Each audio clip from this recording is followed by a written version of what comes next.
Good. 10 minutes. Okay, without taking that before.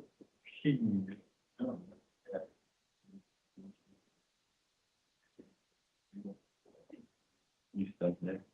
That was, they're stuck there.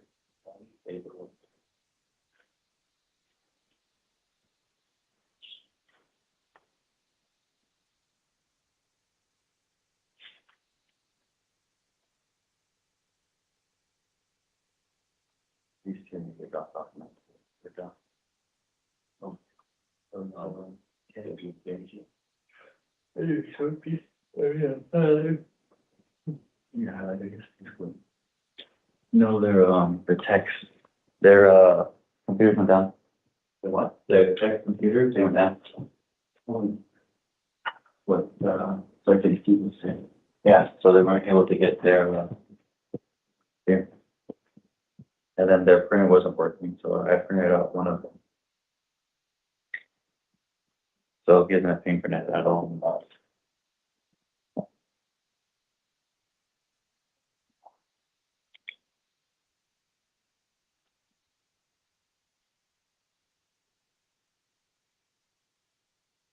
He's first, no, he's second, because that.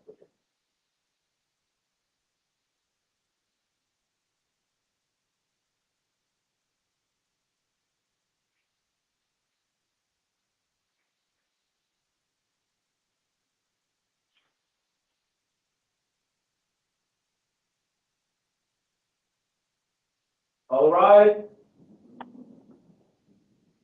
Be seated.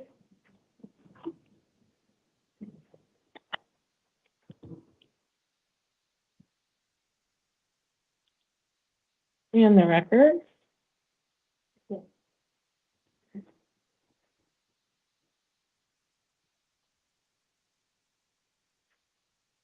Okay. This is the time set for the 2 a.m. initial appearance calendar.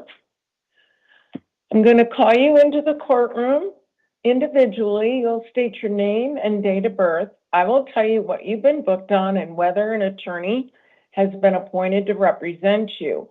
I'm also going to give you the date of your next court appearance. I will let you know whether you're eligible for a bond or not. If it's a secured bond, that means you can go through a bonding company.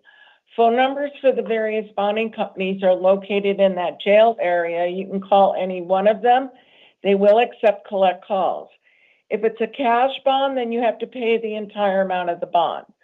I'm also going to tell you if I've set any release conditions, like no returning to the alleged scene of the crime or no contact with the alleged victim.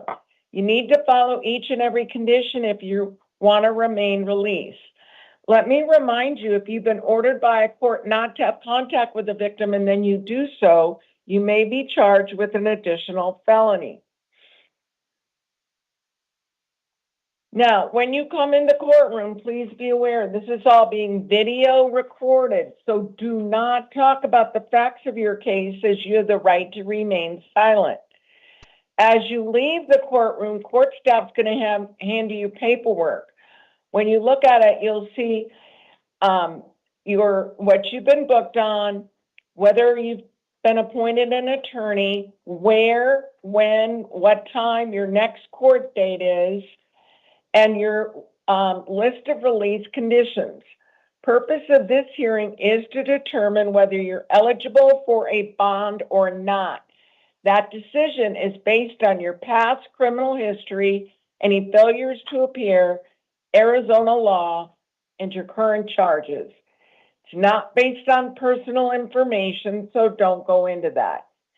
Finally, for the record, the orders for 10 fingerprinting and the taking of DNA samples that were made on the 0200 hour calendar for May the 1st, 2026 shall apply to all matters on this calendar. Did our FOJ get the paperwork to read? Okay, thank you. I'm also going to read the victim's rights advisement. If you are a victim of a crime with a case pending before this court, you are advised that you have the rights under Arizona law that, among others, include the right to be treated with fairness, respect, and dignity, to a speedy trial, to be present at court proceedings, to choose whether or not to be interviewed by the defendant or the defendant's attorney, to be heard before the court makes a decision on release, negotiation of a plea, scheduling and sentencing, and to receive restitution from a person who is convicted of causing you loss. If you have not already been provided with a written statement of all victims' rights, please contact the Victim Services Division of the Prosecutor's Office. Can I have Drew Wesley come on in the courtroom, and then Johannes O'Neill to the chair outside the courtroom? Drew Wesley, come on in. And Johannes O'Neill to the chair outside the courtroom.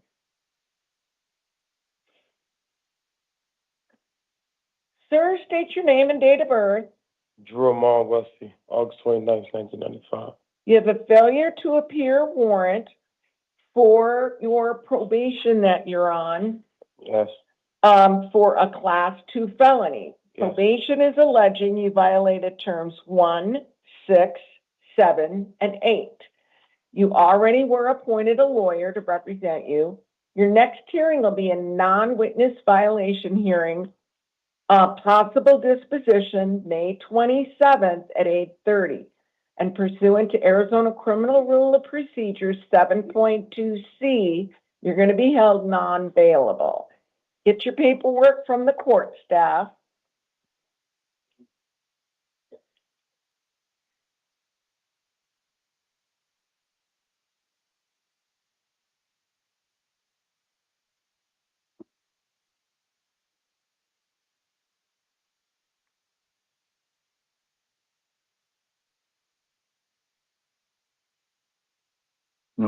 Give me a second.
All right, sir, state your name and date of birth. Johannes O'Neill, January 21st, 1986. Okay, I'm going to need you to speak up. I can't hear you. Johannes O'Neill, Okay. January 21st, 1986. 1986? Yes. Okay. And can I have Azil Molina to the chair outside the courtroom? Okay, sir, you have 1, 2, 3, 4, 5 matters. The first one is a Superior Court new case alleging 1 count of possession of narcotic drug Class 4 felony, 1 count of possession of drug paraphernalia Class 6 felony. I've appointed a lawyer to represent you. Your next hearing will be a status conference, May 28th at 8:30. Set a $5,000 bond on this. Now, the next 4 are all probation violations. You're on probation for 1 Class 2 felony and 3 Class 4 felonies. Probation is alleging you violated terms 1, 3, and 5 on each of these. You've already have a court-appointed lawyer on these cases. Your next hearing will be an arraignment, possible disposition, May 27th at 8:30. And pursuant to Arizona Criminal Rule 7.2C, you'll be held non-bailable on all of these. Get your paperwork from the court staff over there. Azil Molina. Come on in. And Thaddeus Randolph to the chair outside the courtroom.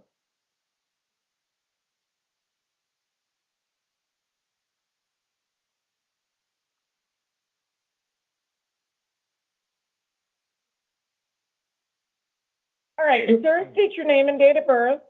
It's Rafael Molina. My date of birth is December 9th, 1995. All right, you have three matters. The first one is an El Mirage Municipal Court new case alleging one kind of criminal trespass in the first degree of a residential yard and one kind of resisting arrest. Those are both class 1 misdemeanors. You'll have a lawyer appointed for you at your next hearing for limited representation regarding the bond issue. Your next court hearing is an arraignment, May 26th at 8:30, and I've set a $50 bond on this. Your next one is a failure to appear warrant. You failed to appear for your sentencing on alleging one count of possession for sale of narcotic drug, class 2 felony, one count of theft of means of transportation, class 3 felony, and one count of distribution of controlled substances, class 6 felony. You already have a court-appointed lawyer. Your next hearing will be a status conference, May 28th at 8:30. And because you missed your sentencing pursuant to Arizona Criminal Rule of Procedure 7.2B, you'll be held non-bailable. And then lastly, you have another failure to appear. This is on your probation violation. You're on probation for a class 4 felony. Probation is alleging you violated term 1 of your probation. You already have a court-appointed lawyer. Your next hearing, it'll be a disposition, May 28th at 8:30. Pursuant to Arizona Criminal Rule of Procedure 7.2C, you'll be held non-bailable. Get your paperwork from the court staff.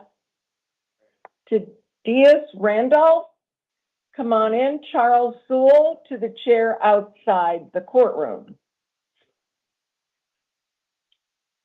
Sir, state your name and date of birth. Today is Randolph, 10/12/95.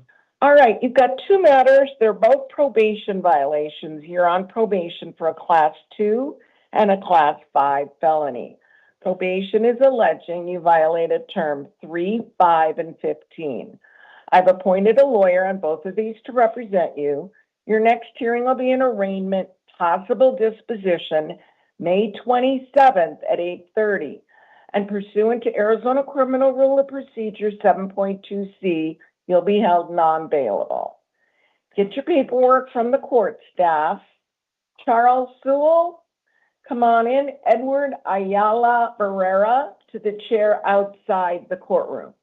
Sir, state your name and date of birth. Charles Sewell, 3/14/1987. All right, you've got a bench warrant for failure to appear on 3 counts of fraudulent schemes or artifices, class 2 felony, 1 count of organized retail theft, class 4 felony, and 2 counts of attempted organized retail theft, class 5 felony.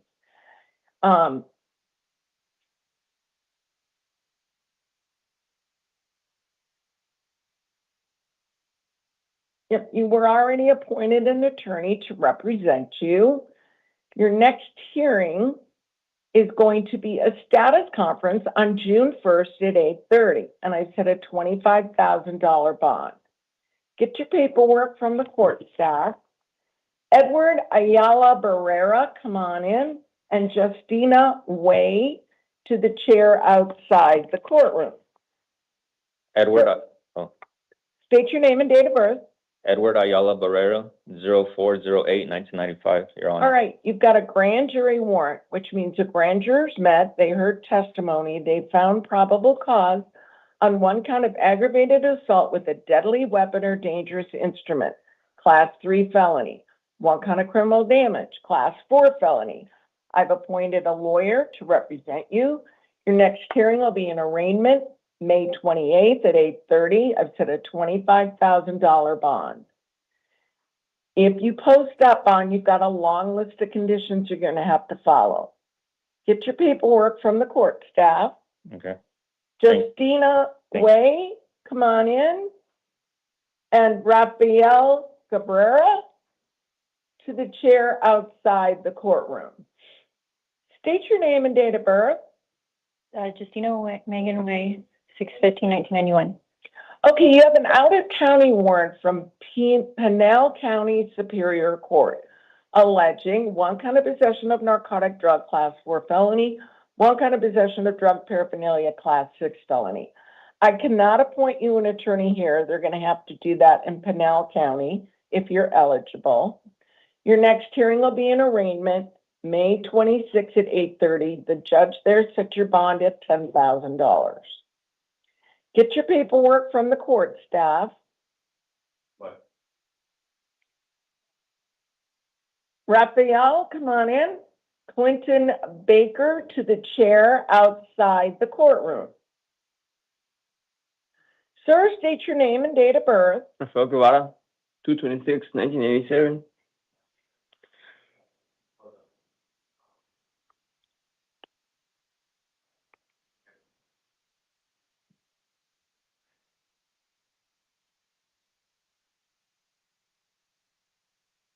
Okay.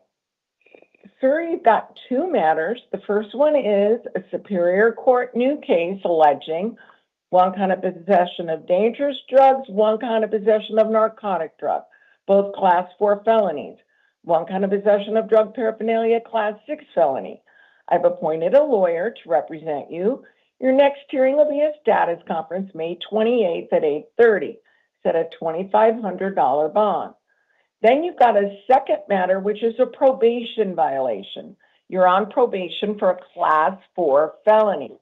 Probation is alleging you violated your probation because you got new charges, term 1. I've appointed a lawyer to represent you. Your next hearing will be an arraignment, possible disposition, May 27th at 8:30, and I've set a $2,500 bond. If you post these two bonds, you must contact your probation officer within 72 hours. Get your paperwork from the court staff. Clinton Baker, come on in. Andrew Pozo to the chair outside the courtroom. Sir, state your name and date of birth. Clinton Baker, 03/15/1983. Okay, you've got a Superior Court new case alleging one kind of aggravated DUI while license suspended or revoked, class 4 felony. One kind of DUI, liquor, drug, or vapors, class 1 misdemeanor. One kind of possession of an open container of liquor in a vehicle, class 2 misdemeanor. Based on your financial affidavit, I couldn't find that you're indigent. So you can do one of two things.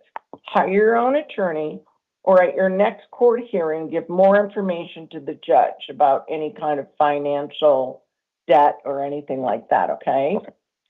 Your next hearing is going to be a status conference, May 28th at 8:30. I've set a $2,500 bond.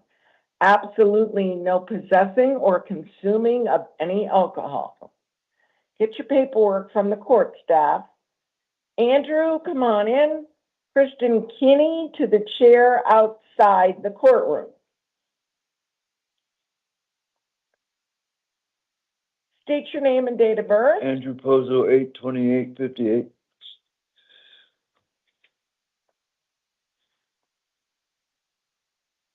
All right, sir, you've got two matters. They're both probation violation warrants. You're on probation for 2 class 4 felonies. Probation is alleging you violated terms 6 and 7. I've appointed a lawyer on both of these to represent you. Your next hearing will be an arraignment, possible disposition, May 27th at 8:30, and I've set a $1,500 bond on each. If you post these two bonds, you must contact your probation officer within 72 hours. Get your paperwork from the court staff over there. Kristen, come on in. Alexander Chavez to the chair outside the courtroom. State your name and date of birth. Kristen Kinney. Date of birth? 3/31/95. I'm so sorry, Your That's Honor. all right. You've got a Globe Justice Court warrant for one count of an assault. That's a class 1 misdemeanor. You'll have a lawyer appointed for you at your next hearing, which will be an arraignment, May 26th at 8:30, and the judge set your bond at $511. Okay. Okay? I have a job, and that doesn't matter. You gotta Your pay Honor. $511. So would I be, am I getting transported back there? Yeah, they'll come get you Oh, if you okay. don't post your bond. So how long do I'm Your sorry. next hearing is the 26th, 5 days, So I have to be in here for 5 days. unless you post the bond. Okay. Okay? Okay. Get your paperwork from the court staff. Alexander Chavez. Richard Kinch to the chair outside the courtroom. State your name and date of birth. Alexander Chavez, 10/11/1970. You've got a Superior Court probation violation for your probation that you're on for a Class 6 felony. Probation is alleging you violated term 3 and 5. I've appointed a lawyer to represent you. Your next hearing will be an arraignment, possible disposition, May 27th at 8:30.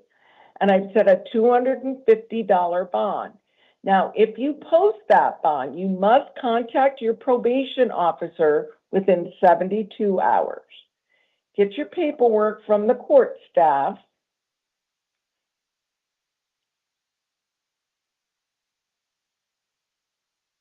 Richard, come on in. Alyssa Consentino to the chair outside the courtroom. Sir, state your name and date of birth. Richard Kins, KINT8, and January 4th, 1968. Okay, you've got a Superior Court probation violation for your probation that you're on for a Class 6 felony. Probation is alleging you violated term 3. I've appointed a lawyer to represent you. Your next hearing will be an arraignment, possible disposition, May 27th at 8:30. I set a $200 bond. If you post that, you must contact your probation officer within 72 hours. Okay. Okay? Yep, then. Get your paperwork from the court staff. Alyssa, come on in, and then Corey Wilson to the chair outside the courtroom. State your name and date of birth. Elisa Constantino, March 1st, 91. All right, you have two matters. The first one is a Superior Court new case alleging one count of dangerous drug possession, Class 4 felony. I've appointed a lawyer to represent you. Your next hearing will be a status conference, June 4th at 8:30. I'm going to release you to pretrial services with drug testing and monitoring. The second one is a Superior Court arrest warrant alleging one count of forgery, Class 4 felony. I've appointed a lawyer to represent you. Your next hearing will be a status conference, June 4th at 8:30. I'm going to release you to pretrial services. Now, did you hear all the people that failed to appear? Yeah. And then you get a bond? If you want to stay out, you got to go to court. Okay. Get your paperwork from the court staff. Corey, come on in. And then Simon Cumberta to the chair outside the courtroom. Sir, state your name and date of birth. Corey Wilson, 10/23/96. You've got a Superior Court new case alleging one count of possession of dangerous drugs, Yes. Class 4 felony, one count of possession of drug paraphernalia, Class 6 felony. I've appointed a lawyer to represent you. Your next hearing will be a status conference, June 4th at 8:30. I am going to release you on your own promise that you're going to go to court. Did you hear all the people that failed to appear? Yes, ma'am. And then they get a bond. As long as you show up for court and if you don't commit, allegedly, any other crimes, then you get to stay out. For Got it? sure. Okay, get your paperwork from the court staff. All right. Simon, come on in.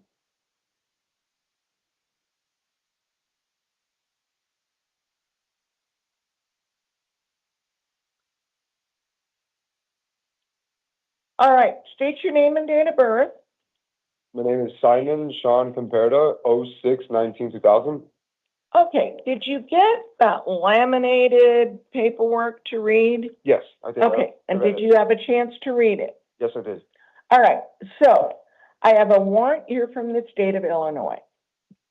Yes. You have a choice to make at this time. Choice number one, you can choose to waive your right to an extradition hearing and be sent back to Illinois within 30 days. Choice number two, you can demand an extradition hearing and that a governor's warrant be signed by the governors of both states, Arizona and Illinois, before they can send you back. Now, if you choose to waive your right to an extradition hearing, you would be held non-bondable in the Maricopa County Jail for a period of up to 30 days to allow time for Illinois to come get you. Yes. That 30 days would start tomorrow as long as you do not have any criminal charges pending against you anywhere in Arizona. If you do have criminal charges pending against you in Arizona, the 30-day period would not start until those charges are resolved. If you want to have an extradition hearing, I would set a hearing for you. That would be on June 1st at 1:30. You'll see another judge. I cannot appoint an attorney to represent you because extradition matters are civil in nature, but you would have the right to hire a lawyer at your own expense. You are entitled to bail on this. If you are unable to post your bail, you would be still held in custody during that time or until another judge modifies your bail. A governor's warrant signed by the governors of both states requiring to extradite you, that can take up to 90 days. I understand. Pardon? I understand everything. Okay. It was just that my parents moved to Arizona. I could not show up for court, so I missed the hearing. My mom flew me to Illinois. Out to Arizona. So they put out a warrant for my arrest. Mhm. But I had no home. It was the middle of winter. It was January. So I've been out here for 5 months. I couldn't make it to the court no matter what. There's nothing I can do about this. I know. They want to extradite. I know. You know what you'd like to do? Yes, I definitely want to waive, and I definitely want to waive my rights right now and start the 30 days. Okay. And just go back there and just get this all settled and finish it and wrap it up. Okay. So before I can take your waiver, I need to ask you some questions to make a record of this. Did you read the waiver of extradition paperwork? Yes, I did. Laminate. Do you understand that you do not have to sign the paperwork and waive it? Okay. You don't have to do that. Do you understand that? Got it. Do you understand that you have the right to have that extradition hearing that we talked about? Option number 2. True, but I'm going with 1. Okay. Do you understand that you have the right to hire a lawyer at your own expense? Correct. Do you understand that you have the right to demand that a governor's warrant be signed by the governors of both states before they can return you, unless you waive? I understand. I waive. Okay. Do you understand that you have the right to bail? Yes. Do you want to give up these rights and sign the paperwork and waive? Yes. Okay. Yeah. Has anyone threatened you or promised you anything to get you to sign the paperwork? No, ma'am. Have you had any drugs, alcohol, or medication within the last 24 hours? No, ma'am. I find that you're knowingly, intelligently, and voluntarily signing the waiver, and I'm also going to sign it. I'm going to direct the sheriff's office to notify Illinois that you're ready to return. Yes. The requesting state will have 30 days from tomorrow to pick you up unless there are local charges pending. If there are local charges pending, the 30 days would not start until the conclusion of that case. Now, if they don't come get you within 30 days, then you get released. Okay. Thank you. Okay. I have no pending charges, so I know the scoop, but thank you so much. Okay, you're going to come over here. and you're gonna sign the paperwork, and I gotta check it out.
Yep.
All right, bye-bye.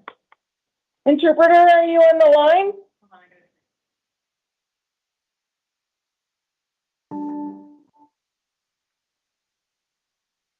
Interpreter? Yes, ma'am. Hello? The interpreter is Huh. here. Hi, my name's Cindy Nanetti. I'm a judge pro tem with the court here in Maricopa County. We are in the courtroom, so I do need to swear you in. Are you ready? Yes, I'm ready. Just be advised, Your Honor, that the line has a delay. So if you notice I'm not responding, it is because of there is a delay. I guess it's around 5 or 6 seconds. Okay, no problem. All right, do you swear or affirm that the information you're about to interpret from English to Spanish and Spanish to English will be true and accurate to the best of your knowledge and ability? I swear. All right, and then can you state your name or your number for the record? Of course. My name is Karin, and my ID number is 9355. All right, we're going to get started right now. Does he have the simultaneous on? No? Which one right now? Okay. Sir, state your name and date of birth. Señor, soy su intérprete. Yo le ayudaré a traducir con la señorita. Diga su nombre y su fecha de nacimiento fuerte y claro. José Miguel Lugo Solano, nací el 31 de diciembre del 2005. Okay. My name is Jose Miguel Lugo Solano, and my date of birth is December the 31st, 2005. Sir, you have a Superior Court new case. Señor, usted tiene un nuevo caso de la Corte Superior Alleging one count of transportation or sale of narcotic drug. Alegando un cargo de transportación o venta de una droga narcótica. One count of possession for sale of dangerous drugs. Un cargo de posesión para venta de drogas peligrosas. One count of possession for sale of narcotic drugs. Un cargo de posesión para venta de droga narcótica. All those are Class 2 felonies. Todos ellos son delitos graves de clase 2. One count of money laundering, Class 3 felony. Un cargo de lavado de dinero, delito grave de clase 3. One count of possession or use of a weapon in a drug offense, Class 4 felony. En este caso, un cargo de posesión y uso de un arma para una ofensa de drogas, un delito grave de clase 4. And one count of possession of drug paraphernalia, Class 6 felony. Y un cargo de posesión de drogas parafernalia, delito grave de clase 6. I've appointed a lawyer to represent you. He colocado un abogado para representarle. Your next court hearing will be a status conference May 28th at 8:30. Su siguiente audiencia será una audiencia de conferencia de su estatus en mayo 28 a las 8:30. I've set a cash bond of $75,000. He colocado una fianza en efectivo de $75,000. Get your paperwork from the court staff. Agarre su papeleo del personal de la corte. Okay, thank you.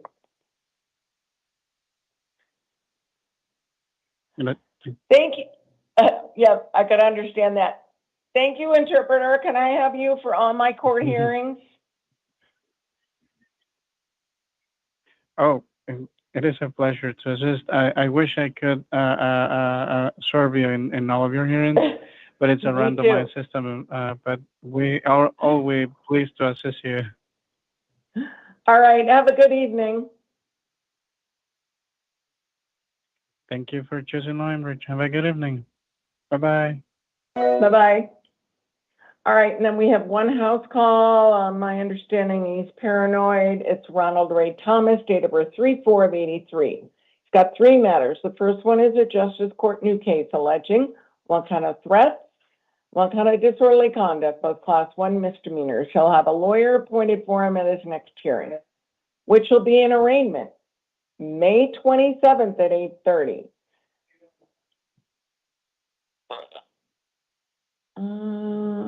And I've set a $5,000 bond on this. The next one, the next two are both probation violations. He's on probation for a Class 6 and a Class 4 felony. Probation is alleging he violated Term 1 by getting the new charges. I've appointed a lawyer on both of these to represent him. His next hearing will be an arraignment, possible disposition, May 27th at 8:30. Pursuant to Arizona Criminal Rule of Procedure 7.2C, he'll be held non-bailable. And we can go off the record.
wrong about media.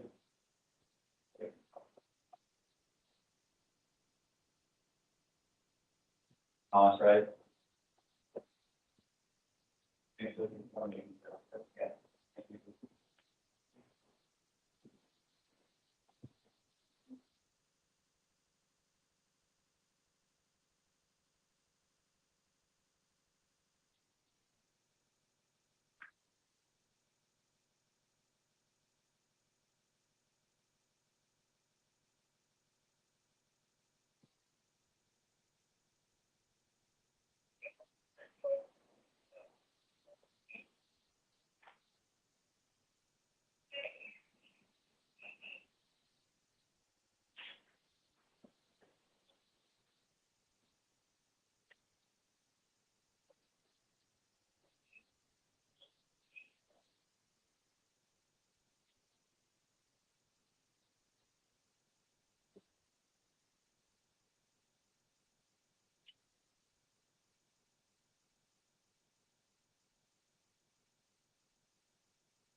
you.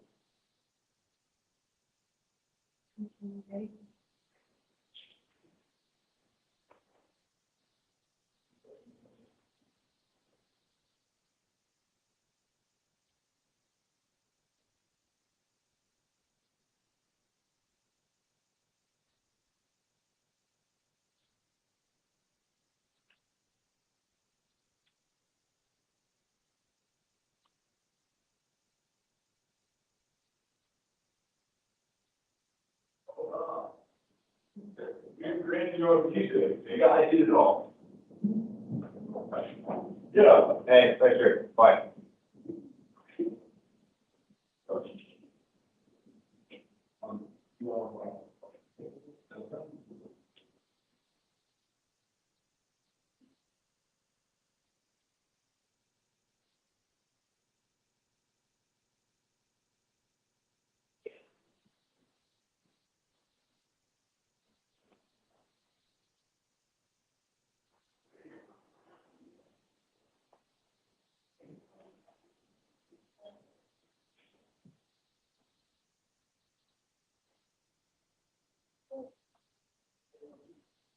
Bye.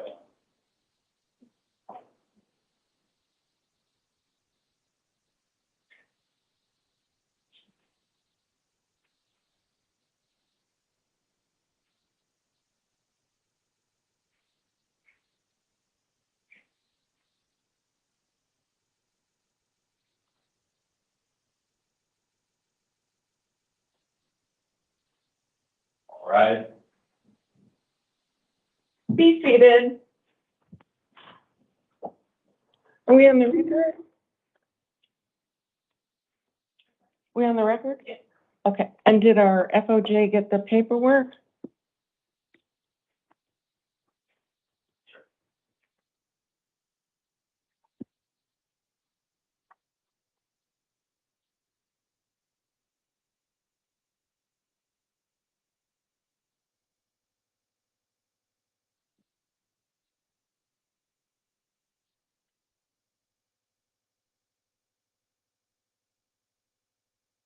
Okay, this is the time set for the 5 a.m. initial appearance calendar for May the 21st, 2026. I'm going to call you in individually. You'll state your name and date of birth. I will tell you what you've been booked on and whether an attorney has been appointed to represent you. I'm also going to give you the date of your next court appearance. I will let you know whether you're eligible for a bond or not. Now, if it's a secured bond, that means you can go through a bonding company. Phone numbers for the various bonding companies are located in that jail area. You can call any one of them. They will collect calls. If it's a cash bond, then you have to pay the entire amount of the bond.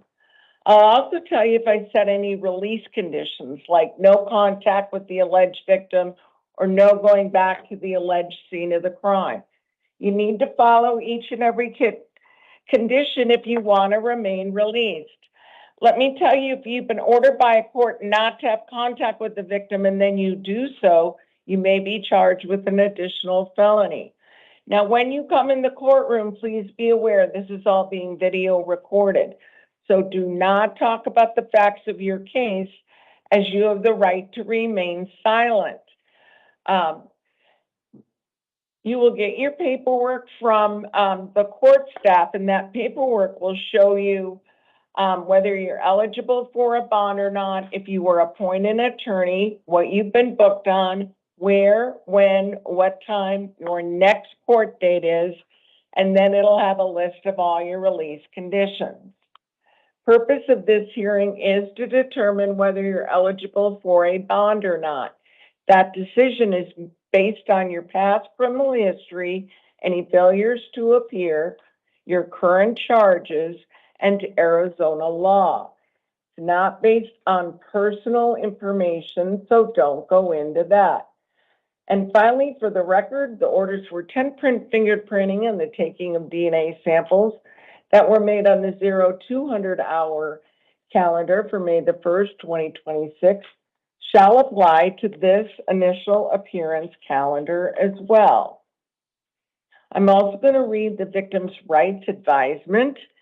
If you are a victim of a crime with a case pending before this court, you are advised that you have rights under Arizona law that, among others, include the right to be treated with fairness, respect, and dignity, to a speedy trial, to be present at court proceedings, to choose whether or not to be interviewed by the defendant or the defendant's attorney, to be heard before the court makes a decision on release, negotiation of a plea, scheduling and sentencing, and to receive restitution from a person who is convicted of causing you loss.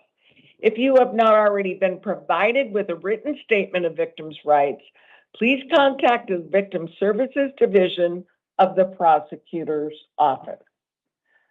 Okay, Ronald Valdivia, come on in the courtroom, and then Thomas Rice to the chair outside the courtroom. All right, sir, state your name and date of birth. Ronald Robert Valdivia, 10/29/72. All right, you have a Superior Court new case alleging one count of possession of dangerous drugs, Class 4 felony, and one count of possession of drug paraphernalia, Class 6 felony. I've appointed a lawyer to represent you. Your next hearing is going to be a status conference, May 28th at 8:30. I'm also setting an evidentiary hearing for May 28th at 1:30. So you are out on release on felony charges from Pinal County. So because of that, since you allegedly have a new felony, pursuant to Arizona Criminal Rule of Procedure 4.2A7A, you can't bond out. You're non-bondable. But you do get a chance to challenge that. And that will be at the evidentiary hearing, you and your attorney, on May 28th at 1:30. Okay, Your Honor, I was in jail 12 hours before this even happened. I was arrested on, 12, I forget what day, I don't know what day it was, but I was arrested at 8 o'clock at night. They pulled me over, they searched me, and I had zero paraphernalia, zero drugs. They arrested me for having no license on me. I went to jail, and then I was getting released from jail, and they came in and they said they raided that house, and that they're charging me with possession and paraphernalia. And I wouldn't even live at that house, or I wasn't even there 12 hours prior to that happening. Okay, well, that's something you can talk to your attorney about. I did, My son graduates tomorrow. pardon? My son graduates tomorrow. Okay, well, you still are gonna be held non-bailable. Get your paperwork from the court staff. Thomas Rice, come on in. And Jimmy Alvarez to the chair outside the courtroom. All right, sir, state your name and date of birth. Thomas Rice, 1978. All right, you have two matters. The first one is a failure to appear warrant for one count of trafficking and stolen property, class 3 felony, one count of possession of narcotic drug, class 4 felony, one count of possession of drug paraphernalia, class 6 felony. You already have a court-appointed lawyer. Your next hearing is going to be a status conference, May 28th at 8:30. When you didn't go to court, the judge set your bond at $1,000. Now you have a Superior Court new case alleging one kind of theft of means of transportation, class 3 felony. I've appointed a lawyer to represent you. Your next hearing is going to be a status conference on May 28th at 8:30. I'm also setting an evidentiary hearing for that same day at 1:30.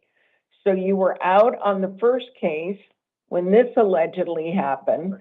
So pursuant to Arizona Criminal Rule of Procedure 4.2A7A, you cannot bond out. You're non-bondable. But you and your attorney get to challenge that, and that will happen at that evidentiary hearing on May 28th. Get your paperwork from the court staff. Jimmy Alvarez, come on in. Demetrius Johnson to the chair outside the courtroom. Sir, state your name and date of birth. Jimmy Brito, 7/18/84, ma'am. Jimmy what? Jimmy Brito Alvarez. Okay. You've got a probation violation warrant for your probation that you're on for a class 3 felony. Probation is alleging you violated term 3 and 5. I've appointed a lawyer to represent you. Your next hearing will be an arraignment, possible disposition, May 27th at 8:30. Pursuant to Arizona Criminal Rule of Procedure 7.2C, you'll be held non-bailable. Get your paperwork from the court staff. Demetrius, come on in. Jordan Davis to the chair outside the courtroom. Sir, state your name and date of birth. Demetrius Johnson, 3/16/76, and good morning, Miss Simpson. I can't pronounce the last name. You what? I couldn't pronounce the last name. Well, I would have said it. Okay, you're here on a Superior Court new case alleging one kind of possession of a weapon by a prohibited person, one kind of possession of a deadly or defaced weapon, one kind of possession or use of a weapon in a drug offense. Those are all class 4 felonies. One kind of possession of drug paraphernalia, class 6 felony. They've got one charge here, possession for sale of narcotic drug. I did not find probable cause on that. I'm appointing a lawyer to represent you. Your next hearing will be a status conference, May 28th at 8:30, and I've set a $75,000 bond. Do you have a question? Your Honor, I just want to speak in my defense. I made a little boo-boo. I just stayed out of prison a year and a half. I worked for 7 months. I was at the hotel. I've been helping out all the homeless people. I sell pallets. I've been doing a good job in the community. I haven't had no police contact. The police that arrested me told me to tell you this. Basically, I got into it with a bunch of little females. I am a little freaky and stuff. I'll be doing a little stuff with the female. So I got arrested. No pimping type stuff, just girlfriend type stuff. I have a wife at home. I've been messing up. So I've been straightening my stuff. I've been at the hotel. I got a candy store. I've been helping all the kids out at the hotel. I pretty much help all the homeless people out. I got a shelter bus that I teamed up with on Sunday.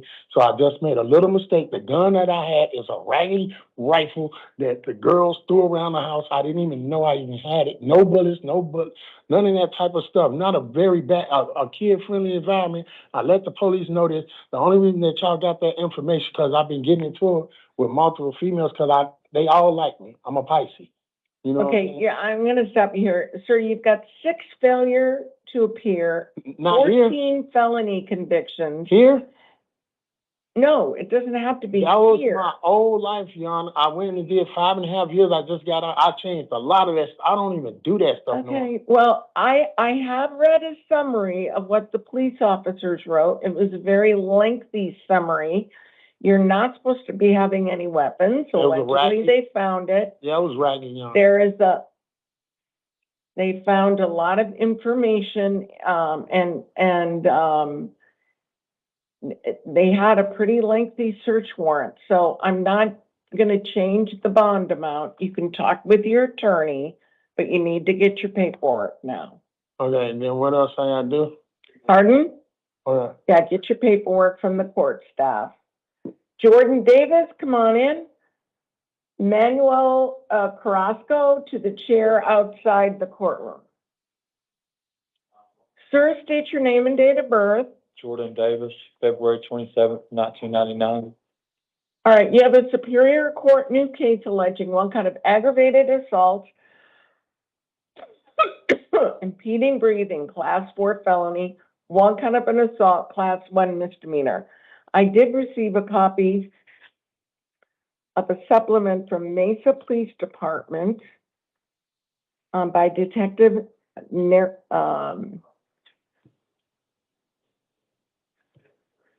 Silva,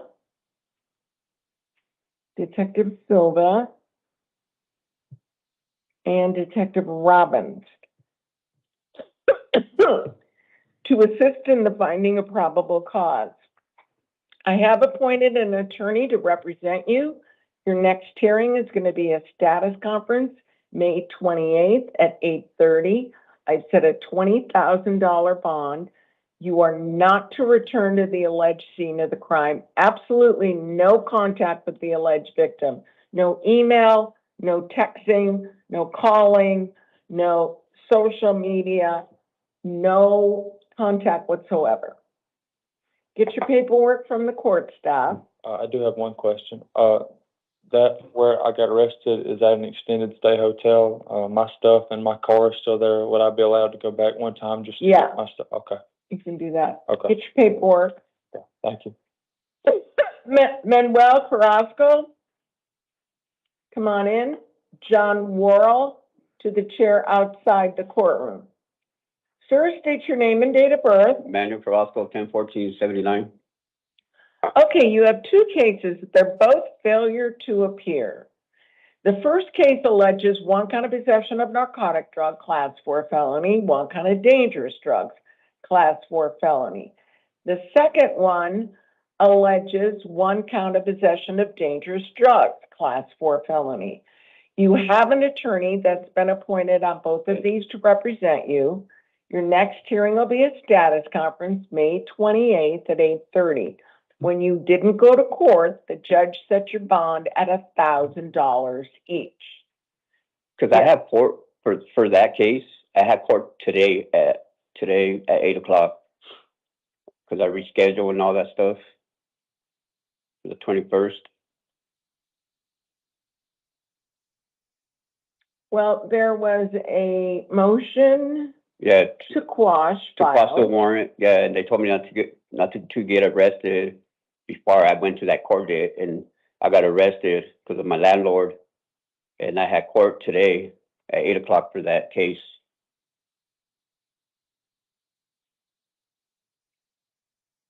Yeah, the judge still affirmed the bench warrant. So the judge did not quash the warrant. But I still had court today for that case. Yeah, you do.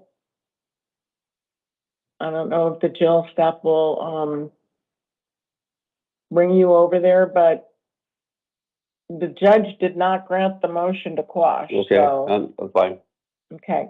Get your paperwork from the court staff. John Worrell, come on in.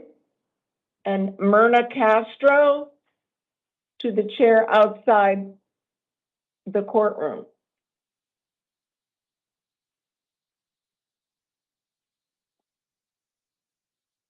Sir, state your name and date of birth. John Patrick Worrell. I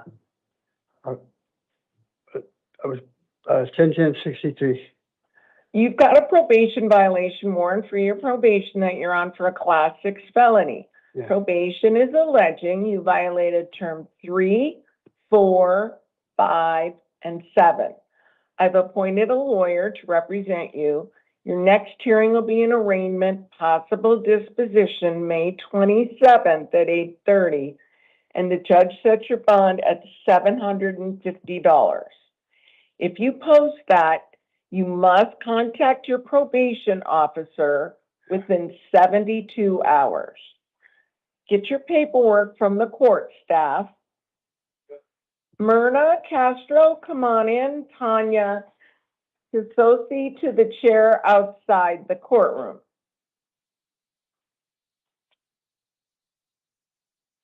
State your name and date of birth. Myrna Castro, November 7th, 1970. Okay, you've got a probation violation for your probation that you're on for Class 6 felony. Probation is alleging you violated term 3 and 5. I've appointed a lawyer to represent you. Your next hearing will be an arraignment, possible disposition, May 27th at 8:30. Set a $200 bond. If you post that, you must contact your probation officer within 72 hours. Okay? Okay. Get your paperwork from the court staff. Tanya, come on in. Melissa Corrales to the chair outside the courtroom.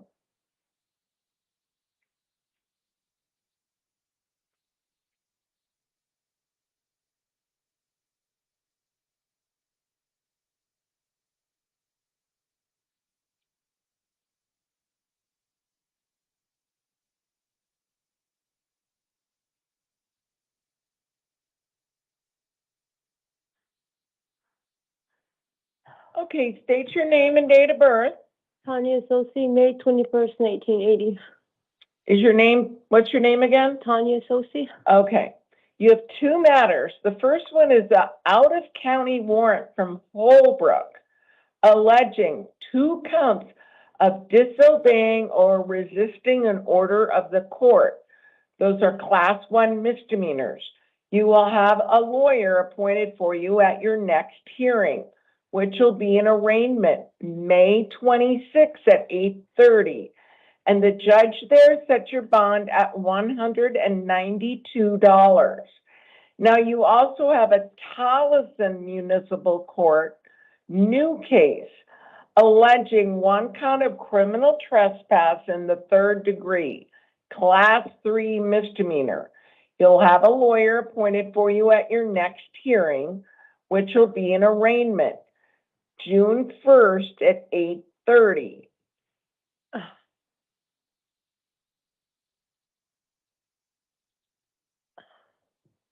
Can you print this one out again, please?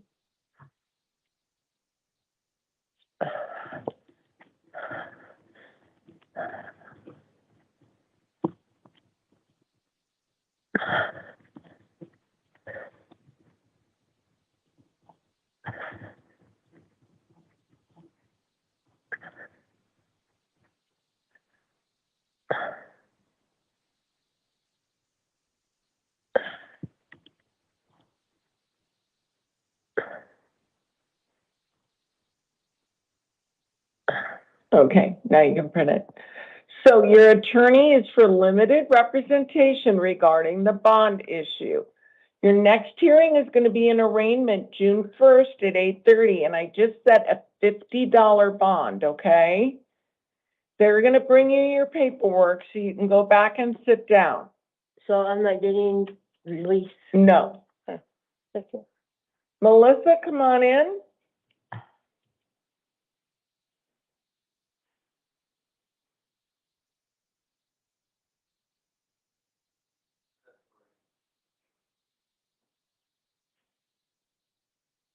And then Dante Long to the chair outside the courtroom. Melissa?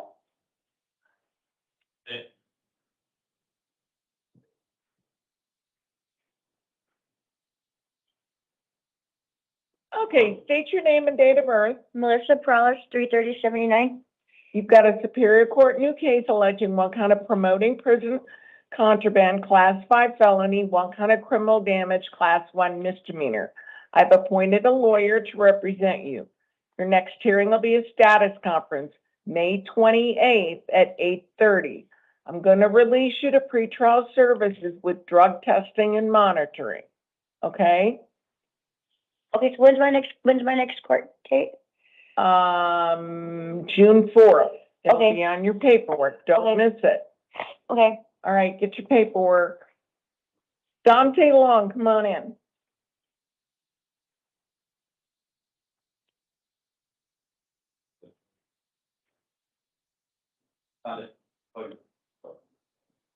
Sir, Okay, state your name and date of birth. my name is Dante Thomas Long. My date of birth is July 6, 2000.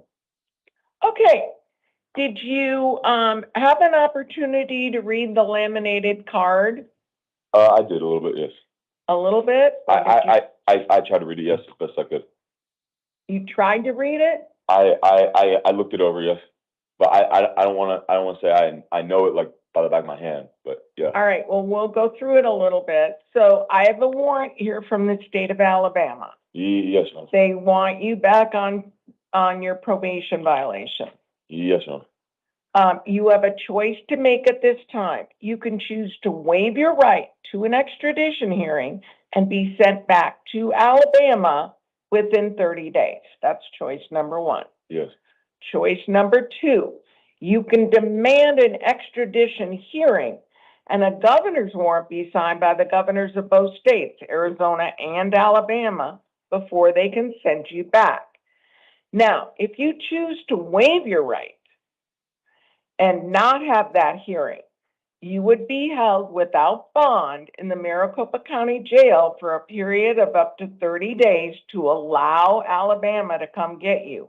That 30 days would start tomorrow, as long as you do not have any criminal charges pending against you in Arizona. If you do have criminal charges pending against you in Arizona, the 30-day period would not start until those charges are resolved. Okay. Now, if you choose to have an extradition hearing, you're going to have a hearing on June 1st at 1:30. Okay. I cannot appoint an attorney to represent you because extradition matters are civil in nature, but you would have a right to hire your own attorney. Now, either way, you're not entitled to a bond on this case because it's a probation violation. Right. So whether you want your extradition hearing or you want to waive that, you're going to be held in the jail. Yes. A governor's warrant signed by the governors of both states, that process can take up to 90 days. What would you like to do? I would like to, can you, so the first option was Waiving your right, and then they got to come get you within 30 days. If they don't, you're released. okay. Or have an extradition hearing, that can take up to 90 days. Okay. What do you want to do? So 30 days, they come get me. I'll do the 30 days. All right, so you're going to waive your right, but I've got to ask you some questions to make sure you understand everything, okay? Okay. Did you read the waiver of extradition paperwork, that laminated form? I did. Do you understand that you don't have to sign the paperwork? You don't have to waive your right. Do you understand that? Yeah.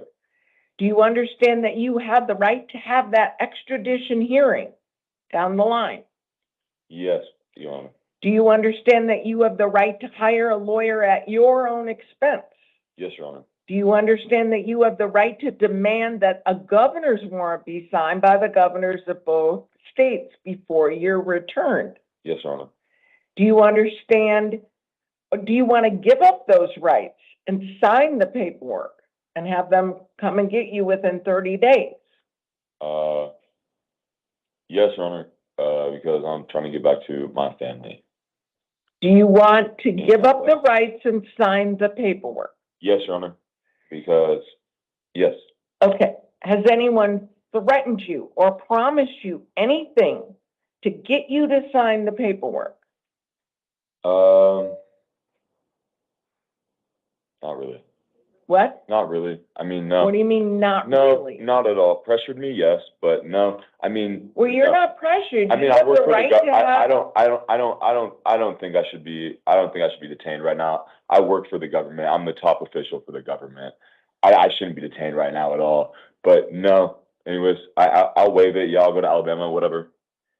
Okay, well, they have a valid warrant for you for your They don't. probation violation. They don't. But okay.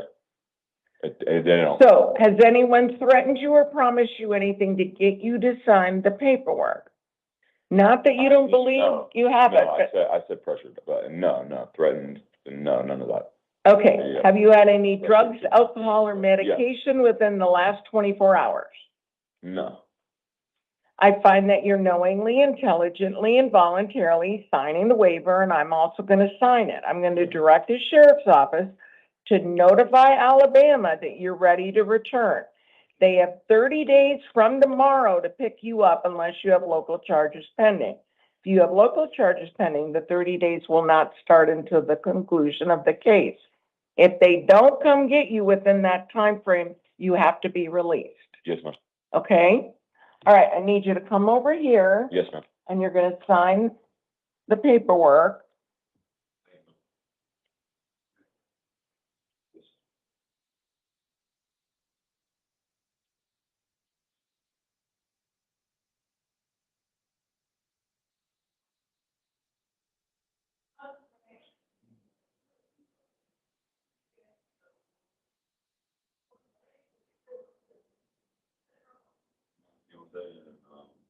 It's just, people trying to fuck with me. That's why this is my like 20th time, at least 20th time being in there.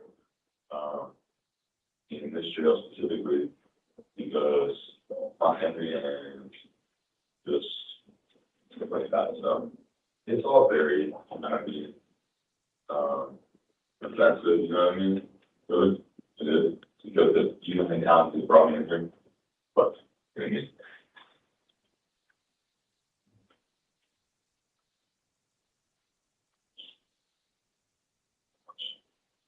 And the government crew doesn't offer it without it. Has he signed it? No, it's not showing on your end. Yeah, what? It's not letting me do it on my end. It's blacked out. Not sure if you need to.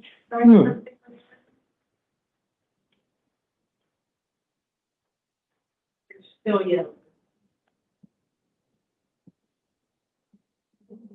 Oh, like, I'm slipping went down. So I don't know if that's not good though.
Anything else? You want to get out of it and then see if you can come back in it?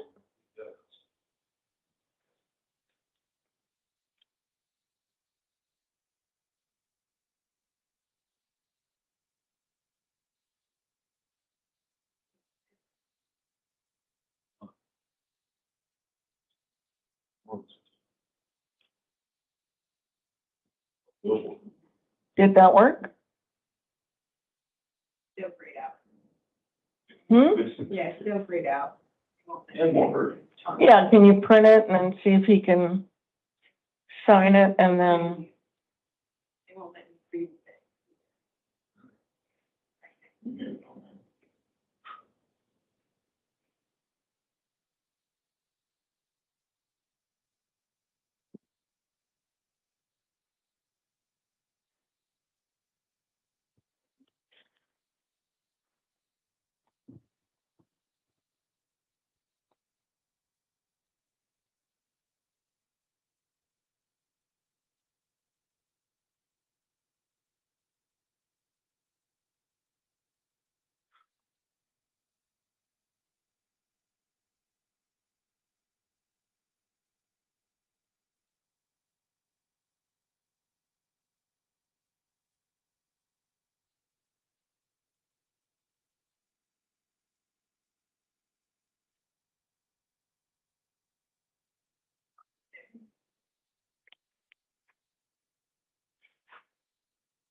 This officer of. Hi, Officer Cindy Nanetti at the Search Warrant Center. So, I mean, you have PC, but you don't have a nighttime exception that you wrote in for it. So your signature is not matching the person. Is there anything in the vehicle that might like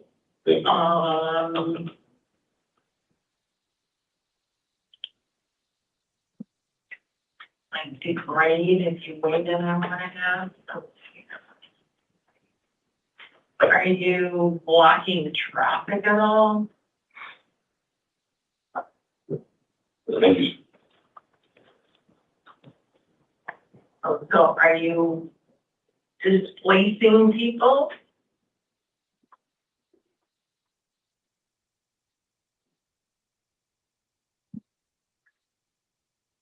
Well, then that is an exception, so I'm sending it back and then write that in. Okay, that's it.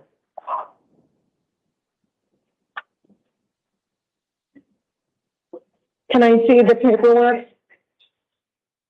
Yep and yep, okay.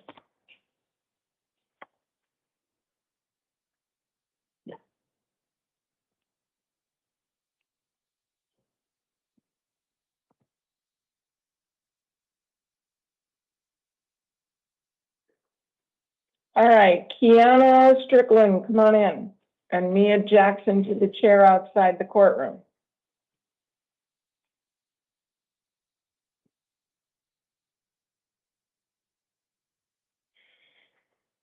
State your name and date of birth. Kiana Strickland, 01. Kiana Strickland, 01, 1701. All right, you have two matters. The first one is a Justice Court new case alleging one count of prostitution. That's a misdemeanor. You're not entitled to court-appointed lawyer. Your next hearing is going to be an arraignment, June 9th at 1:30. I'm going to release you. You are not to return to the alleged scene of the crime. Understood? And then your second matter is a Justice Court warrant from West Mesa Justice Court for one count of speeding, exceeding the speed limit by over 20 miles per hour. That's a class 3 misdemeanor. And then when you didn't go to court, then you get another charge of failure to appear. I paid that one. You're not entitled to a court-appointed lawyer. Your next hearing is going to be an arraignment, June 9th at 8:30. They wanted a bond of $500. I'm going to give you one chance to go there and get this taken care of. Got to go to court. Going to release you on your own promise. I'll guarantee you, though, if you get picked up again, it's going to be way higher than the 500 if you don't go to court. Okay. All right, get your paperwork from the court staff. Mia, come on in. Daniel Whitfield to the chair outside the courtroom. State your name and date of birth. Mia Jackson, January 29, 2007. You've got a Justice Court new case for West McDowell Justice Court for one count of prostitution. That's a misdemeanor. You're not entitled to a court-appointed lawyer. Your next hearing is going to be an arraignment June 9th at 1:30. I am going to release you. You cannot return to the alleged scene of the crime. What would precisely be that location, ma'am? What? What would precisely be that location? That whole area, the Blade. Okay. The whole area. Yes, Can't ma'am. go back there. No, 27th. Got All it. right, get your paperwork from the court staff. Daniel, come on in. I really appreciate you. Thank you, Judge. Thank you. And then Aaron Johnson to the chair outside the courtroom. Sir, state your name and date of birth. Daniel Adam Whitfield, 8880. You've got a Justice Court new case alleging one kind of solicitation for prostitution, class 1 misdemeanor. You're not entitled to a court-appointed lawyer. Your next hearing will be an arraignment June 9th at 1:30. I am going to release you. No returning to that area. Yes, Got it? Yes, Your Honor. Get your paperwork from the court staff. Aaron Johnson, come on in.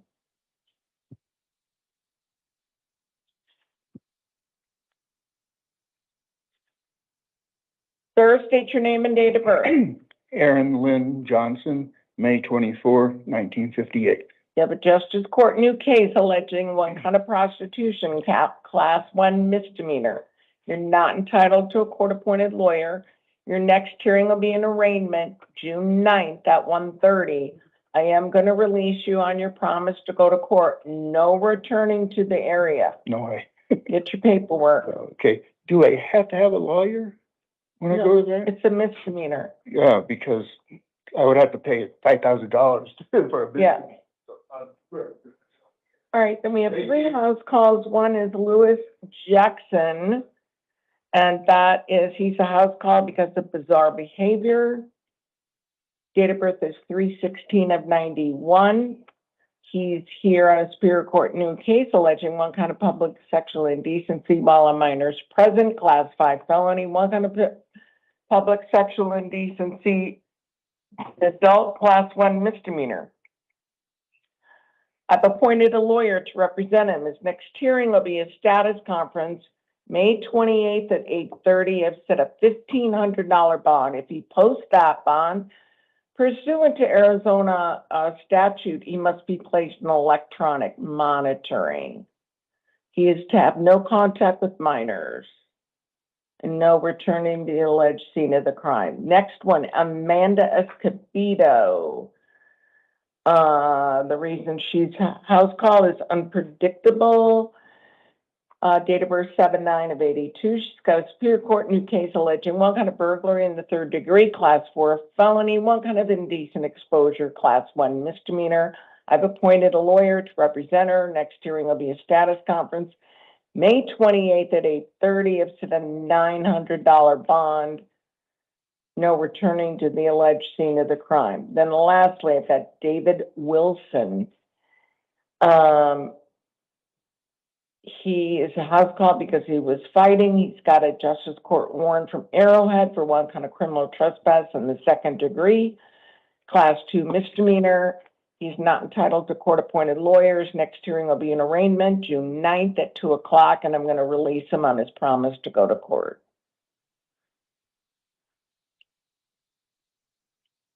We can go off the record.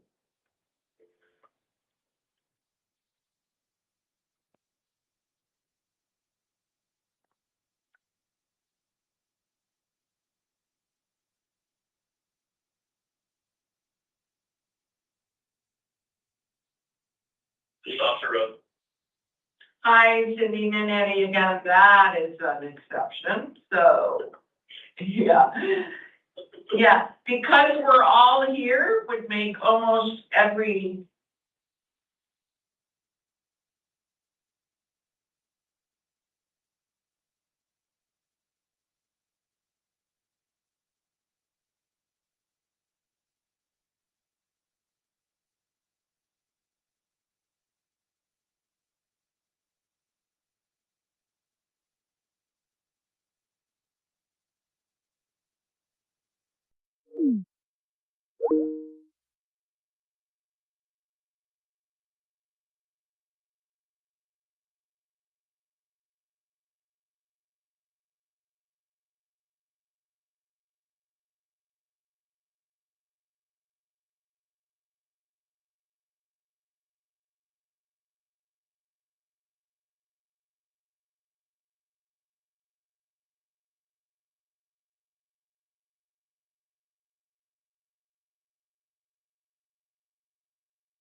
All right, good morning, everyone. Please be seated.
All right, are we good?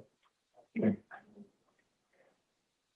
You know, is the attorney? Yeah, they haven't been back. I see. Okay.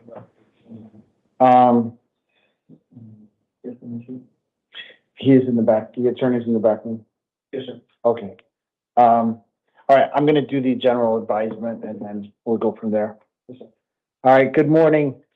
Good morning again, everyone. This is the 8 a.m. Initial appearance calendar for May 21st, 2026. The court's orders for the taking of DNA and fingerprints that were given on the first calendar of this month shall apply to all matters on this calendar. And with that, before I call the first matter, or any matters, I'd like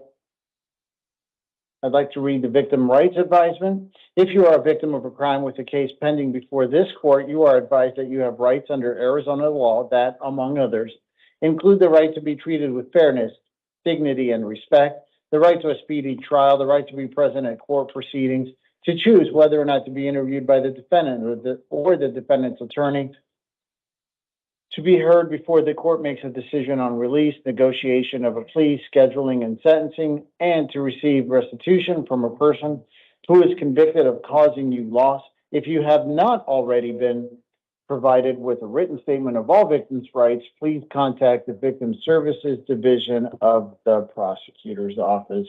And with that, I know there's a private attorney matter.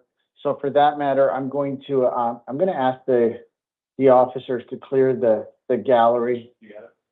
Thank you.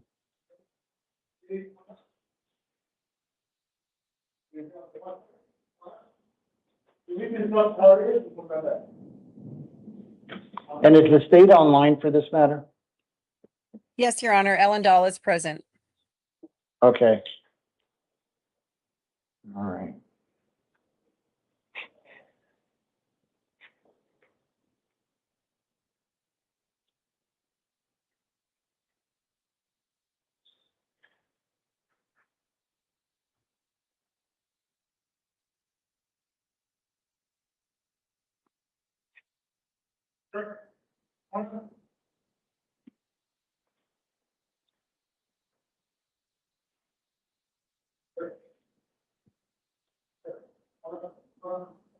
And officer in the courtroom, is it possible to, at this point, I think that they're almost done clearing the gallery. Is it possible to ask defense counsel to come to the podium on this other matter?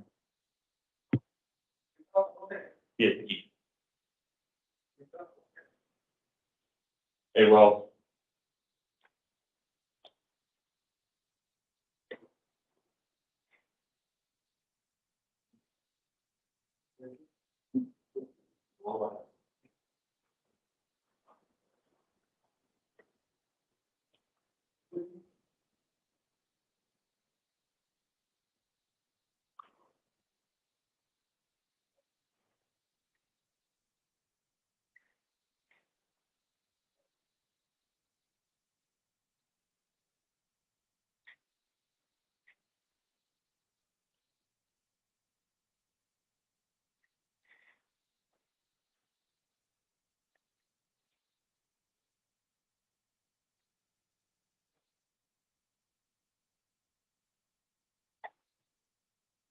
Okay.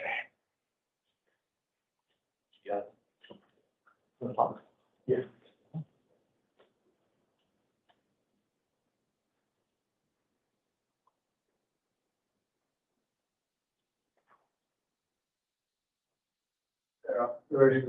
Okay.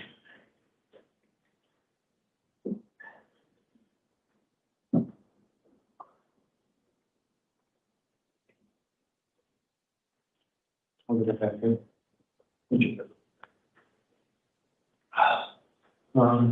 You're good.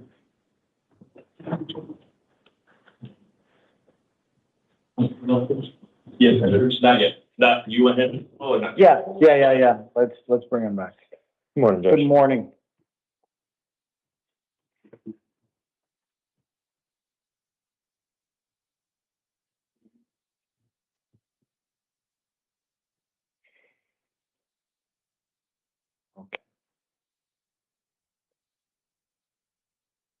All right, this is number 2 on the calendar, State of Arizona versus Christopher Valder. May I have announces, please, announces first, starting with the state. Good morning, Your Honor. Ellen Dahl on behalf of the state. Good morning. Good morning, Judge Agra. My name is Samuel Hill. I am Chris Valder's lawyer. He is present. He's, I guess, in custody right now. He's to my left. And sir, do you know, are you going to be, I did get your notice, your limited notice of appearance. Do you know if you're going to be moving forward with this matter? And not to put you on the spot. Yeah. If you do decide to move forward, this is a limited notice for the record. This is a limited notice of appearance for this matter. This setting only. If you wish to move forward, you would have to refile another notice of appearance. And generally, even if it wasn't a limited notice of appearance, I'd ask that you'd refile anyway. Understood, Judge. Yeah, we need to have further conversations about how the representation is going to continue on this case. But just for the purposes of today, if I could withdraw after, and then I don't know if you need to appoint, and then I can refile, but whatever needs to be done. Absolutely. Absolutely. And sir, could I have your full name and date of birth? Christopher Valder, 12/12/86. Thank you very much. All right, we are here today, sir, as a result of a new matter stemming from the Maricopa County Superior Court. It is for one count of luring of a minor for sexual exploitation as a Class 3 felony, one count of tampering with evidence as a Class 6 felony, and one count of interference with judicial proceedings as a Class 1 misdemeanor.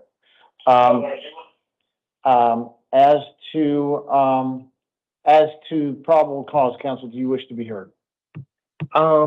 Yes, Judge. So obviously, you know, these are concerning allegations. There's some things that are jumping out to me that I've been reading through this probable cause statement a few times this morning. One of the things that particularly was jumping out to me was the search that happened on or about late January. So it looks like probation was doing a search of the house that Christopher was staying in. I don't understand how Gilbert police got entitled to that search as well. Now, I see later on that they did apply for a warrant after they had all these electronic devices. But that is concerning to me because they would need a warrant, independent of probation, to go and effectuate a search. So, I mean, that doesn't necessarily go to the probable cause. That's a later issue to be discussed, but that did jump out to me. The other things that I am noticing are some of the language in this probable cause. There's getting into looking for this vehicle that's alleged, this black Honda HRV.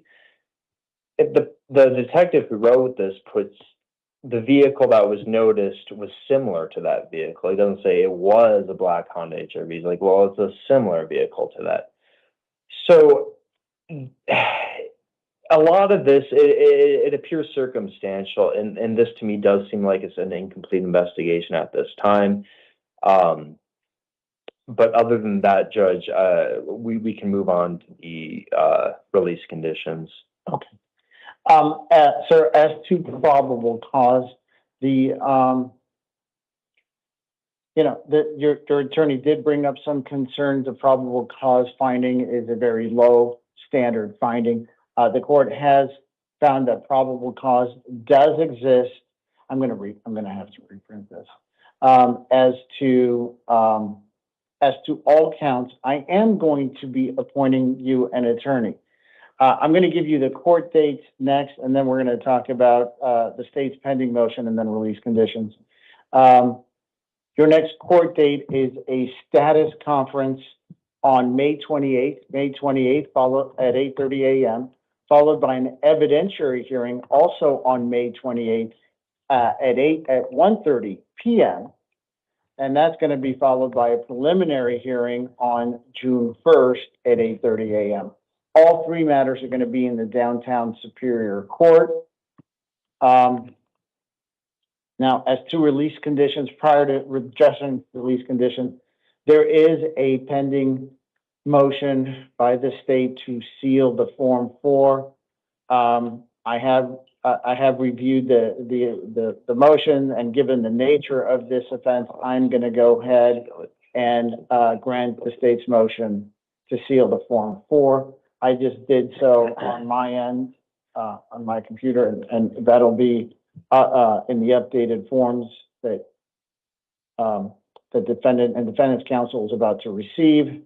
Now, as to release conditions, I'd like to hear from the state. Judge, while we have sealed the Form 4 and the courtroom has been cleared, I do understand that there is a live feed of this particular proceeding on YouTube. So unless counsel challenges some of these issues too much, I would reserve my right to respond. But as you can take judicial notice of, the defendant was on pretrial release in CR 2025-138717. Based upon the finding of probable cause by this court, he now should be held non-bondable. If there is a disagreement, I'd like to discuss that now, but I am cognizant of the fact and of the concern for, I am cognizant of the fact that this is a live feed, and I don't want to go into the allegations in too much depth. Is there a disagreement, counsel? Well, let me ask. Counsel for the state. All right. I thank you very much. I'll allow you to reserve rebuttal at this point. I'd like to hear from defense counsel as to release conditions. Thank you, Judge. So counsel for the state had pointed out that he was on pre-trial release. I mean, technically, yes, he is on pre-trial release. We have another matter going on, but these allegations would have happened before he was charged with the offense that he's on pre-trial release for. So the technicality is he wasn't on any kind of release on October 6th when these allegations stem from. Now, yes, it is true he was on probation at this time, but I've been representing Chris since October of last year. He's been to every single court date. He was arrested back in January on a probation violation, and he posted a $20,000 bond on that. He's also paying my firm a substantial amount of money. He's not a flight risk. I mean, he's been on an ankle monitor too, and he goes to work. He's an electrician, and he's on a curfew at 5 p.m. There's been no violations of that, so he's been complying. He's been showing up to every single court date, and he's presumed innocent. The purpose of bond isn't to be punitive here; it's to assure that he's going to comply with his court dates and show up. And so far, he has been doing so. In fact, he's been so compliant, that's why he's here now. He checked into probation back in January and got arrested with that $20,000 bond. He checked into probation yesterday, and they arrested him. So the concern isn't that he's going to flee. It looks like to hold him non-bondable is because of these allegations, really, and they sound punitive because there's nothing to show that he's been a flight risk whatsoever. Okay, state. Thank you, Judge. As you'll note, there's also a tampering with physical evidence charge for the concealment of the tablet, which occurred while he was on pretrial release. And in addition to that, thank you, counsel, we're asking that he be held non-bondable on his probation matter for luring of a minor, which in fact, obviously, the likelihood of prison is about 100% certain at this point. Thank you. Can I respond to that, Judge? 1 second.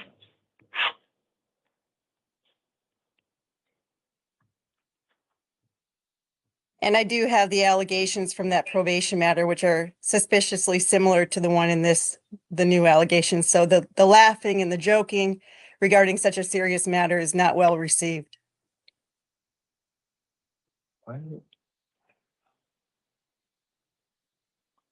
One more second, counsel.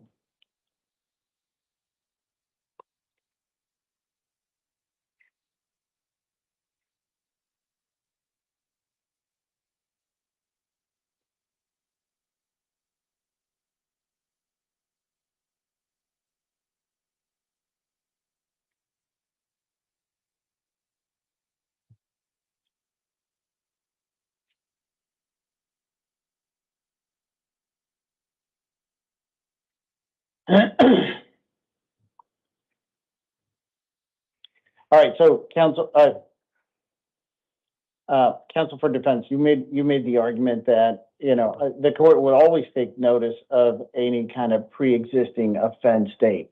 So I'm sorry, any type of offense that happened prior to or preceding to any kind of current offense. I do show for the 2025 matter, although the dates of those offenses were in July through August of 2025, I think he was brought before the court in December, sometime in December of 2025, about mid-December of 2025. The allegation for the luring, I believe, does predate that, does precede the date of when he was actually brought into court and is on release for the 2025 matter. However, the tampering, I believe that offense date is in May of this year, which is after, while he was on probation, while he was on felony release. So even though the luring may precede it, the tampering is alleged to have occurred on or about May 20th. Do you show a different date? I do see a different date because I have a minute entry here that says he was booked into ITR on October 11th, 2025. So that would have been after the allegations on October 6th. So, I mean, unless it was ITR. I'm sorry, counsel, the tampering is May 20th, 2026. Right, and I'm talking about this lowering charge, or rather theft charge that we're doing out of Maricopa, he was booked into ITR on October 11th, it says for that. So he wouldn't have been on felony release on October 6th, if I'm interpreting that correctly. No, that's right, for the luring. For the luring happened October 6th, but he was not on felony release at that time. He would have been on felony release after Correct. October 11th. Correct. I agree. Okay. I agree. But for the tampering, which is currently listed as a Class 6 felony, that does post date. That happened this month, this year. So that does post date. Okay. Because the other matter is IJP, that's a misdemeanor offense. But the tampering is a felony. And because the court finds that because there is at least one felony allegation that post dated that occurred while your client was on felony release, then I do find that that according to Article 2, Section 22, that he was on release at the time for at least one of the alleged felony counts at the time of the offense. As such, I am going to be holding your client non-bondable. There is a chance for you or for your client to readdress the issue of bond at the evidentiary hearing on May 28th. May 28th at 1:30, you'll have a second bite at the apple, so to speak. So with that, I am going to be holding you non-bondable. You're going to be getting a copy of all your release conditions along with all future dates here momentarily. Anything else from the state? Yes, Judge, two things. One, in terms of release conditions for his felony probation matters, based upon today's finding, we would ask that he be held non-bondable. And secondly, I want to thank the court for the professional courtesy of calling this matter first, so defense counsel and myself can go on to our next calendar appointment. So thank you. Thank you. Counsel for defense, anything else? Yes, I just wanted to address, I think, I heard the state, maybe I misinterpreted it, but something about us joking around about the allegations. Maybe there was a misinterpretation, but we are taking these allegations incredibly seriously. And I believe the allegations may have been pertaining to the probation matter. Gotcha. And for the record, and state, hopefully you're still online here, counsel for the state rather. I do not have the probation matter with me. I'm sorry, in front of me on this calendar today. Now, there is a chance there may be a page 2 pertaining to the probation matter, but the probation matter is not on the docket for today. So as such, I'm not going to declare any findings for the probation matter. When it comes up before the next judicial officer, they will be addressed at that point. Judge, I do want to bring this up in fairness to defense counsel. If he does not have that initial appearance on the petition to revoke on those probation matters, any day that he serves will only apply to the new matters, not to his probation matters. And so just as an officer of the court, I want to bring that up, that it is in everyone's best interest. I would assume that they want to be heard on that quickly. I'm sure, and counsel, I normally give everyone a chance to reply just to kind of get, I'm sure the page 2 will come up here within the next 24 hours. Understood. And Judge, one more thing, and I don't know if this is appropriate for this type of hearing, but in reference to that $20,000 bond that was already posted, since he's going to be held non-bond, is there an option to exonerate that bond today? That's something that would have to come up at the next proceeding. I don't even have the 2025 matter on the calendar for today. So I don't know if I could. Those are release conditions that would have to be addressed at the next proceeding. All right. With that said, We are adjourned on this matter. Thank you very much. You should be getting a copy of your paperwork here momentarily, and then we can bring everyone else back in. Thank you. Thank you. Is it supposed to go back in that briefly or? Thank you. Okay, which is.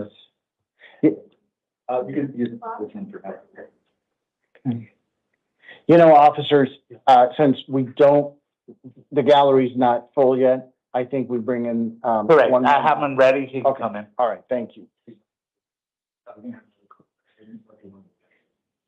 Counsel for the state, are you staying for any other matters?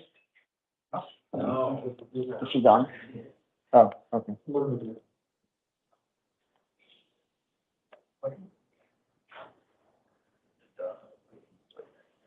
Thank you.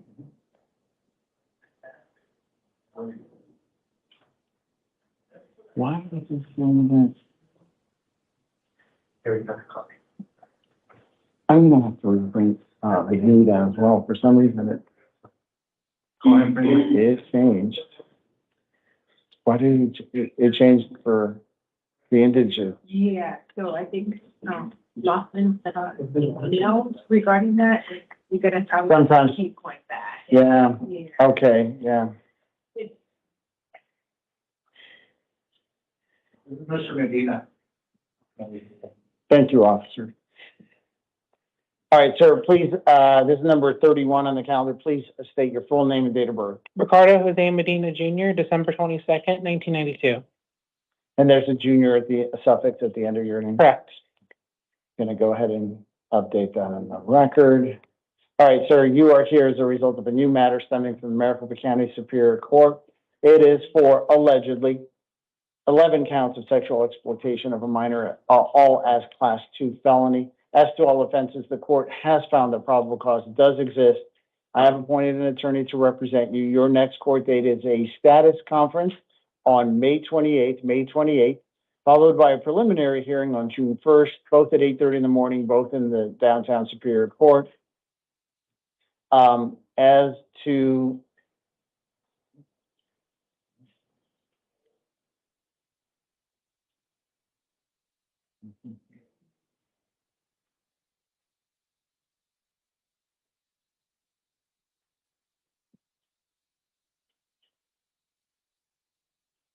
Okay, as to your release conditions in this matter, the court is ordering, given the nature of the offense and the fact that you were on probation for another sex offense related matter, the court is imposing a secured appearance bond in the amount of, a cash only bond in the amount of $100,000.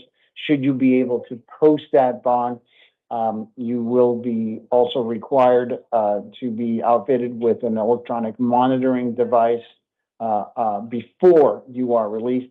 There are additional release conditions that apply. I'm not going to go over those with you, but they're going to be included in the paperwork you're about to receive. And that was your first matter, number 31 on the calendar. Your next matter is number 32 on the calendar, and that's the probation matter that I just referred to. Probation matter stemming from the Maricopa County Superior Court for a Class 3 felony. I've appointed an attorney to represent you in that matter as well. Your next court date is a probation revocation arraignment and possible disposition hearing on May 28th at 8:30 in the morning in the downtown Superior Court. As to the release conditions in this matter, the court has imposed a secured appearance bond in the amount of $100,000. Again, also with a electronic monitoring device installation prior to your release. There are additional release conditions that apply for both matters that I have not gone over with you, but you're going to get them in the paperwork that you're about to receive. One of which I would like to point out is the fact that you must contact your probation officer within 24 hours of your release. All right, if I can have you step to your left, please.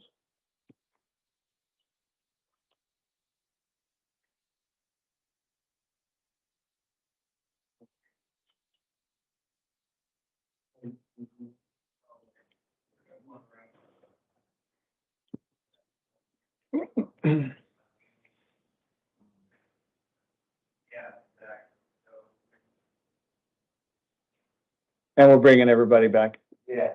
All right. Thank you, officer. Thank you for the musical chairs this morning. Thank you for your patience. You got it, that version? I'm gonna bring it in right now. You know?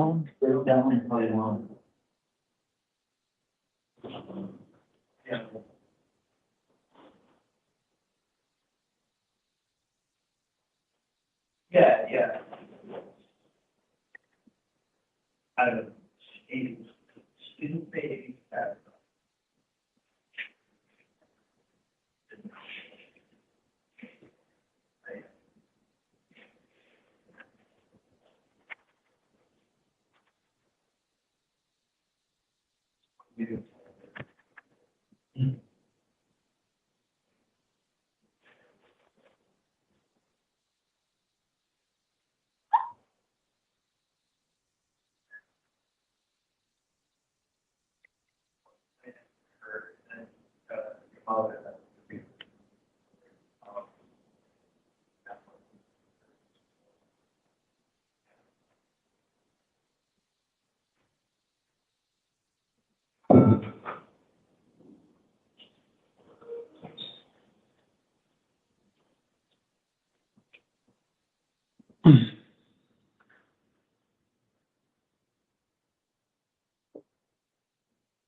All right, do you have number 4 on deck? Albert Washington. Yes.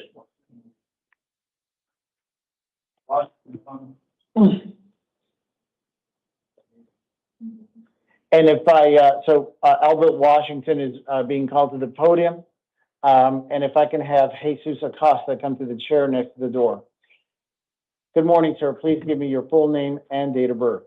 Albert Washington, 05/29/97.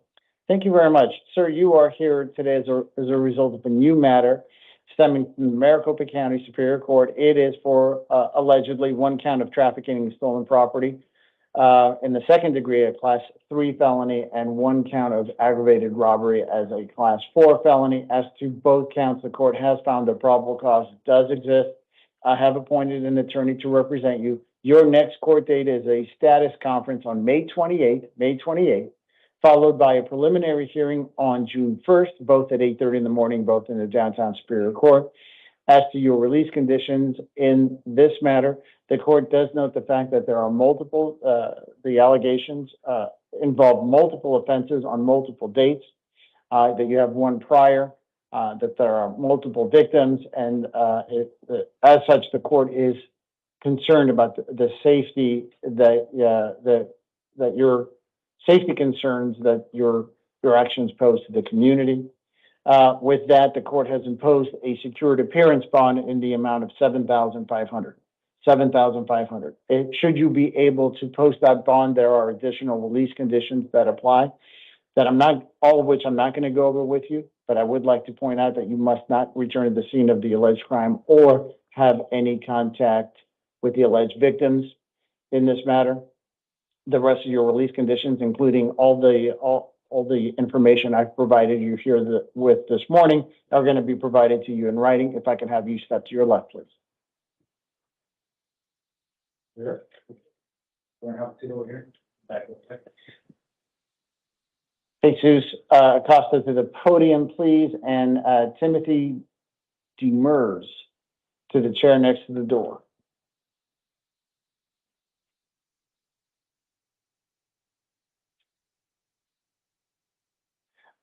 Good morning, sir. Please give me your full name and date of birth. Jesus Acosta, 1986. And month and date? 12/20/1996. Okay, thank you very much. Sir, you're here today as a result of 3 different matters. The first is a new matter from the Maricopa County Superior Court. It is for allegedly 2 counts of possession or use of a weapon in a drug offense, 2 counts of possession or use of a weapon as a prohibited possessor, 1 count of possession of dangerous drugs, 1 count of possession of drug paraphernalia, that the possession of dangerous drugs is a Class 4 felony, the paraphernalia is a Class 6 felony, 1 count of resisting arrest is a Class 6 felony, 3 counts of criminal trespass as all as Class 1 misdemeanors, and 1 count of criminal trespass in the second degree as a Class 2 misdemeanor. As to all counts, the court has found that probable cause does exist. I have appointed an attorney to represent you. Your next court date is a status conference on May 28th, followed by a preliminary hearing on June 1st, both at 8:30 in the morning, both in the downtown Superior Court. As to your release conditions, the court has noted that fact that you are on probation for 2 other felony offenses, and the severity and the gravity of your offenses appear to be getting worse. And now that you're with this offense being the fact that you were found with firearms. As such, the court has imposed a secured appearance bond in the amount of $15,000, $15,000. Should you be able to post that bond, you must contact your probation officer within 72 hours of your release. Your second matter, number 10 on the calendar, is a probation violation matter for a Class 6 felony. I have appointed an attorney in that matter as well. Your next court date is a probation revocation arraignment and possible disposition hearing on May 28th at 8:30 in the morning in the downtown Superior Court. As to this matter, because you have allegedly violated term 1 of your probation by committing new offenses while on probation, the court has imposed a secured appearance bond in the amount of $1,500. As to this matter, should you be able to post this bond as well, you must contact your probation officer within 72 hours of your release. And finally, number 11 on the calendar, your third matter is also a probation violation matter for a Class 5 felony. I have appointed an attorney to represent you in this matter as well. Your next court date is the same as your other matter, probation matter, is on May 28th, correct? May 28th at 8:30 in the morning. It's a probation revocation arraignment possible disposition hearing. For this matter, I'm also going to be imposing a secured appearance bond in the amount of $1,500. As to all 3 matters, should you be able to post that your bond, you must contact your probation officer within 72 hours of your release. The rest of your release conditions, I'm not going to go over with you here today, but you are going to receive them in the paperwork you're about to be handed here shortly. If I can have you step to your left. Thank you. Timothy Demers, please, and Sebastian Begay to the chair next to the door.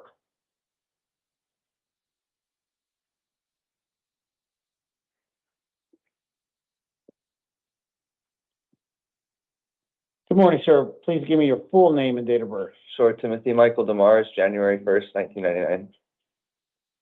Thank you very much. I apologize for mispronouncing your. Oh, that's quite all right. Thank you. All right, you're here today as a result of 2 different matters. The first matter is a new matter stemming from the Maricopa County Superior Court. It is for allegedly 3 counts of aggravated domestic violence as all 3 as Class 5 felonies. As to all 3 matters, the court has found that probable cause does exist.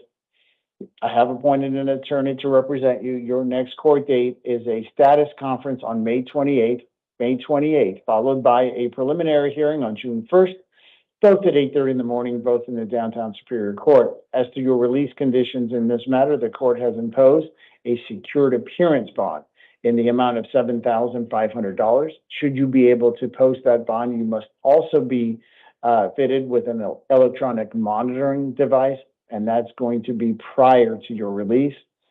The rest of your release conditions, I'm not going to go over with you, but they do include, you're going to get them all in writing, but they do include not returning to the scene of the alleged crime or having any contact with the alleged victim, and contacting your probation officer within 72 hours of your release. Your second matter, number 14 on the calendar, it is a probation violation matter for a Class 1 misdemeanor. I have appointed an attorney in that matter as well. Your next court date is a probation revocation arraignment and possible disposition hearing, also on May 28th.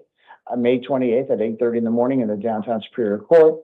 As to the release conditions in this matter, the court has imposed a secured appearance bond in the amount of $250 for an alleged Term 1 violation. Term 1 on everybody's probation is not to commit new crimes while on probation.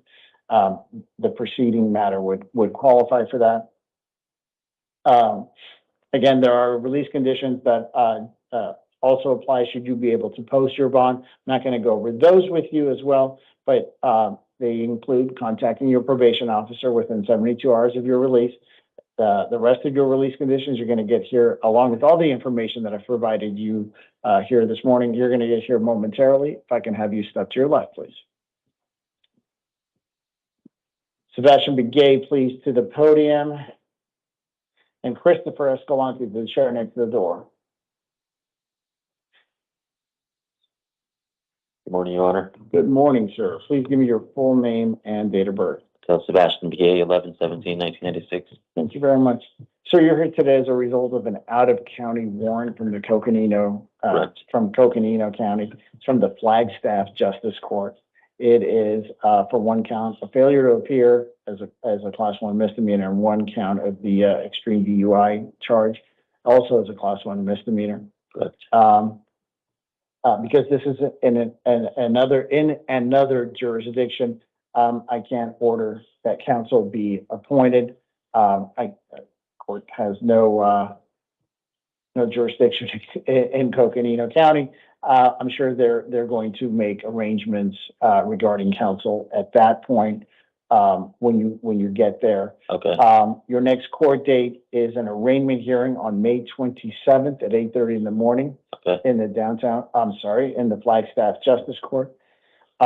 In this matter, the court is going to be affirming the Justice Court judge's bond amount in the amount of $2,900.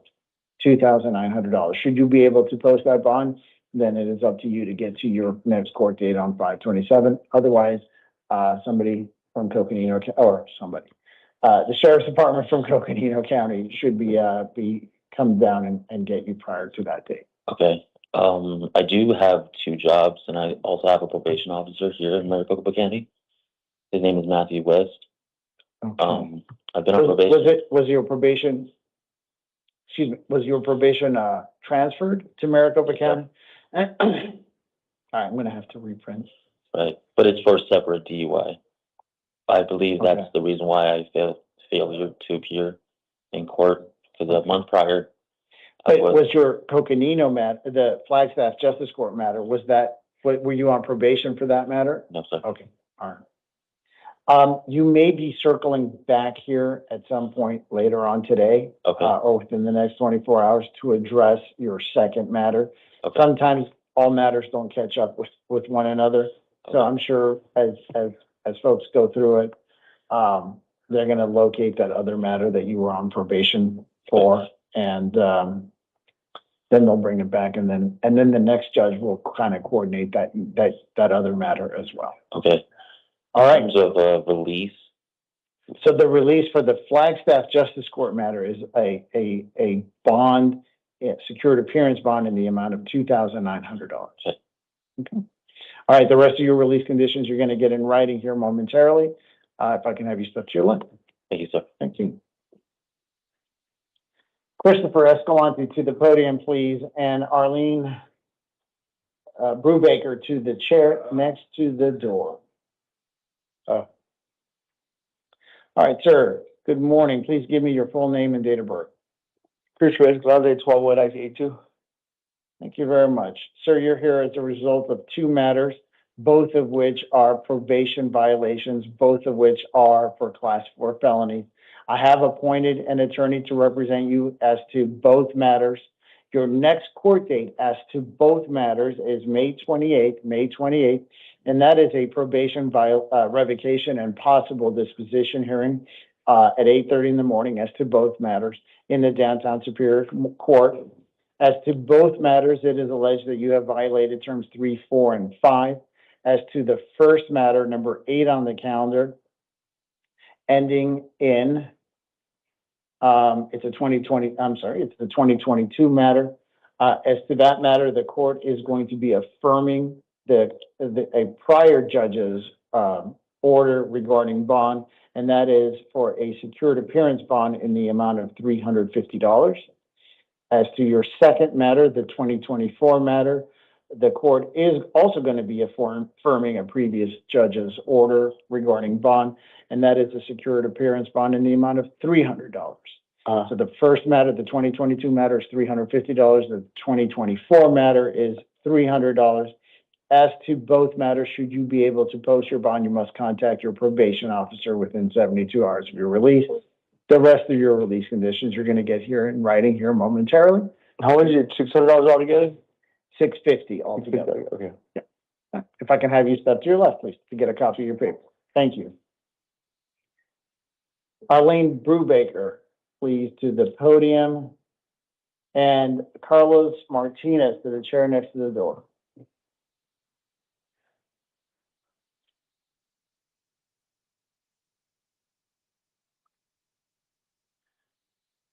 Good morning, ma'am. Please give me your full name and date of birth. Arlene Brubaker, And your date- January 15th, 1972. Thank you very much. Ma'am, you're here today as a result of a new matter stemming from the Maricopa County Superior Court. It is for one count of criminal trespass as a Class 6 felony and one count of drug paraphernalia possession as a Class 1 misdemeanor. As to both counts, the court has found that probable cause does exist. I have appointed an attorney to represent you. Your next court date is June 4th, followed by, and that's going to be a status conference, followed by a preliminary hearing on June 8th, both at 8:30 in the morning, both in the downtown Superior Court. As to the release conditions in this matter, the court has noted the fact that you have no prior felony convictions, and you have no prior failure to appear so far. So then, as long as you promise this court that you're going to appear on your own without the help of the officers here on June 4th, I'm going to be inclined to release you on your own recognizance here today. Okay. Do you so promise? Yeah. Okay. Then it is ordered releasing you on your own recognizance here today. There are additional release conditions that apply. I'm not going to go over those with you, but they're going to be included in the paperwork you're about to receive. Okay. If I can have you step to your left, please.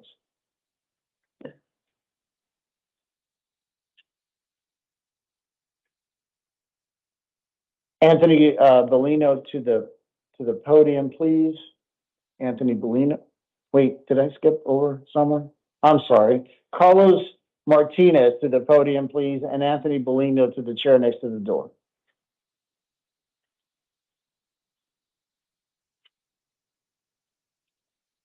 Good morning, sir. Please give me your full name and date of birth. Carlos Orlando Martinez, And your date of birth? 11/2/1981. Right, thank you very much, Mr. Martinez. John, you are here today as a result of a new matter from the Maricopa County Superior Court.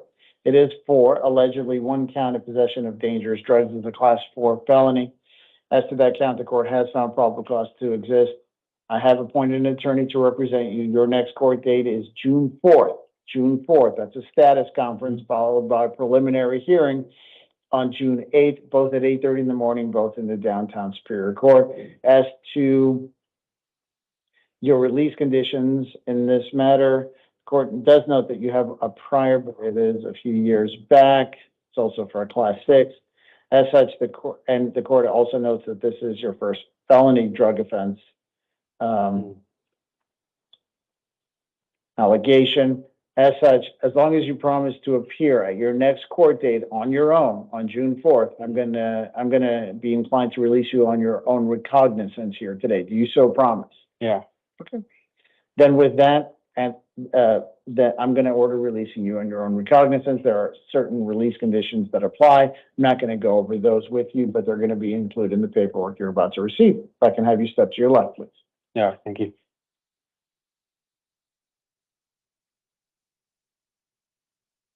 Anthony Bellino, please, to the podium. Gregory Gouldsby to the chair next to the door. Good morning, sir. Please give me your full name and date of birth. Anthony Bellino, May 15th, 1968. Thank you very much. Sir, you're here today as a result of two matters. The first matter is a new matter, number 13 on the calendar, stemming from the Maricopa County Superior Court. It is for allegedly one count of possession of narcotic drugs, a Class 4 felony. As to this matter, the court did not find probable cause to exist, therefore I cannot hold you on this offense. That doesn't mean that your offense is dismissed or the charges are dismissed.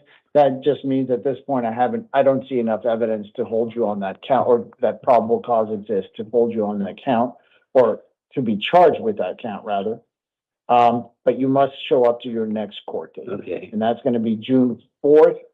June 4th, it's a status conference followed by a preliminary hearing on June 8th, both at 8:30 in the morning, both in the downtown Superior Court. I have appointed an attorney to represent you, and I am going to be releasing you on your own recognizance on this matter, on the 2026 new matter. You also have a older matter, your second matter, number 12 on the calendar. It's a 2021 matter. It is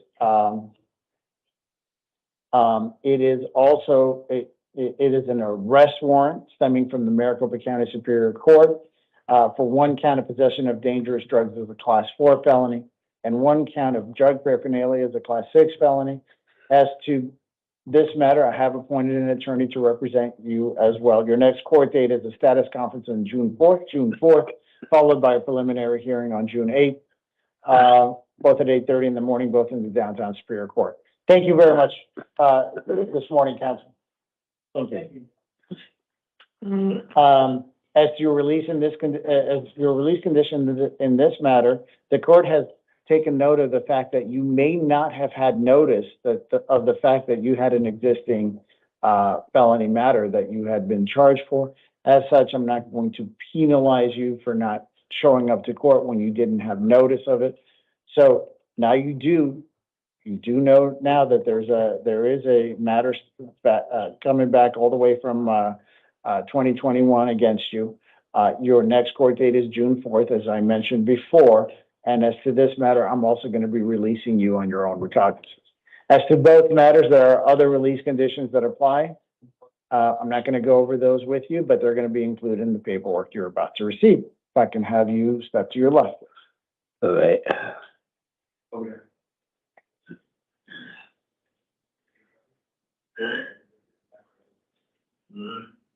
Gregory Goolsby, please, to the podium.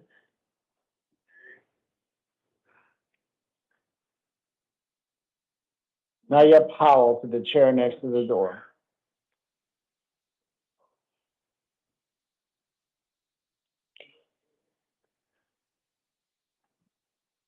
Hello, sir. Good morning, sir. Please give me your full name and date of birth. Excuse me? Your full name and your date of birth. Sorry, because my face is swollen up because when they slammed me on the ground, I got a busted eardrum, the doctor said. Okay. But Are you Gregory able to- Goolsby, Okay. 52464. Thank you very much. Yes, sir. Sir, you're here today on four different matters. The first one is a new matter stemming from Maricopa County Superior Court. The other ones, I believe, are all probation violation matters. So the first new matter stemming from the Maricopa County Superior Court, it is for one count of possession of dangerous drugs and one count of possession of narcotic drugs, both as Class 6 felonies, and one count of resisting arrest and one count of possession of drug paraphernalia, both as Class 6 felonies. Okay. Now, I'm not going to determine whether you're guilty or innocent here on this matter. I just have to determine whether or not there's probable cause to exist that the offenses were committed. I do find probable cause to exist as to all counts. I have appointed an attorney to represent you. Your next court date, let's see here. Your next court date is June 4th. That's going to be a status conference followed by a preliminary hearing on June 8th, both at 8:30 in the morning, both in the downtown Superior Court. You said June 8th? June 4th. Okay. And you're also going to get everything in writing. As well. Okay. So your next court date on this matter, on the new matter, is June 4th. Okay. June 4th at 8:30. All right. There are, as to the release conditions in this matter, I am going to be releasing you on your own recognizance. Thank you, sir. Your second matter, number 21 on the calendar, is a probation violation matter. As so are all of your other three matters. So number 21 on the calendar is a probation violation for a Class 6 felony. Number 22 on the calendar is a probation violation for another Class 6 felony. And then the number 23 on the calendar is a probation violation for yet another Class 6 felony. As to all matters, as to all of your probation, all three of your probation matters, I have appointed an attorney to represent you. As to all three of your probation matters, your next court date is May 28th. May 28th. That's a little bit sooner than that June 4th date Yes, for the new case. May 28th at 8:30 in the morning. Okay. As to all matters, it's the type of hearing is, it's called a probation revocation arraignment and possible disposition hearing. Okay. Again, on May 28th. As to all three of your probation matters, the court is going to be releasing you on your own recognizance here today. So for all four matters, I'll be here. I'm going to be releasing you on your own recognizance, and I'm glad to hear that. I'm happy to hear I appreciate that. May 28th. It's not going to be in this building. It's going to be in the downtown Superior Court. Oh, I know. I got you. So, it's going to, the address of which and the location of which is going to be provided for you in the paperwork you're about to receive. As to all four matters, there are other release conditions that apply. I'm not going to go over those with you. They're going to be included in writing. One I would like to point out, however, is that you must contact your probation officer within 72 hours of you being released here today. As soon as I get out, I will. Fantastic. Good to hear. All right. Let me have you step to your left, and good luck to you, sir. Thank you. Naya Powell, please, to the podium, and Ashley Ratliff to the chair next to the door. Good morning, ma'am. Please give me your full name and date of birth. Naya Powell, August 3rd, 1997. Thank you very much. Ma'am, you're here today as a result of a new matter stemming from the Goodyear Municipal Court. It is for allegedly one count of assault and one count of disorderly conduct, both as Class 1 misdemeanors. Given the nature of the offense, I cannot appoint an attorney to represent you. Not you, anyone charged with these types of offenses and in a municipal court type jurisdiction. But you can hire an attorney to represent you at your own cost and expense if you wanted to hire a private attorney, for instance. Your next court date is an arraignment on June 10th at 1 p.m. in the Goodyear Municipal Court. As to your release conditions in this matter, the court has, looking at your criminal history, you don't have any felony convictions. You also have no failure to appears. With that, I am going to be releasing you on your own recognizance here today. There are some additional release conditions that apply that I'm not going to go over all of them with you. A few that I'd like to point out is that you have no contact with the alleged victim in this matter. And I don't believe this may apply to you, but you and the alleged victim do not reside in the same. You do. Then it does apply to you. You may not reside at the same location, so you can't go back to your home. However, I'm gonna reprint this. However, because you cannot have any contact with the victim, and if you guys reside together, you can't go back to your home. Those orders are going to stay in effect until another judicial officer either changes those orders or your case is concluded. Even though that you can't go back to your house, what I am going to because you and the alleged victim reside together, what I am going to do is allow for one civil standby order, and what that is that you contact local law enforcement in the town or city you live in. You make an appointment with them to meet you at your current residence. So, you know what? I'm sorry. One more time. Thank you for your patience on that one. And you contact them, make an appointment with them to meet you at your current residence, and they will allow you some time together, some essential personal effects, so you could take them to your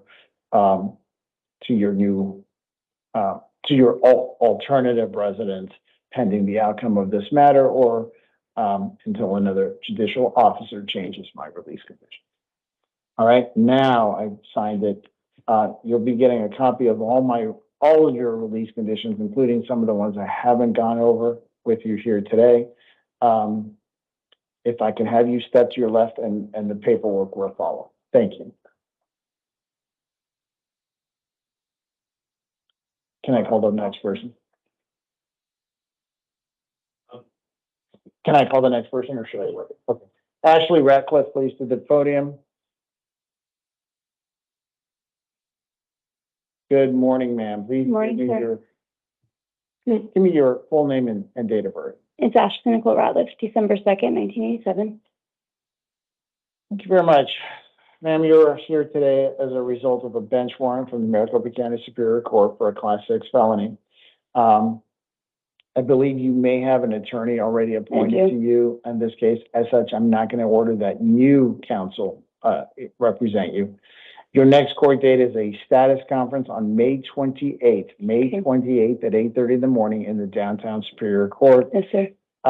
As to your release conditions in this matter, I am going to be affirming release conditions that were set by a previous judicial officer in your matter, the judge that also issued the warrant in this matter. And they are release conditions for a $1,000 cash only bond. $1,000 cash only bond. Should you be able to post that bond, there are additional release conditions that apply. I'm not going to go over all of those with you here today, but they're going to be included in the paperwork. Can I ask you a question? Sure. So I had some health issues and stuff like that my attorney is aware of. So the reason I missed court is because health issues and I just didn't have a vehicle. I'm not making excuses, but she was aware that I was hoping to go into court on my own. And she said that we could, I would meet her and hopefully do something, you know what I mean? Because I was at where there was a warrant out. So long story short, does that not apply anymore? Can I not, could she not help me anymore? You know what I mean? She could, well, at this point, coming in on your own has passed. Yeah. So to speak. But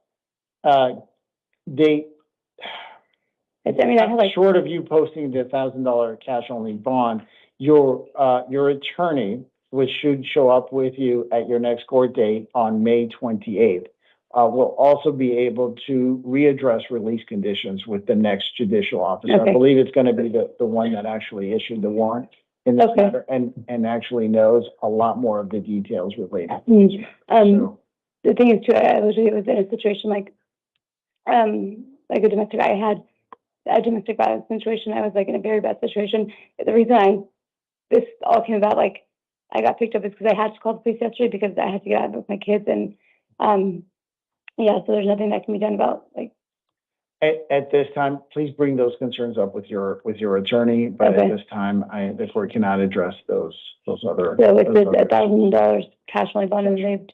What does that? How does that work? So say I don't have. If it's somebody that's not here in town, how would they do that?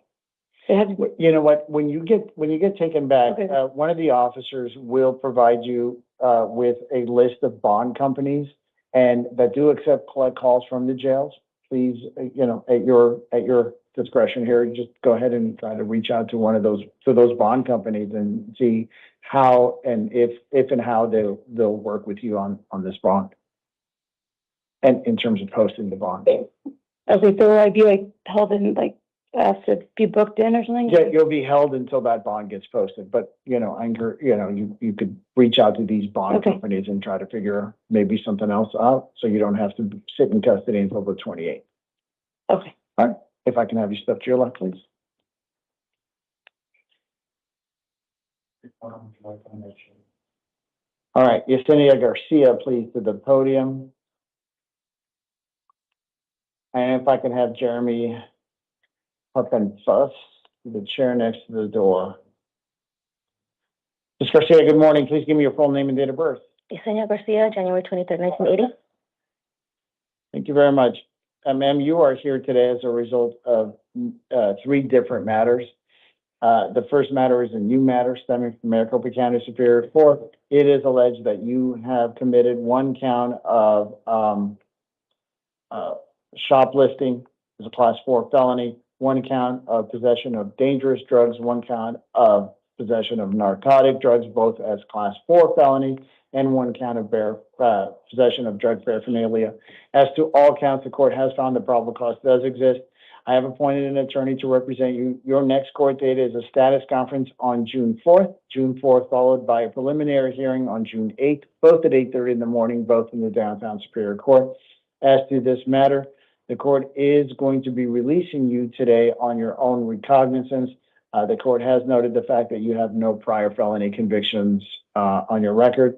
There are some additional release conditions that apply as to this matter and all matters.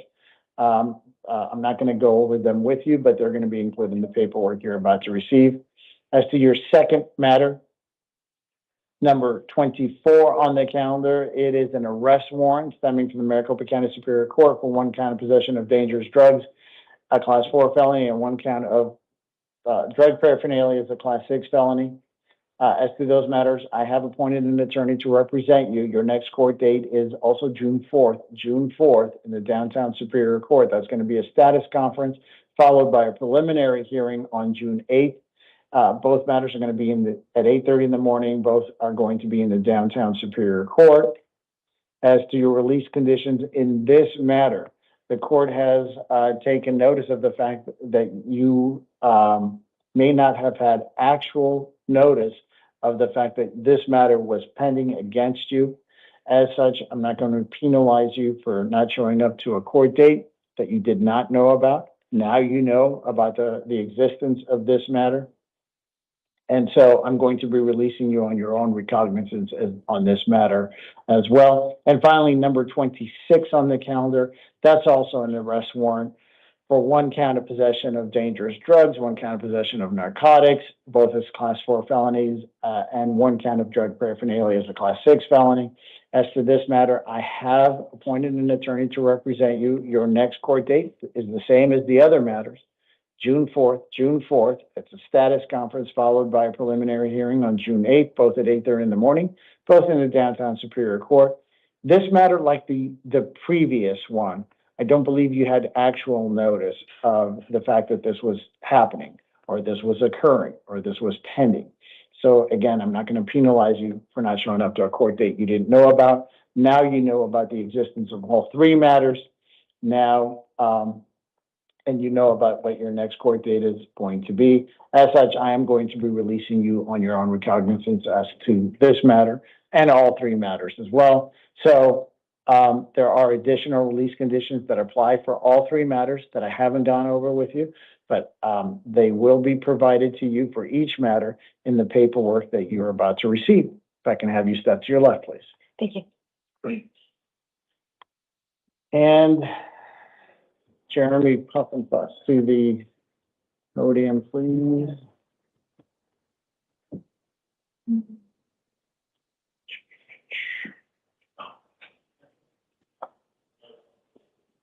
Good morning, sir. Please give me your full name and date of birth. Jeremy Michael Pappenfuss, 12/16/1981. Thank you very much. Sorry I mispronounced your, That's fine. Hey, your you're not the last first. name.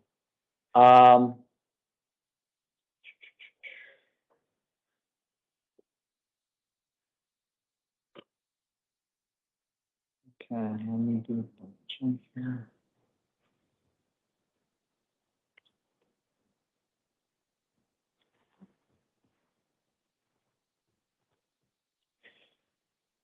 All right. All right, you're here as a result of an out-of-state warrant, an extradition related matter. Were you given a laminated card prior to stepping up? Yep. All right. So, all right. Let's begin. So a warrant was issued, but when I said it by another state, it's the state of California. Yeah. That state does want you back. The confirmation that we do have confirmation that they do want you back. You were given that laminated card, and did you have a chance to read through that laminated? I did. Okay, again, the state, the warrant is from the state of California. Given the fact that you've read this card, you have a choice to make at this time. You could choose to waive your right to an extradition hearing and then be sent back to the requesting state within 30 days, or you can demand an extradition hearing and that a governor's warrant be signed by the governors of both states before you are sent back to the state of California. If you choose to waive your right to an extradition hearing, you would be held non-bondable in Maricopa County Jail for a period of for a period of 30 days, to allow time for the state of California to come and get you. That 30 days would start tomorrow. Day one would start tomorrow, as long as you do not have any other criminal charges pending against you anywhere in the state of Arizona. If you do have other criminal charges pending against you in the state of Arizona, that 30-day period would not start until those other charges are resolved. So do you, I will set, if you choose to have an extradition hearing, I will set a next court date for you. And it'll be in the downtown Superior Court. I cannot appoint, if you choose to have a hearing, I cannot appoint an attorney to represent you, because of the fact that extradition matters are civil in nature. But you do have the right to hire a private attorney at your own cost and expense if you so want. You're also entitled to bail in the case. I think I'll be setting bond. I'm inclined to set bond in the amount of $50,000, which is what the state of California was asking for. 50,000. Correct. Let me just double check that. Yeah, $50,000 bond.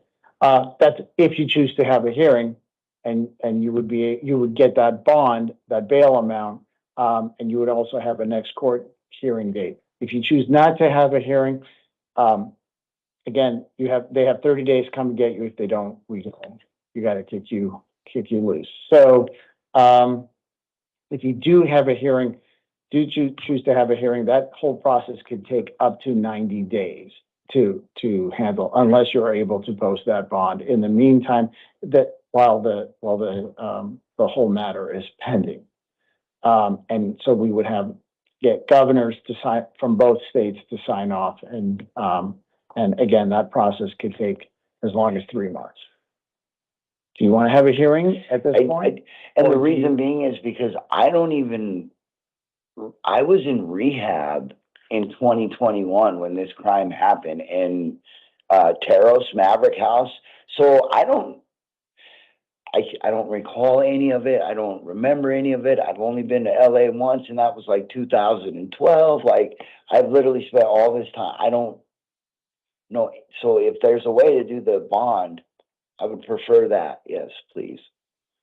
Because a burglary charge, all I know is that it's a burglary charge in 2021 in LA, is what they told me when they arrested me. Okay.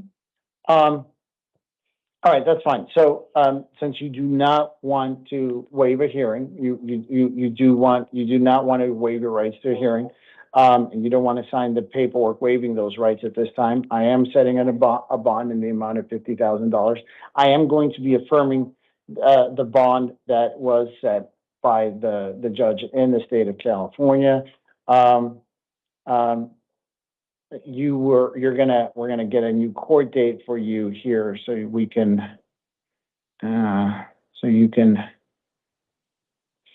when and where, and where to the,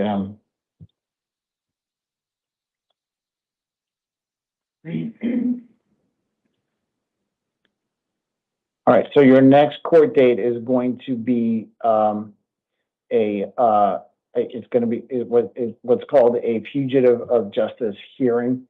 It's going to be on June 1st at 1:30 in the morning in the downtown Superior Court. At that point, you may have a chance to readdress your release conditions as well, other than the bond that I have imposed. And the judge there will also hear any arguments related to this matter. One more second. Okay. At this point, with your bond and your next court date. The rest of your release conditions, should you be able to post that bond, are going to be provided to you in writing. I'm not going to go over them with you. And the paperwork will be given to you here momentarily. Yeah, if I can have you step to your left, and your paperwork will be catching up.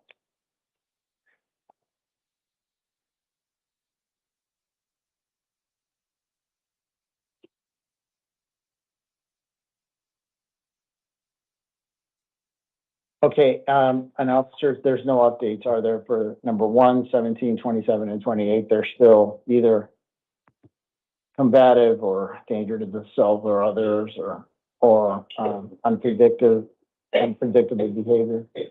Okay. As to number 1 on the calendar, Capraccio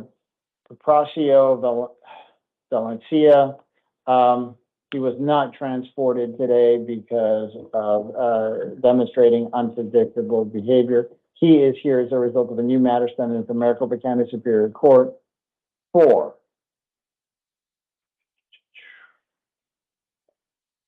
I'm just going to wait until the Give me a clear amount. yeah, if you could.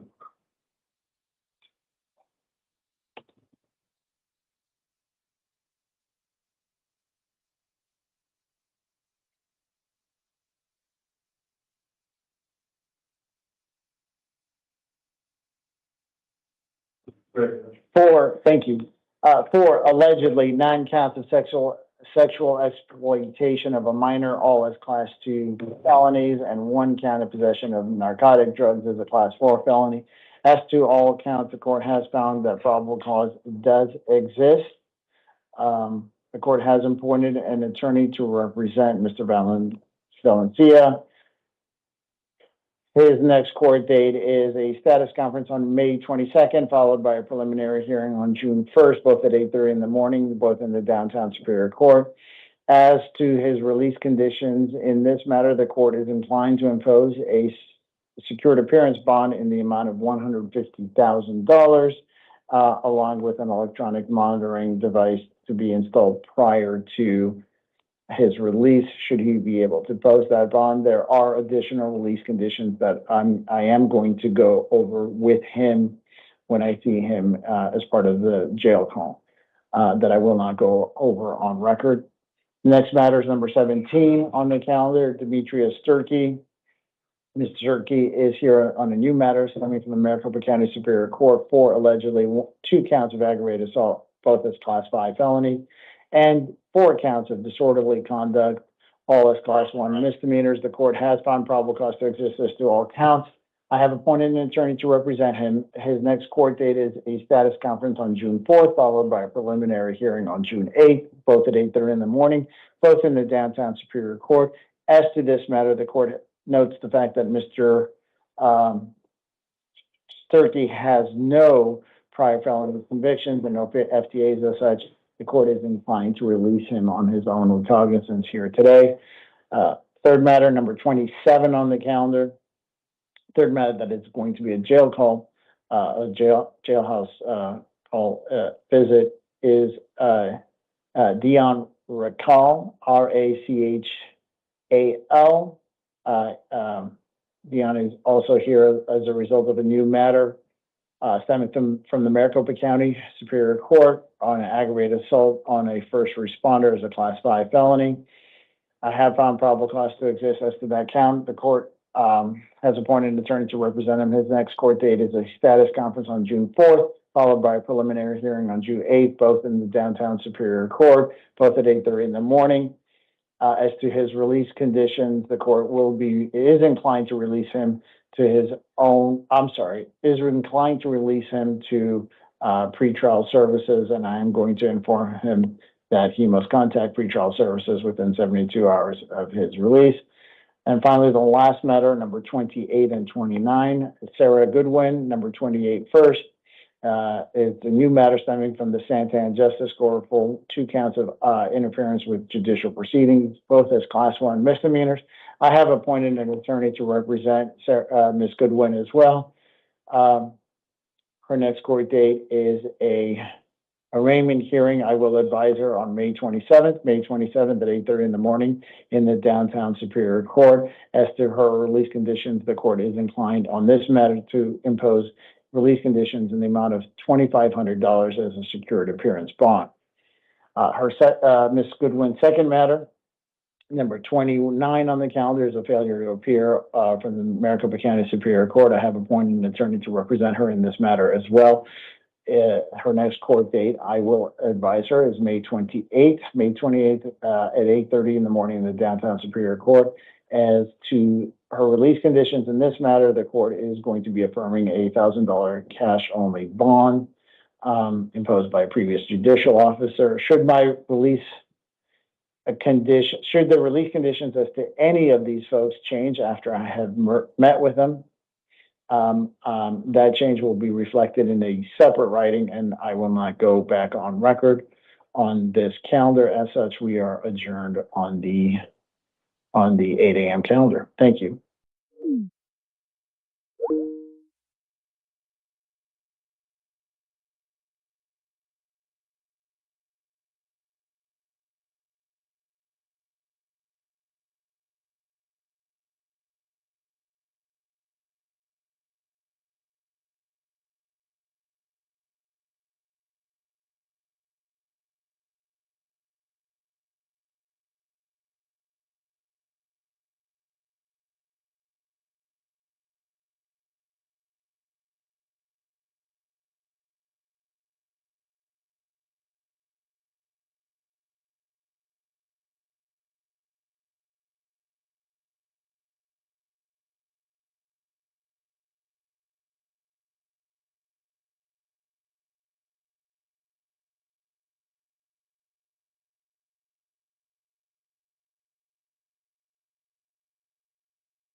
Today, no drugs, no alcohol. Your next court date will be June 24th at 2:30 p.m. at the Tucson City Court downtown. When you get out of jail today, you'll get a sheet of paper with all the information on there. There'll also be a phone number. So if you can't make that date for some reason, please call them in advance to reschedule. If you don't show up, you don't call to reschedule, a warrant can issue for your arrest. Trial can go without you. If you're convicted at a trial in your absence, but you're not able to be sentenced within 90 days due to that warrant status, you may lose your right to a direct appeal. You understand the consequences of failing to show to court, Ms. Ray? Yes, Your Honor. Your Honor, jail here. Miss Ray does have a superior court. She does. It was not on my sheet. Let me see. Well, I had missed court, but I did talk to my lawyer about rescheduling it.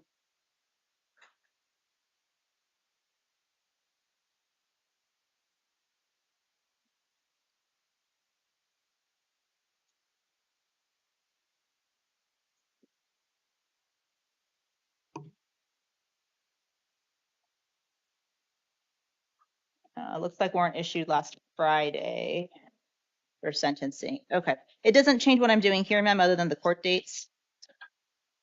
It just means you're not getting out today because of the other hold until you see, I guess, Judge McGinley there. Okay.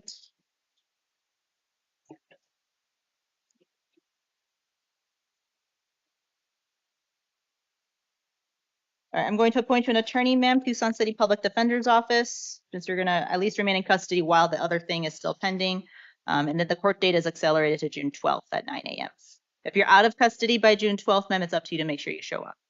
I'll enter not guilty pleas on your behalf. Thank you, Jill, for the update there. You understand all that, Ms. Ray? Yes, Your Honor. Excuse for today. Thank you. Thank you. Good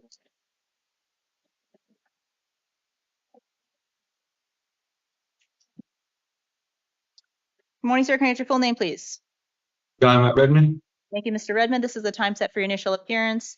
I'm seeing you today on a failure to appear on a probation violation disposition. Looks like you failed to appear several times, also within the last couple of months. The charges, these are old charges, but they're for disorderly conduct, criminal damage. All right, you have the right to remain silent. Anything you say can and will be used against you. You have the right to hire your own attorney. Appoint Tucson Public Defender's Office to represent you. I believe they previously represented you as well. Judge Millian is requesting a $3,000 bond. I am going to honor that request. $3,000 bond cash. Appointing you an attorney. And then if you are released or if you post that bond, any and all terms of the probation that you are currently on, you'll see Judge Millian next week. All right, May 27th at 1:30. May I ask you something, please? Sure. I'm concerned because of my dog. Well, my dog was with me when I got arrested. If I don't get my dog within 4 days, they told me that they'll euthanize my dog because my dog's a pit bull. But they can't hold my dog because of her, because who she is. This is a very old child. Try to call around for some friends or family to help support you with your dog. I have no family. My mom and dad are dead. If you look at my record, I have no family. That's what I'm saying. You have to reconsider something because this charges are really old. I always hope like I'm just having trouble. I'm having trouble getting on my classes. That's what it is. It's DB classes from like 2 or 3 years ago. We're going to have trouble. This is a long time ago. I'm trying to get myself together. It's been a long time. And on Headcom and D-Blitz, I have no restraining order with her, nothing. Like, she's still my girlfriend. She was a La Frontera. There's a recovery coach there. It's not like this is like a continuous issue where I keep like messing with my victims and stuff like that. Like, I love her. Like, we're still together. Okay, I'm reducing the bond to $1,000. It'll be cash or secured. Thank you. Thank you. I still don't know I can even afford it. But thank you. We don't have the money. Oh my God. Romero. All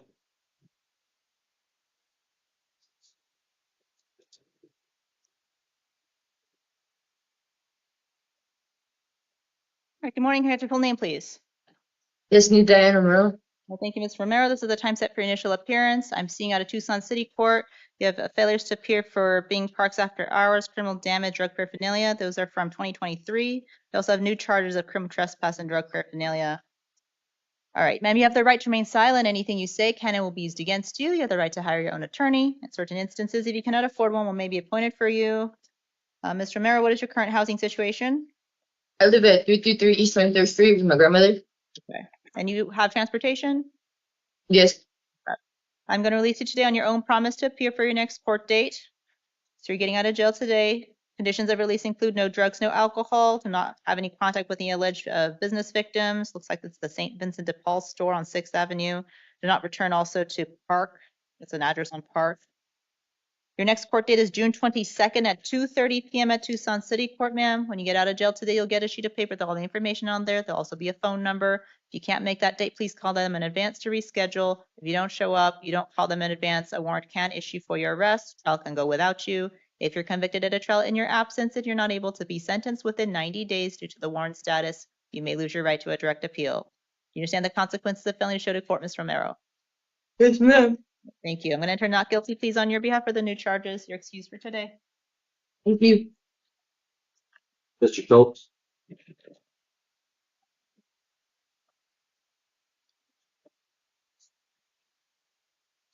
All right, good morning, sir. Can I have your full name, please? Timothy Schultz. All right, thank you, Mr. Schultz. This is the time set for your initial appearance. I'm seeing out of Tucson City Court for some failures to appear. Charges are for drug paraphernalia, 3 counts, and reckless burning. They're all from earlier this year. I'm not seeing you on this today, but looks like you have a probation violation. Hold in Superior Court. You'll see a judge separately on that. So you have the right to remain silent. Anything you say can and will be used against you. You have the right to hire your own attorney. I'm going to appoint the Tucson City Public Defender's Office to represent you for the city court matter. I'm going to issue some release conditions for this case. I'm going to release you on your own promise to appear, so there's not going to be a bond on here, but like I said, you're being held on the felony stuff right now. No drugs, no alcohol. Already told you I'm appointing you an attorney. Your next court date will be June 12th at 9 a.m. at Tucson City Court. If you're still in custody because of the felony matter, the jail will make sure you get seen. If you're out of custody by then, it's up to you to make sure you show up that next court date. As you can see, when you fail to appear for courts or warrants can issue. Do you understand all that, Mr. Schultz? Yes. All right, thank you, sir. Your excuse for today. Mr. Dawson.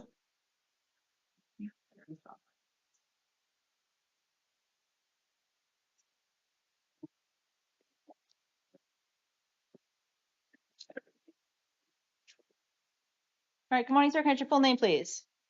Bartholomew Trussell. All right, thank you, Mr. Throssell. This is a time set for your initial appearance. I'm seeing out of Tucson City Court. Looks like these are all old charges. They're failures to appear for disorderly conduct, domestic violence, drug paraphernalia, 2 counts, criminal trespass, 3 counts, theft, shoplifting, 2 counts. These are from 2023 up till now, 2026. All right, they're all old charges. All right, so you have the right to remain silent. Anything you say can and will be used against you. You have the right to hire your own attorney. I'm going to appoint the Tucson City Public Defender's Office to represent you. All right, there's been a number of failures to appear in this case, sir, and looks like you last failed to appear actually a couple weeks ago. I'm going to honor the bond amount that is on the warrant for failing to appear and issue a bond amount of $500, cash or secured. If you do post that, sir, or if you're released from custody, no drugs, no alcohol, no contact with any alleged victims, do not return to any incident locations of the theft, shoplifting allegedly on Ajo, Benson Highway. There's 2 locations on Ajo. All right, like I said, I'm appointing an attorney to help you through this process. Your next court date is May 29th. I believe that's next. Yeah, so it's next Friday. You'll see a judge next Friday with Tucson City, and your attorney will be there to assist you. All right? You understand all that, sir? Yes. All right, you're going to be held until then unless you post the bond, but you'll have an attorney to help you out. You'll see a judge next week. All right. You're excused. Monday.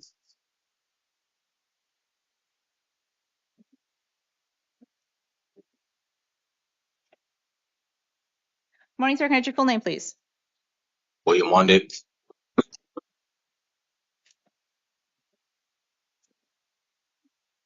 All right, thank you, Mr. Wadnick. This is the time set for initial appearance. I'm seeing you out of Tucson City Court for new misdemeanor charges of assault and disorderly conduct, domestic violence. So you have the right to remain silent. Anything you say can and will be used against you. You have the right to hire your own attorney. In certain instances, if you cannot afford one may be appointed for you. All right, in this case, I am going to release you on your own promise to appear for your next court date. Your conditions of release include do not commit any acts of domestic violence. You may have continued contact with Charisma Pinion if you'd like. That's up to you. Your next court date is June 23rd at 1:30 p.m. at the Tucson City Court downtown. When you get released from jail today, sir, you'll get a sheet of paper with all the information on there, the court date, a phone number, the address. If you can't make that June 23rd date, please call them in advance to reschedule. If you don't call them, you don't show up, a warrant can issue for your arrest. Trial can go in your absence. If you're convicted at a trial in your absence and you're not able to be sentenced within 90 days due to that warrant status, you may lose your right to a direct appeal. You understand the consequences of failing to show to court, Mr. Wandick? Yes. All right, thank you. I'm going to enter not guilty pleas on your behalf. You're excused for today. Mr. Williams.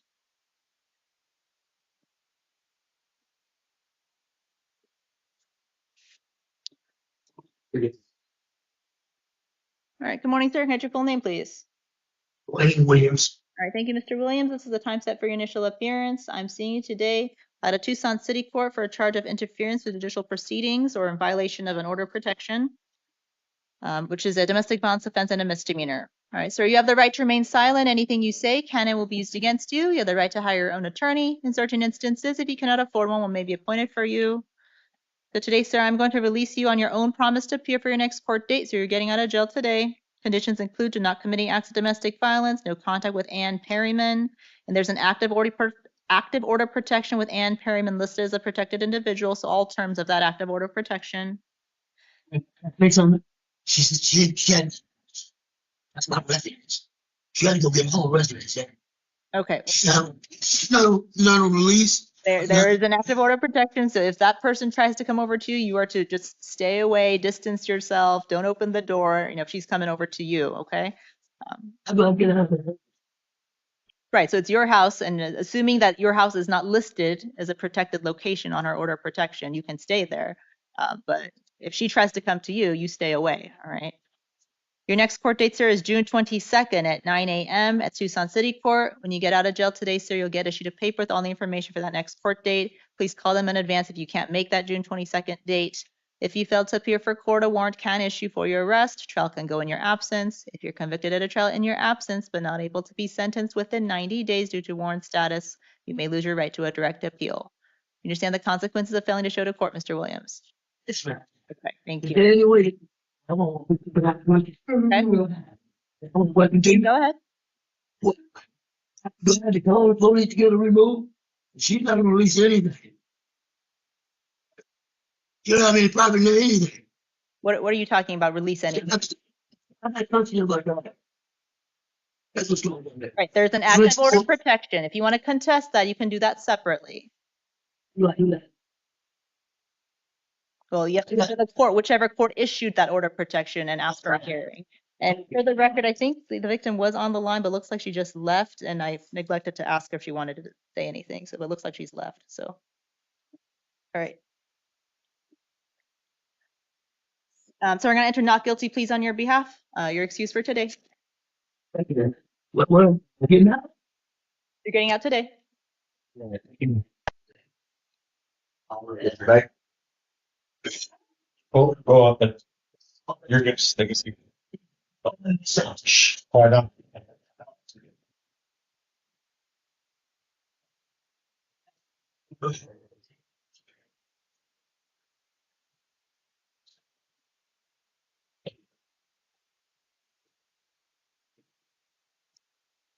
All right, good morning, sir. Can I get your full name, please?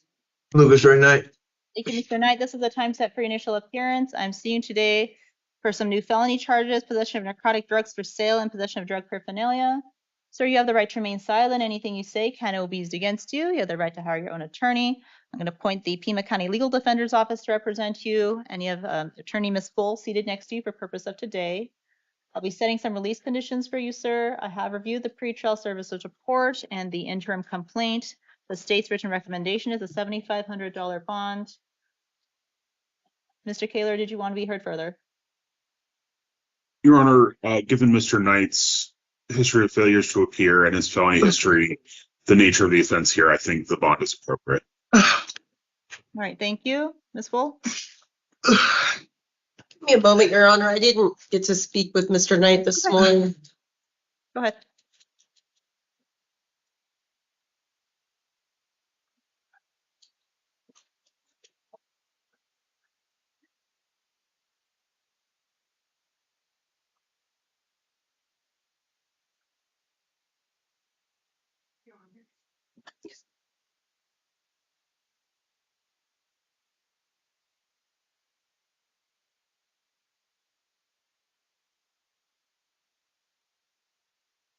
So, Your Honor, Mr. Knight let me know that he believes he can stay with his mother if he's released, and that he can support himself through doing like odd jobs.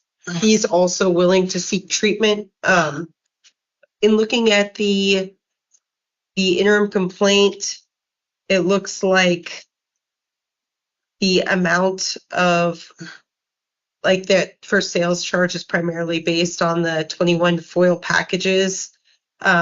But ultimately, this was not a very large amount of drugs. It looks like if Mr. Knight was involved with sales, it was more of like a middle person rather than somebody who is selling large amounts of drugs. So I asked the court to consider that and to consider releasing him from the jail. Thank you. The court does believe that release of pretrial services is appropriate in this matter. All right, so your release of pretrial services, that means you have to keep in contact with them as frequently as they tell you to. If you do not, the next judge is going to hear about it. Your release conditions can be revoked. You can find yourself back in custody. I'm sure you don't want that. No. No drugs, no alcohol, no weapons whatsoever. Any monitoring or treatment as directed by pretrial. Your next court date is going to be June 10th for a preliminary hearing. So that date may or may not go forward, so please keep in contact with your attorney at the legal defender's office. What's the court date? June 10th, but that may or may not go forward, so please keep in contact with your attorney, the legal defender's office. When you get out of jail today, there'll be a sheet of paper with the phone numbers and all that. Okay. Right? But if you fail to appear for court, whether it's June 10th or a future date, a warrant can issue for your arrest. So please keep in contact with that legal defender's office. Okay. Right? And please keep in contact with pretrial as well. You're excused for today, Mr. Knight. Yes.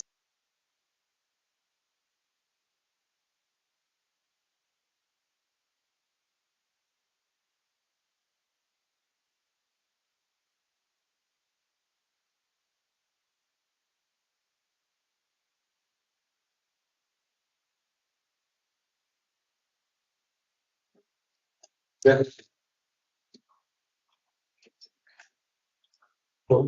Okay.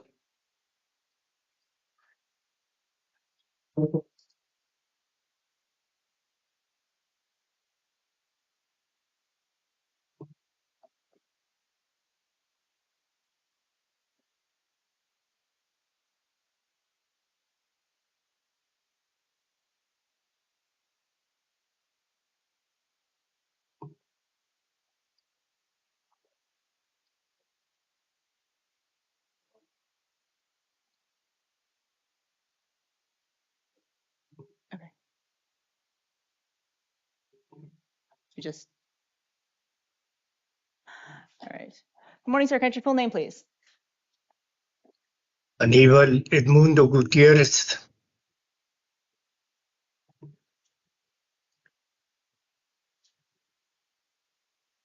All right. Good morning, Mr. Gutierrez. This is a time set for initial appearance. I'm seeing you today for an aggravated driving under the influence, 2 counts from CR 2025-5513 from Pima County Superior Court.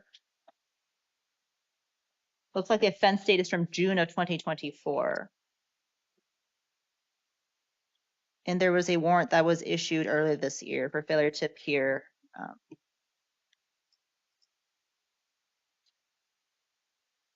At an initial appearance at Raymond, that was in December or earlier this year. Anyways, okay.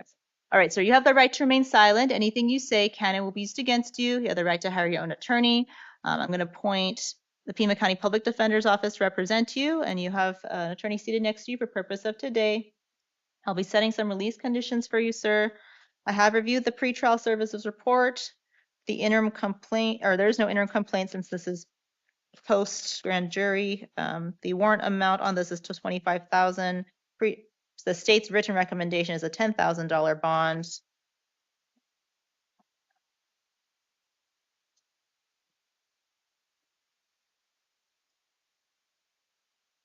I did note there was return mail of the summons that was issued for the initial appearance arraignment. I never got that. Right, I'm acknowledging that. Okay, Mr. Kaler, anything else from the state?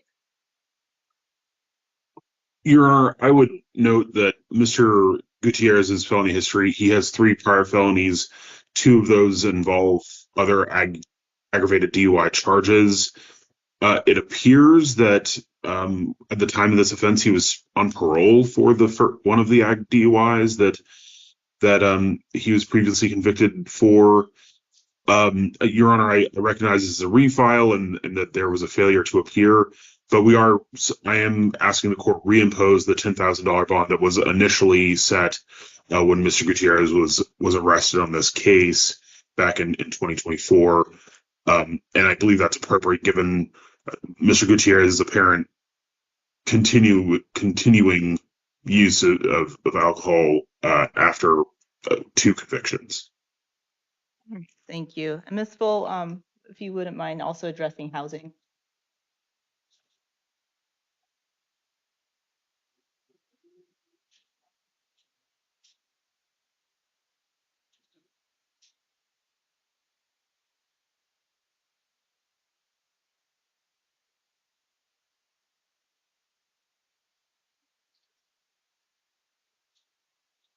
So, Your Honor, Mr. Gutierrez let me know that he is currently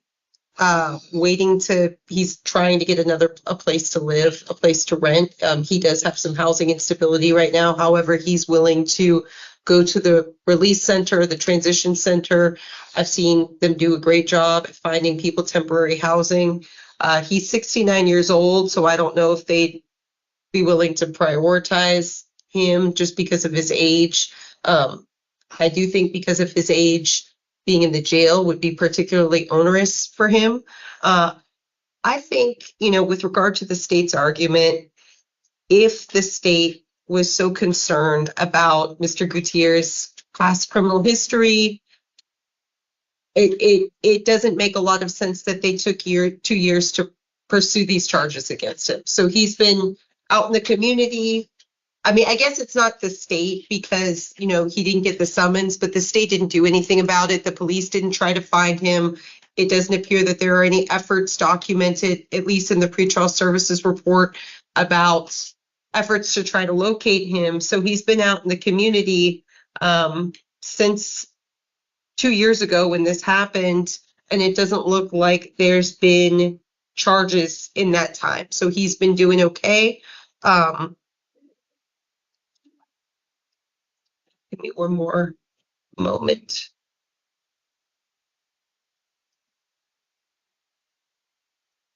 And also his pretrial services report notes no failures to appear in the past 2 years.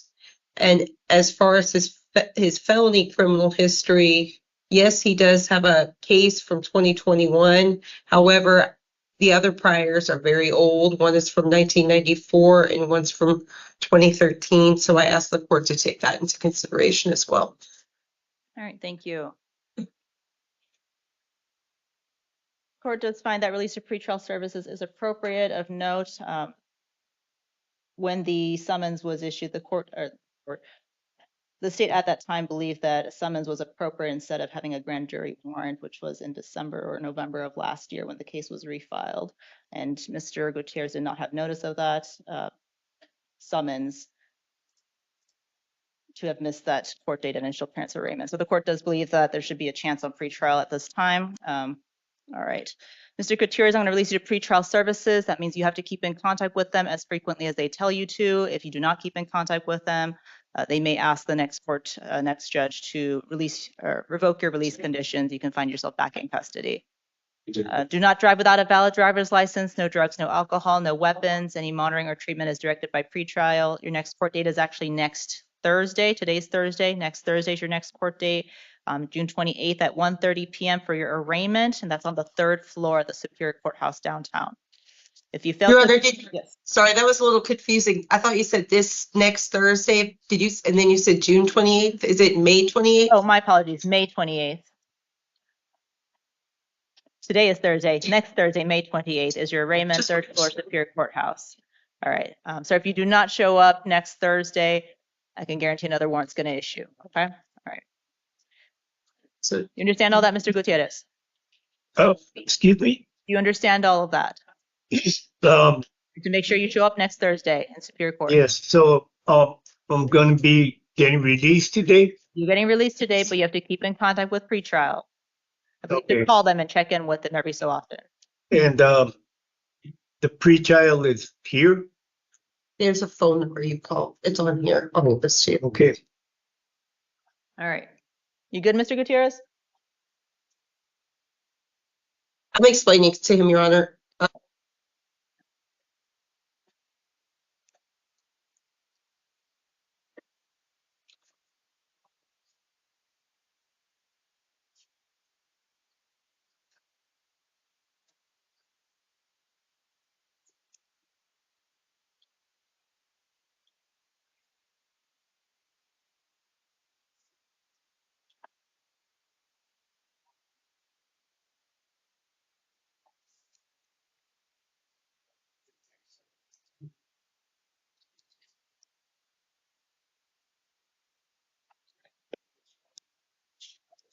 Everybody, back down.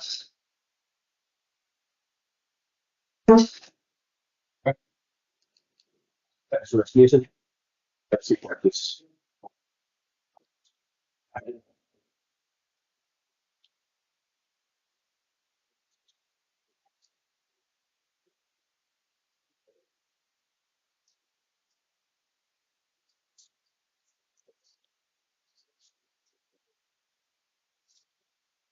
Morning, sir. Can I get your full name, please? Oh, it's Tyler Lloyd Rasmussen. Thank you, Mr. Rasmussen. This is a time set for your initial appearance. I'm seeing you out of Tucson City Court for charges of criminal damage, domestic violence, and resisting arrest. So you have the right to remain silent. Anything you say can and will be used against you. You have the right to hire your own attorney. In certain instances, if you cannot afford one may be appointed for you. All right, sir. If I release you today, is there somewhere you can stay that is not with your father?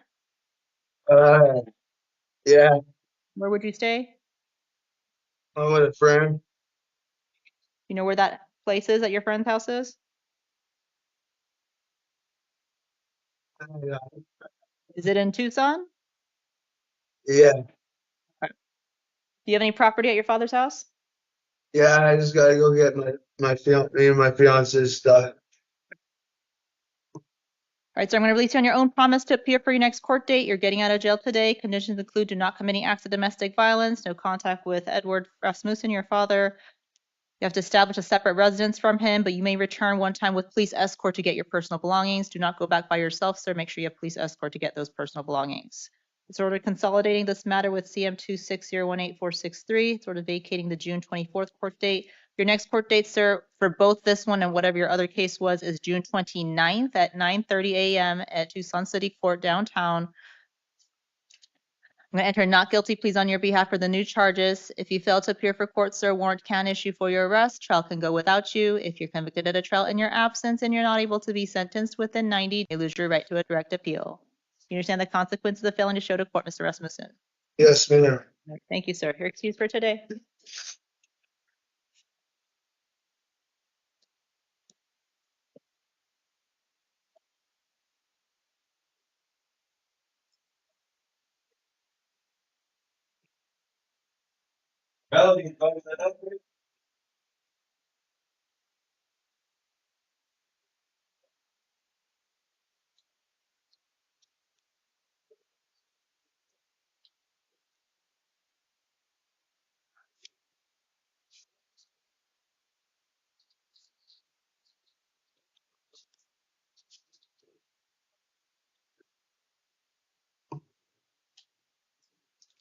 I think for around the participants, you sure that's good. You sure you all were that helps make sure water that makes. All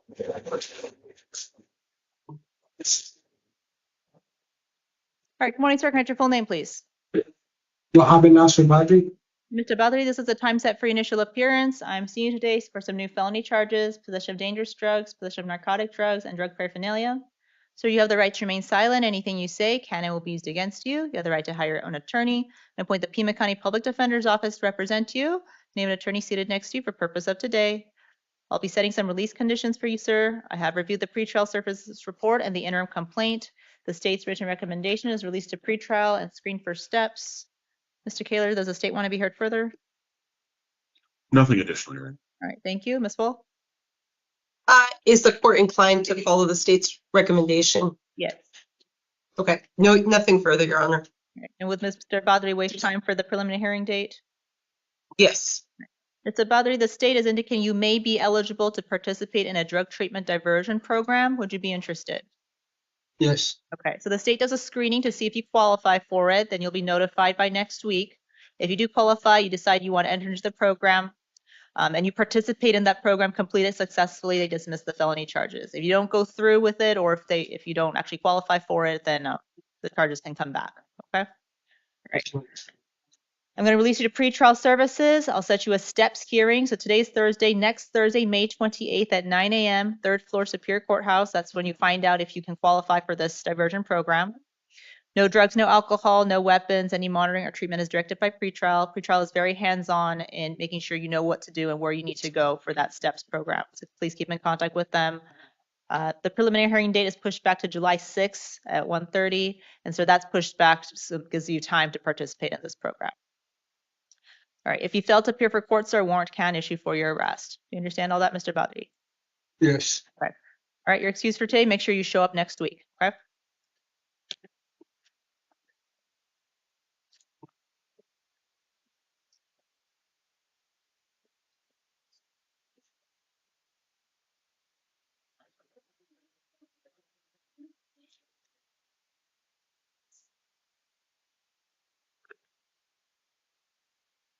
Morning.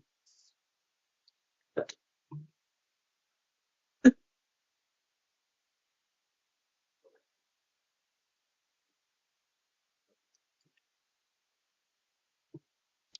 morning, sir. Can I have your full name, please? Devin Anthony Borghi. All right, thank you, Mr. Borghi. This is the time set for your initial appearance. I'm seeing you for two separate matters. You have a new felony for criminal trespass in the first degree. And then you have failures to appear at a Tucson City Court for drug paraphernalia, which is from 2025 December, and then a failure to appear for trespass, which is from 2026. Those are from Tucson City Court. All right, sir, you have the right to remain silent. Anything you say can and will be used against you. You have the right to hire your own attorney. I'm going to appoint the Pima County Public Defender's Office to represent you on your felony matter. On your city court, I'm appointing the Tucson City Public Defender's Office to represent you. And you have an attorney seated next to you for purpose of today. I'll be setting some release conditions for you, sir, on both your matters. We'll talk about the felonies first. I have reviewed the pretrial services report and the interim complaint. The state's written recommendation is a $500 bond. Mr. Kaler, would the state like to be heard further? Your Honor, because of the recent history of failure to appear, I believe a bond is appropriate in this case. All right, thank you. Ms. Full? And Your Honor, I'll just ask the court to consider pretrial services because of the nature of the offense. I mean, he was in an unoccupied unit. Somebody wasn't living there. It's a class 6 felony that he's accused of. So it seems like overkill to hold him in the jail for a case that could potentially take months and months. He's let me know he believes he can stay with his brother if released. He can also seek out the services at the transition center so he can establish more stable housing. All right, thank you. The court does believe a low bond is appropriate in this matter. I am going to issue a $500 bond. It'll be cash or secured, released to pretrial services if that bond is posted. No drugs, no alcohol, no weapons. Any monitoring or treatment is directed by pretrial. No contact with the alleged victim. Do not return to the incident location off of Wilmot. Next court date is June 1st at 1:30. That's a preliminary hearing date, sir. That date may or may not go forward, so please keep in contact with your attorney, the public defender's office.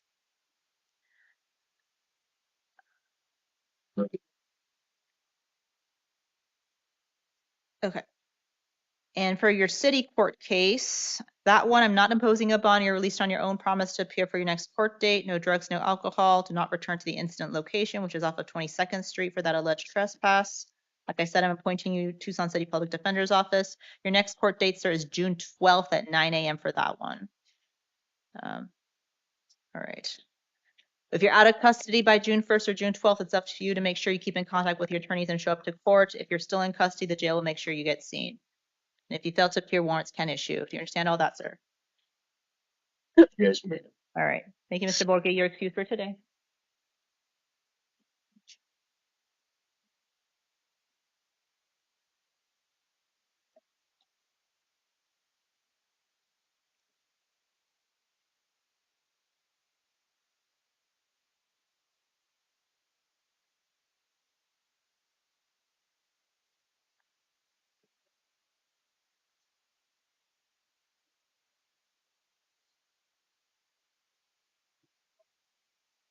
Come.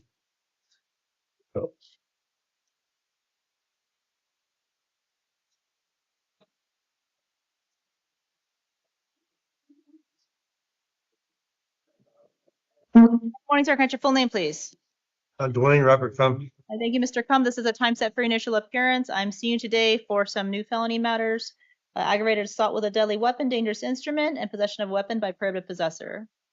All right, Mr. Cum, you have the right to remain silent. Anything you say can and will be used against you. You have the right to hire your own attorney. I'm going to appoint the Pima County Public Defender's Office to represent you, and you have an attorney seated next to you for purpose of today.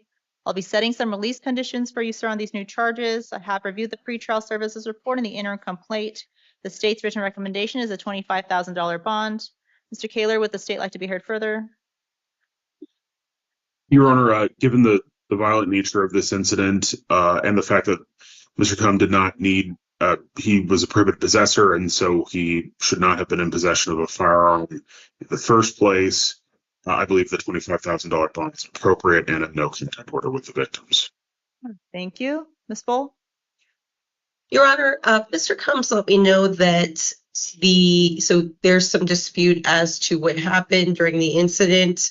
There were multiple people involved, and he does dispute what happened. He has no failures to appear from the past 2 years. He does have his own apartment. The victim doesn't live there, so he's willing to abide by any orders the court puts in place as far as not contacting the victim. He does have his own business doing independent contracting. He has rent to pay, and he will just get very behind in his life if the court puts him in custody. All right, thank you.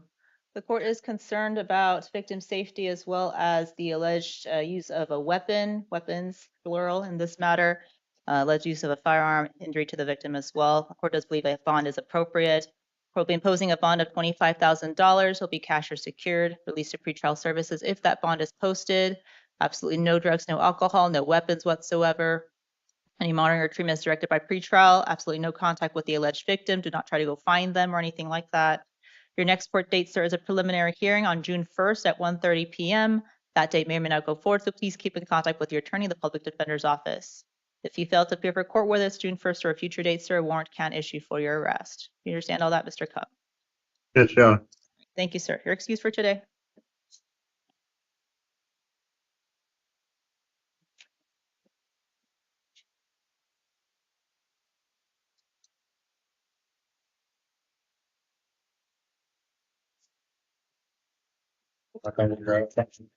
Hello.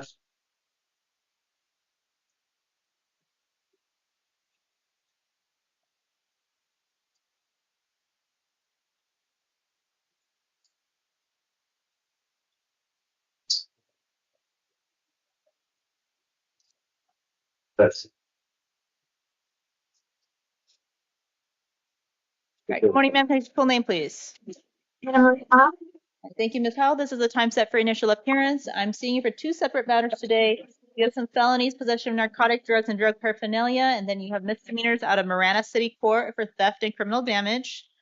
All right, ma'am, you have the right to remain silent. Anything you say can and will be used against you. You have the right to hire your own attorney. I'm going to appoint the Pima County Public Defender's Office to represent you for your felony matter, and you have an attorney seated next to you for purpose of today. I'll be setting some release conditions for you, Ms. Howell, on both your cases. We'll start with the felony matter first. I have reviewed the pretrial services report and the interim complaint. The state's written recommendation is released to pretrial screen for steps. Mr. Kaler, anything else to add? No, Your Honor. All right, thank you. Ms. Wolf? Is the court inclined to follow the recommendation of the state? Yes. Okay, nothing to add. Okay. And we have time for the preliminary hearing date? Yes, Your Honor. Ms. Howell, the state is indicating for your felony drug charges, you may be eligible to participate in a drug treatment diversion program. Would you be interested? Yes. Okay. That program is called STEPS. The state does a screening to make sure you do qualify. And then so I'm going to set you a STEPS hearing for next Thursday, May 28th at 9 a.m. That's at the Superior Courthouse on the 3rd floor. So you'll find out next week if you qualify for the program. If you qualify, you participate in it, you complete it successfully, they will dismiss those felony charges. If you don't qualify or if you don't complete the program successfully, they can decide to pursue the charges if they want to in the future. All right, I'm going to release you to pretrial services. Please keep in contact with them as frequently as they tell you to. They're very hands-on, making sure you know what to do regarding the steps. No drugs, no alcohol, no weapons. Any monitoring or treatment is directed by pretrial. The preliminary hearing date is pushed back to July 6th at 1:30. And so, ma'am, that's pushed back so that you can participate in the STEPS program. But the most important thing is making sure you show up next Thursday. All right, for your Marana City Court case, and that's for the theft and damage misdemeanor charges. I'm going to release you on your own promise to appear for your next court date. Your only condition of release on that one is do not return to the incident location, which is on Ina Road.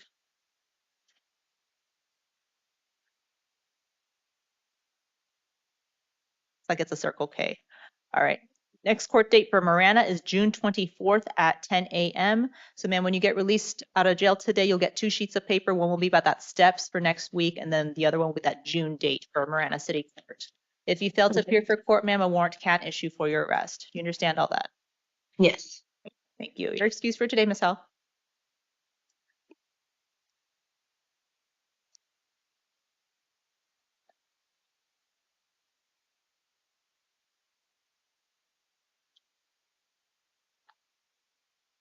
Mr. Jacobs.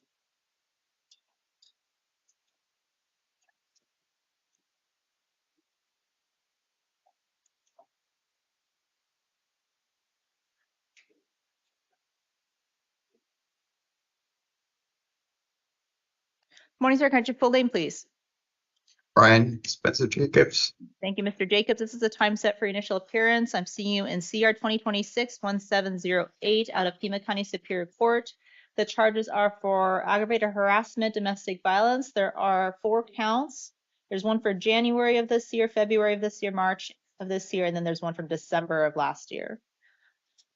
All right, sir, you have the right to remain silent. Anything you say can and will be used against you. You have the right to hire your own attorney. I'm going to appoint the Pima County Public Defender's Office to represent you. And you have an attorney seated next to you for purpose of today.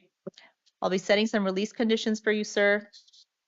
I have reviewed, there's a grand jury warrant in the amount of $25,000. The state's written recommendation is that $25,000 bond amount. I've reviewed the pretrial services report as well. Mr. Kaler, is there anything else the state would like to add? Your Honor, on my recommendation, I did include a brief summary of the facts here. Your Honor, I think Mr. Jacobs' failure to comply with the order of protection that was served on him is concerning, and so therefore, Your Honor, we're asking for a no contact order, the $25,000 bond be imposed in order to protect the victim, and of course a no contact order both now and inside the jail and if he is released. Thank you, Your Honor. All right, thank you. Ms. Bull?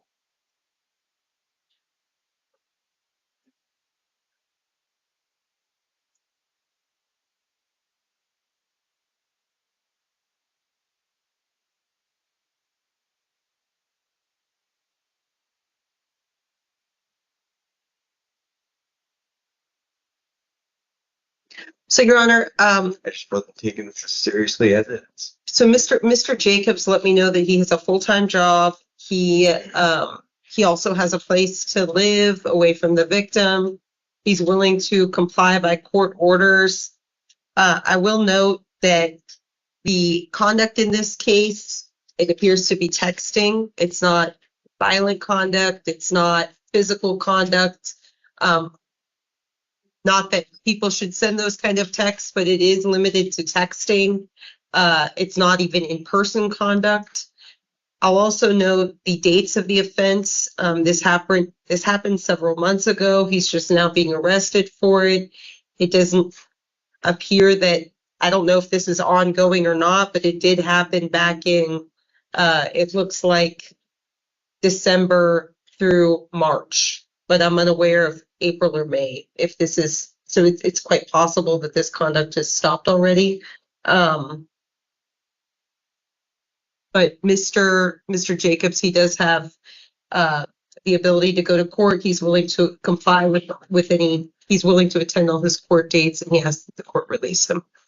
All right, thank you. The court does believe a bond is appropriate. I don't believe that $25,000 is appropriate given the allegations of the actual offense and other reasons that defense counsel brought up, and the fact that Mr. Jacobs is employed. However, the court does believe a bond is appropriate.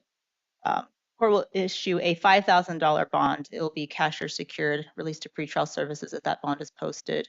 No drugs, no alcohol, no acts of domestic violence, no weapons, any monitoring or treatment is directed by pretrial. Absolutely no contact with alleged victim Rachel Rains. Don't try to go find her, anything like that. And there is an active order protection, so all terms of that active order protection as well. All right, your next court date, sir, is next Thursday, May 28th at 1:30 p.m. for an arraignment. If you're out of custody by then, it's up to you to make sure you show up. If you're in custody, the jail will make sure you get seen. And if you're out of custody and you fail to appear, sir, then a warrant will issue for your arrest. You understand all that, Mr. Jacobs? Yes, Your Honor. Thank you. You're excused for today.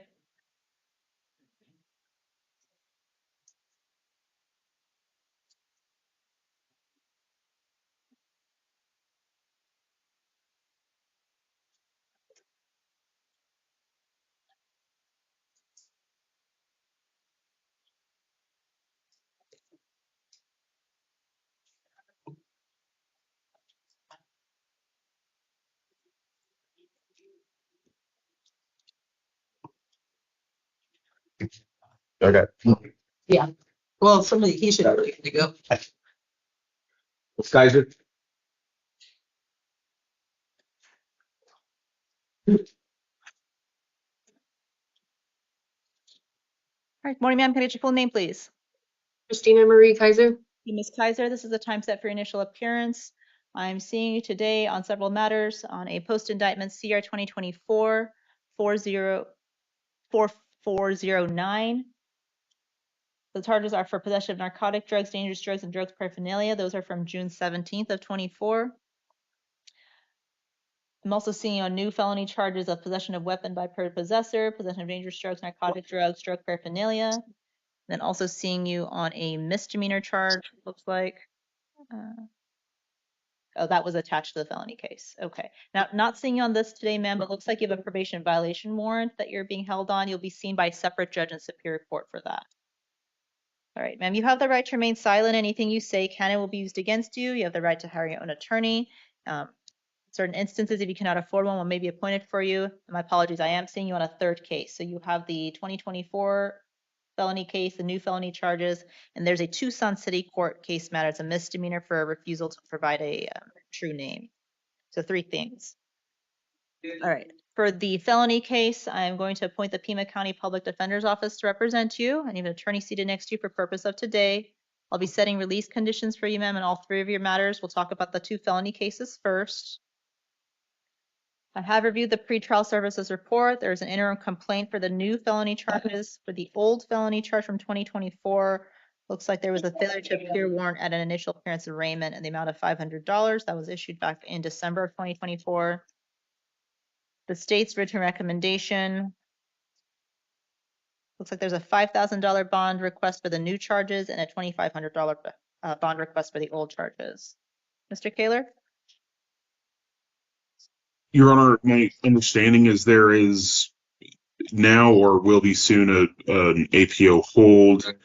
So Your Honor, right, given that and given the failures to appear, the repetitive criminal behavior here, I believe the bonds are appropriate. Thank you. Ms. Wolf? So, Your Honor, I'm noting on the pretrial services report, there's an APO hold. Is there an APO hold? Can you guys check that? They're checking on it right now. The jail does show a hold. Okay, so given that, and the nature of the offenses, I just asked the court to impose a low bond, because these are nonviolent offenses. But Ms. Kaiser understands she'll be held in custody. All right, thank you.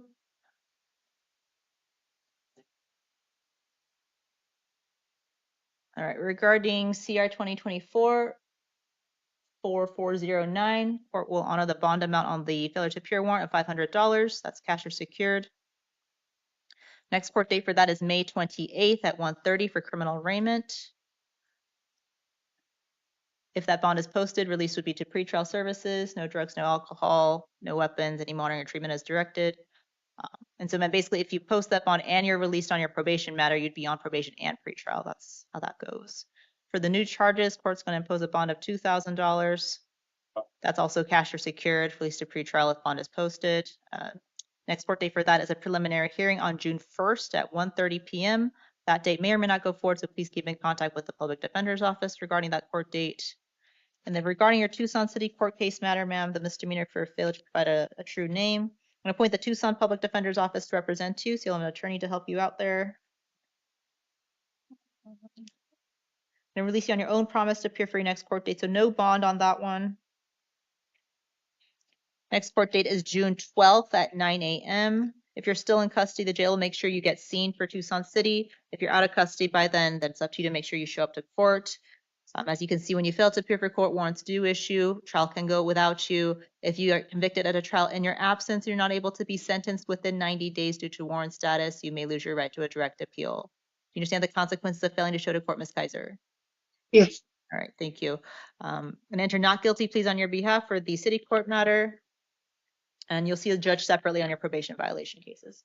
Okay. You're excused for today. Thank you. Thank you. Hold on one second.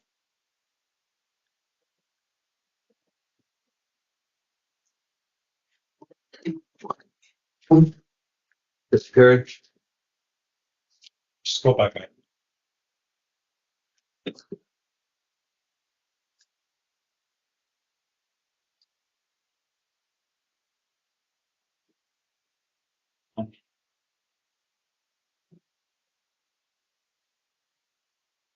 right, good morning, sir. Can I have your full name, please? Samuel David Karen. Thank you, Mr. Karen. This is the time set for your initial appearance. I'm seeing you today for a new felony charge of aggravated assault. You have the right to remain silent. Anything you say can and will be used against you. You have the right to hire your own attorney. I'm going to appoint the Pima County Public Defender's Office to represent you, and you have an attorney seated next to you for purpose of today. I'll be setting some release conditions for you, sir. I have reviewed the pretrial services report and the interim complaint. The state's written recommendation is a $10,000 bond. Mr. Kaler, would the state like to be heard further? Your Honor, given there was an injury that this involved a use of a motor vehicle, I believe the $10,000 bond is appropriate given the injury to the victim. All right, thank you. Ms. Full? Your Honor, Mr. Karen asked the court to release him to pretrial services. He is employed full-time as an engineer. He has no prior felony or misdemeanor charges, no failures to appear. He's willing to seek treatment, and he is at risk of losing his employment if he remains in custody, and just, there being an instability in his life that he currently has a stable life. He risks instability if the court keeps him in custody and he loses his housing and his employment. All right, thank you. Just give me one moment.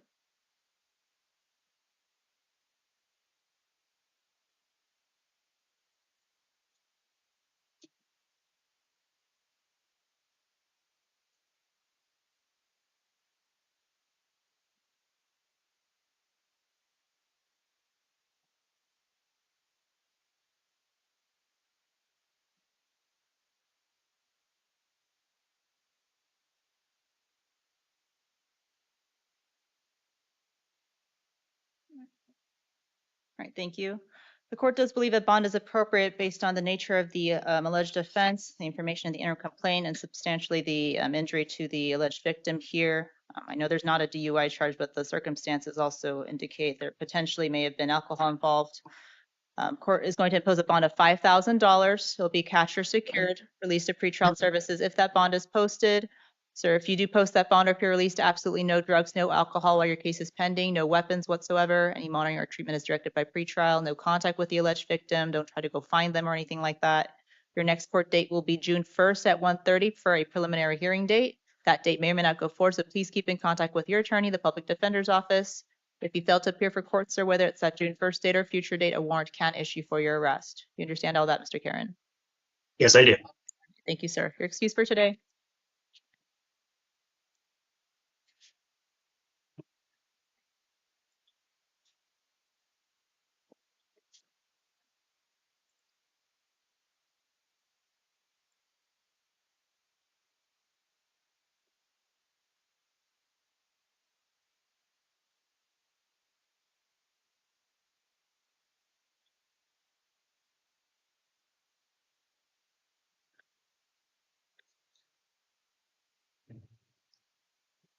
Matthews.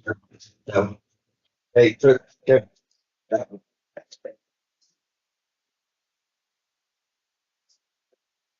right, good morning, sir. Can I have your full name, please? Anthony Shack Matthews. Mr. Matthews, this is the time set for your initial appearance. I'm seeing you on 3 separate matters today. I'm seeing a new felony charge for aggravated driving under the influence, and then I'm seeing you on 2 separate justice court matters. There is a driving under the influence, failure to appear.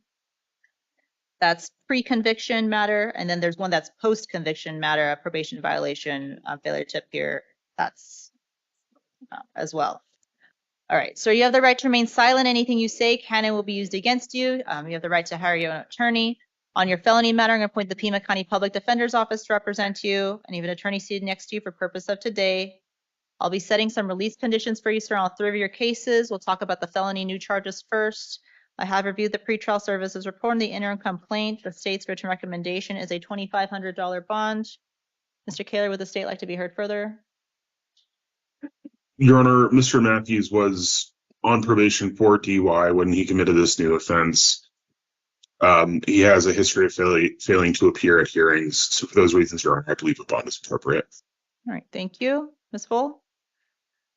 Your Honor, Mr. Matthews has no prior felony convictions. He does have 1 misdemeanor conviction.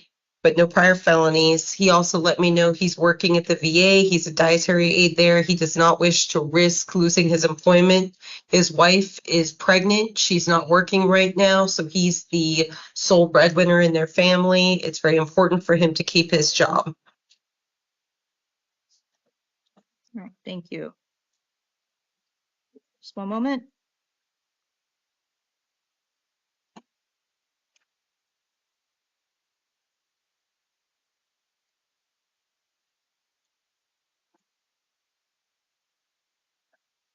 The court does believe a bond is appropriate given the alleged on probation for DUI, being arrested for a new DUI allegation. Sir, I'm going to impose a bond of $2,500. It will be cash or secured for release to pretrial services if that bond is posted. Do not drive without a valid driver's license. Absolutely no alcohol, no drugs, no weapons. Your next court date is June 1st at 1:30 for preliminary hearing. That date may not go forward, so please keep in contact with your attorney, the public defender's office. Right, for CR 25-011612- here on the justice court case probation violation matter, or no? Yeah, probation violation matter. There's already a bond amount for failure to appear warrant of $250. I will honor that $250 bond amount, cash or secured. I'm going to appoint you an attorney, sir, Carlos Betancourt. Do not drive without a valid driver's license.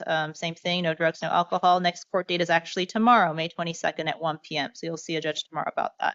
The bonds on your justice court cases, sir, will be concurrent.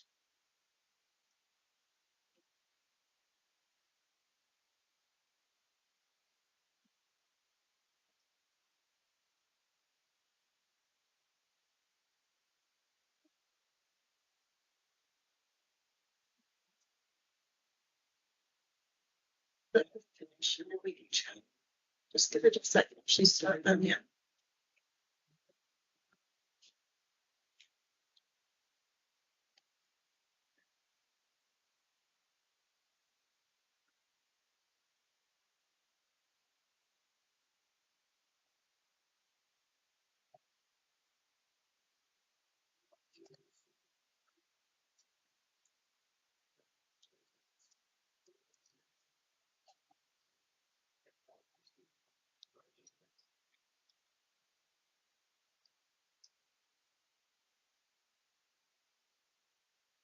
Okay.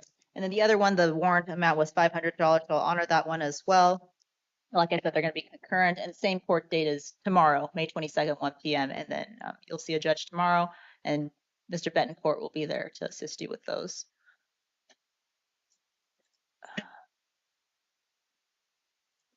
All right. Do you understand those conditions of release, sir? Yes. All right. Your excuse for today. Thank you.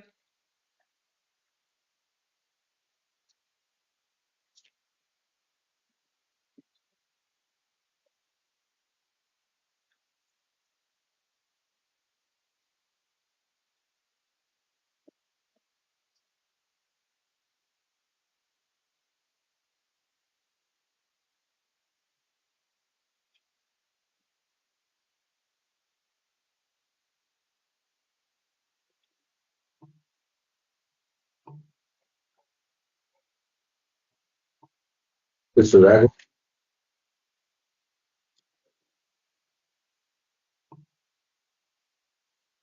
All right. Good morning, sir. Can I get your full name, please? Hi there, Jonathan Roland Regal. Thank you, Mr. Regal. This is the time set for your initial appearance. I'm seeing you today for a new felony charge of failing to stay at the scene of a hit and run with an injury. All right, sir, you have the right to remain silent. Anything you say can and will be used against you. You have the right to hire your own attorney. I'm going to appoint the Pima County Public Defender's Office to represent you, and even an attorney seated next to you for purpose of today. I'll be setting some release conditions for you, sir. I have reviewed the pretrial services report and interim complaint. The state's written recommendation is released to pretrial. Mr. Kaler, would the state like to be heard further? Your Honor, nothing additional at this time. All right, thank you. Ms. Bull? Your Honor, is the court inclined to follow the state's position? Yes. Nothing further. All right. Mr. Regal, I'm going to release you to pretrial services. That means you have to keep in contact with that agency as frequently as they tell you to. Please do not drive without a valid driver's license. No drugs, no alcohol, no weapons. Any monitoring or treatment as directed by pretrial. No contact with the alleged victim. Don't try to go find them or anything like that. Your next court date, sir, is a preliminary hearing on June 10th at 1:30 p.m. That date may or may not go forward, so please keep in contact with your attorney, the public defender's office. If you fail to appear for court, whether it's that June 10th or a future date, a warrant can issue for your arrest. Do you understand all that, Mr. Regal? I understand. Thank you. Thank you. You're excused for today.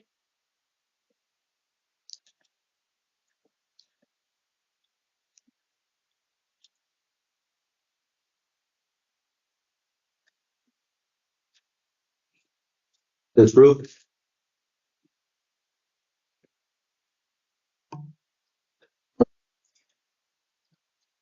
Sorry. Good morning, ma'am. Can I get your full name, please? Laura Rupp. Morning, Ms. Rupp. This is the time set for your initial appearance. I'm seeing you today for new felony charges of possession of narcotic drugs for sale and possession of drug paraphernalia. And you have the right to remain silent. Anything you say can and will be used against you. You have the right to hire your own attorney. I'm going to appoint the Pima County Public Defender's Office to represent you, and you have an attorney seated next to you for purpose of today. I'll be setting some release conditions for you, ma'am.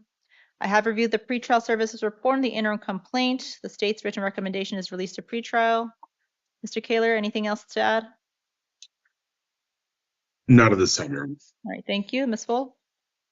Your Honor, is the court inclined to follow the state's recommendation? Yes.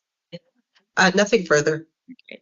Ms. Rupp, I'm going to release you to pretrial services. That means you have to keep in contact with that agency as frequently as they tell you to. If you do not, the next judge will hear about it. Your release conditions can be revoked. You may find yourself back in custody. So please make sure you keep in contact with them. No drugs, no alcohol, no weapons, any monitoring or treatment as directed by pretrial. Your next court date, Ms. Rupp, is June 10th at 1:30 for a preliminary hearing. That date may or may not go forward, so please keep in contact with your attorney, the public defender's office. If you fail to appear for court, ma'am, a warrant can issue for your arrest. You understand all that, Ms. Rupp? Yes. All right, thank you. You're excused for today.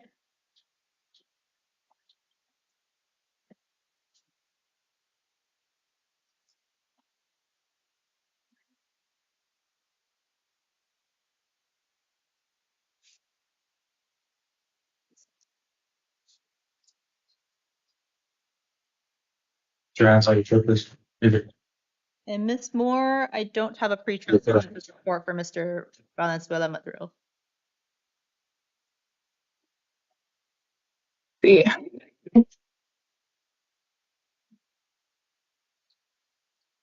I think it just needs to be set to review, so I could do that right now. Okay.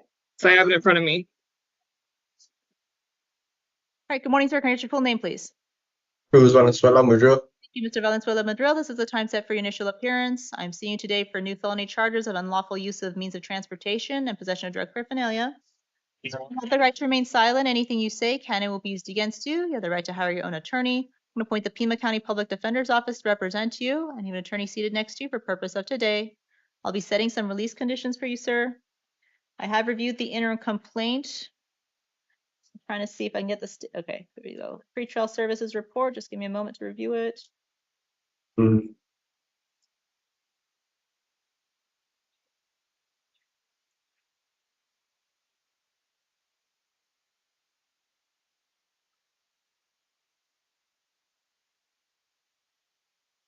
right, looks like you may be on probation out of Superior Court right now. All right, and then the state's written recommendation is a $5,500 bond. Mr. Kaler, would the state like to be heard further? Your Honor, I did not have access to the full pretrial report. I was able to, at least I think, determine that Mr. Valenzuela Madrid was on probation.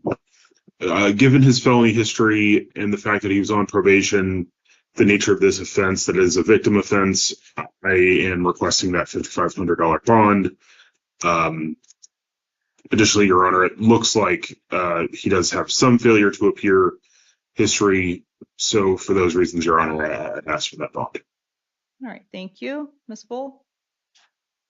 Your Honor, Mr. Valenzuela Madrid requests the court to release him to pretrial services. He let me know he believes he can stay with one of his aunts. He's working as a painter. He is willing to seek treatment. He's also got no failures to appear for the past 2 years and is willing to attend all his court dates. I don't see that there's any probation hold for him either.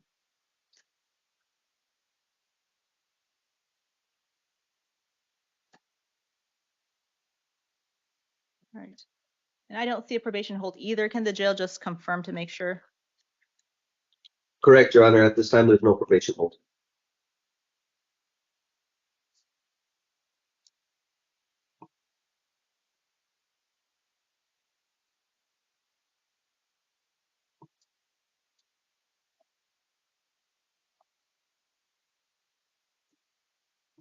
All right, sir. I'm going to release your pretrial services. That means you're going to be on pretrial as well as on probation. So you are to contact your probation officer today once you're released from custody.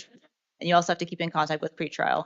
Do not drive without a valid driver's license. No drugs, no alcohol, no weapons. Any monitoring or treatment is directed by pretrial. No contact whatsoever with the alleged victim, the owner of the vehicle. Don't try to find them or anything like that. Your next court date will be June 10th at 1:30 p.m. for a preliminary hearing. That date may or may not go forward, sir, so please keep in contact with the attorney, the public defender's office. If you fail to appear for court, a warrant can issue for your arrest. You understand all that, sir? Yes, sir. That's ma'am.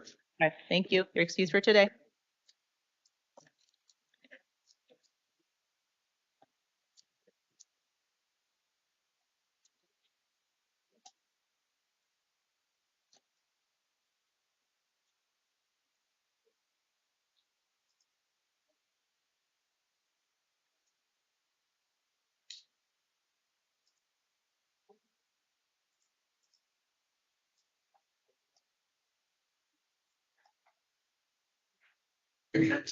All right, was that with everyone? Yes, Your Honor. All right, thank you. Have a good day.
Mr. Tran, are you able to hear me? Are you able to do simultaneous translation for the Vietnamese matter? Yes, I can. Okay, I did send you a phone number in the chat. If you could call in, and then we should be starting shortly. Let me see. I'm not sure if I can see the chat. Can you give me the phone number?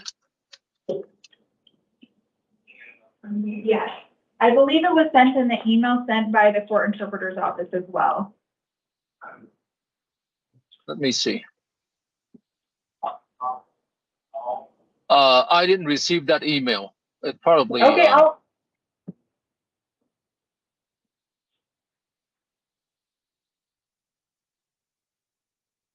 Okay, I think they gave me a phone number. Is that 602-372-9456?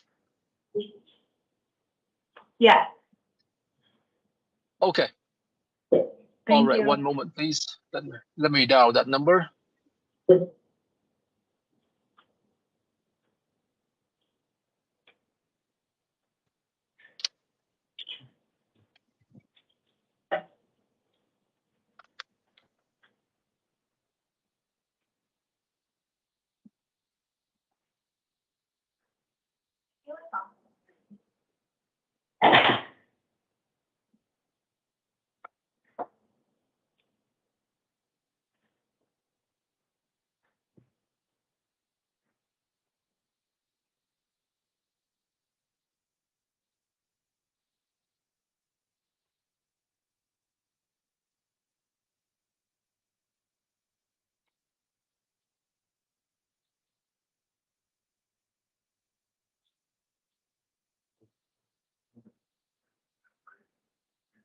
I'm sorry.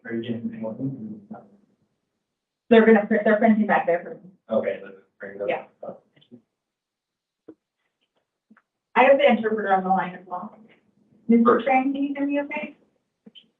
Okay, thank you. For the Vietnamese matter and then the Spanish matter. Right. Okay. All right.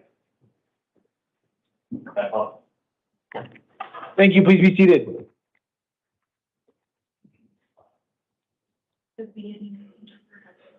Okay, perfect.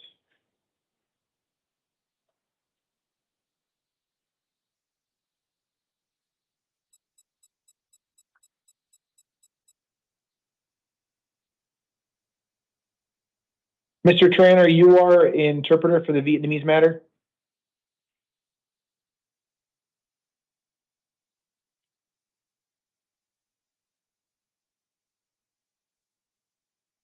Mr. Tran, can you hear me?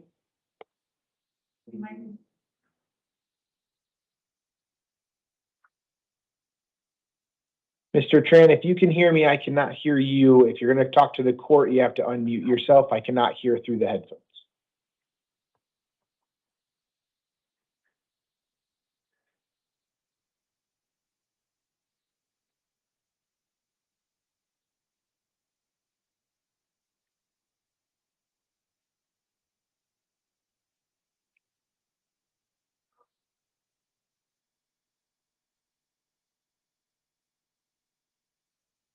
Mr. Tran, are you there?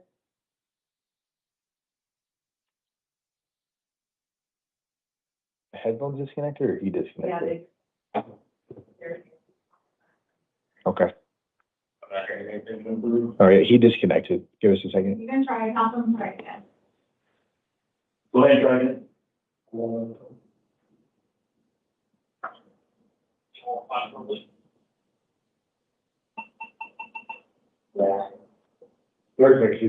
Okay, Mr. Tran, it looks like the person that needs your interpreter services can hear you, but the court cannot. I do need you to announce before we get started. You'll have to unmute your teams in order to talk to me.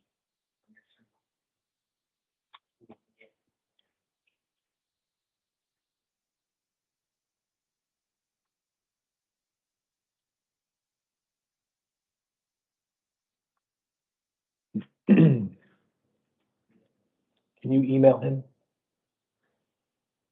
No.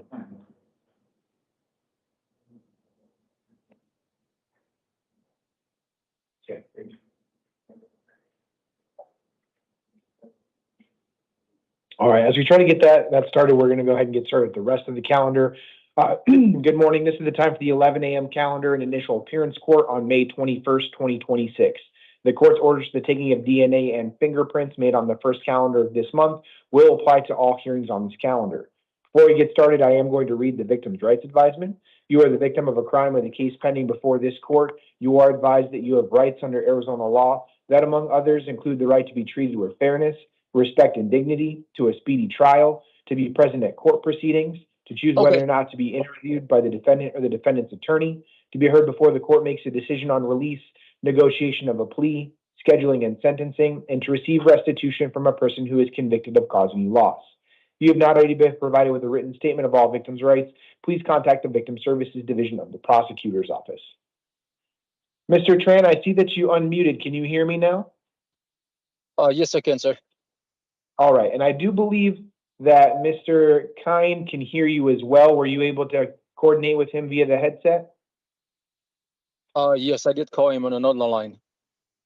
Okay, so we'll go ahead and begin with number 9 on the calendar. Can we have San Kine to the podium? Bây giờ là cái số 9, anh San Kiên, phải không ạ?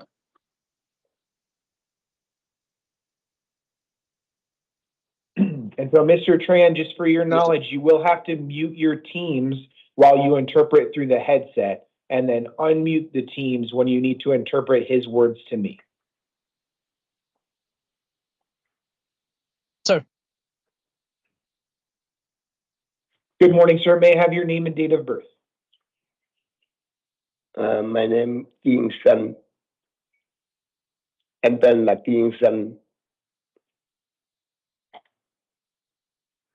Ngày tháng 12 năm 1968.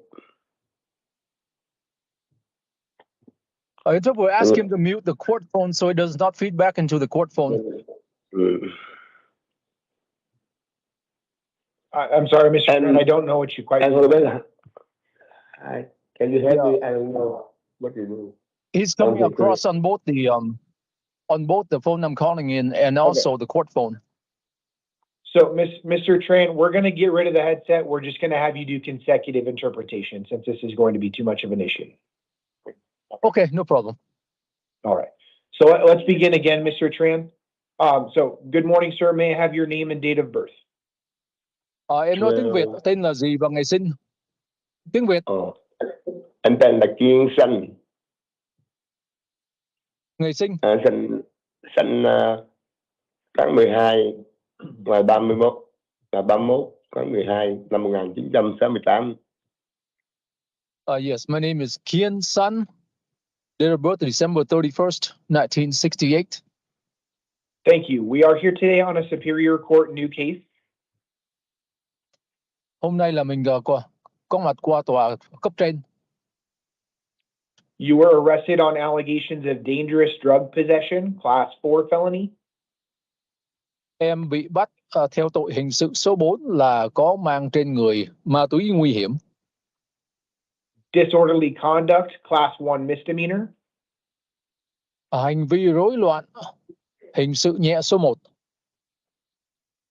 And assault, class 3 misdemeanor. Và tấn công, hình sự nhẹ số 3. I will find probable cause and I will appoint you an attorney. Tôi thấy có đủ lý do để tố anh và tôi sẽ bổ nhiệm cho anh một luật sư. I am setting a status conference on May 28th at 8:30 in the downtown Superior Court. Tôi có cho anh một phiên tòa ngày 28 tháng 5, 8:30 ở tòa án trung tâm thành phố. In order to be released, you will have to post a secured appearance bond in the amount of $500. Để mà được thả ra đó, anh phải đóng tiền thối chân là $500. If you do post that bond, I'm also ordering that pretrial services supervises you in the community and that they install an ankle monitor on you prior to your release. Nếu mà anh đặt cọc được cái 500 tiền thế chân đó thì tôi sẽ giao cho anh đơn vị cố vấn trước phiên tòa và một cái đeo vào cổ chân để theo dõi khi mà anh được thả ra. I'm also ordering that you not return to the scene of any alleged crime. Và ngoài ra anh được tòa ra lệnh là không được trở lại ở cái chỗ mà mình bị tố. No contact with any alleged victim, complainant, or witness. Không được liên lạc với những nạn nhân hoặc là những nhân chứng nào nếu có. And no possessing any weapons or drugs without a valid prescription. Và không được có vũ khí hoặc là ma túy trên người trừ phi mà có toa của bác sĩ. All of this will be in your paperwork. Do you have any questions? Tất cả những điều này sẽ có trong giấy tờ mà sẽ đưa cho anh. Anh cần hỏi gì không? Em chỉ muốn nói một điều. Cái chết em cũng không nhận tội. Vì vốn là họ set em up. Em có bằng chứng nhưng em không có ai giúp cho em. Vì em hợp lệ. Một đồng mà em không có, làm gì có 500 để mà bảo lãnh để em được ra chứ. Em không có gì nói hết. What if I have evidence that I'm not guilty and I do not have $500? So we're not here to determine whether you are guilty or innocent of any of the allegations. You were just arrested on these allegations. Hiện giờ không phải là buổi để bào chữa hay là biện hộ hay cãi là em có bị có tội hay không có tội thôi. Hôm nay em tới tòa là để tòa đem ra những cái điều em đã bị tố. You will be able to contest these allegations all the way through a trial if that's what you choose to do. Em có thể biện hộ trong những phiên tòa sắp tới nếu mà em muốn tranh cãi. I am giving you an attorney, so talk with your attorney about where to go from here. Tôi sẽ bổ nhiệm cho em một luật sư, luật sư sẽ cố vấn cho em những bước sắp tới. In terms of the bond does need to be posted before you can be released. Còn vấn đề thế chân, nếu mà em muốn được thả ra thì phải có tiền đặt cọc. If you're unable to pay that bond, then you will stay in custody until at least your next hearing. Nếu em không đóng được tiền thế chân thì em sẽ sẽ bị giam lại cho tới cái phiên tòa sắp tới. Any other questions? Em hỏi gì khác không? Em không có gì để nói, vì vốn em không có tiền mà. Em hợp lệ làm gì có tiền chứ. No question, sir. I just don't have the money. Okay, go ahead and grab your paperwork to your left and have a seat in the gallery. Rồi vậy thì em lấy giấy tờ ở chỗ bàn giấy của thư ký đưa cho, rồi em ngồi trở lại chỗ ngồi. Yeah. Yes, sir. Over here. And thank you so much to our interpreter for being available, but feel free to disconnect at any time. Thank you for using our service, Your Honor. You have a great day. Thank you. You too. Do we have our Spanish interpreter on the line as well? The Spanish interpreter is available. Thank you. And can you call in for the headset? Yes. Can you check the headset? Officer, can you check it to make sure you can hear? There you go.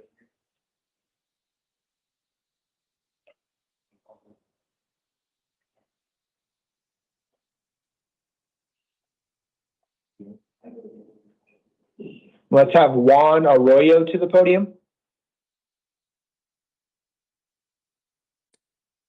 Juan Manuel Díaz Arroyo. Good morning, sir. May I have your name and date of birth? Juan Manuel Díaz Arroyo. Juan Manuel Díaz Arroyo. Febrero 16 del 70. February 16 of 1970. Thank you. We are here today on a municipal court new case out of the El Mirage Municipal Court. You were arrested on allegations of assault, Class 1 misdemeanor, and 2 counts of disorderly conduct, Class 1 misdemeanors. I will find probable cause, and I will set an arraignment hearing in the El Mirage Municipal Court on June 9th at 8:30 a.m. I am going to release you today on your own recognizance. That's a promise to appear at your next court date. As a part of your release, I'm also ordering that you not have contact with any listed victim, complainant, or witness, no possessing any weapons, drugs, or alcohol, and you must obey any terms of any order of protection or injunction against harassment that has been or will be issued.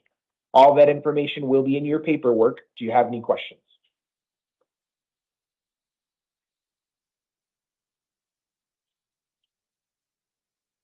No tengo ninguna pregunta.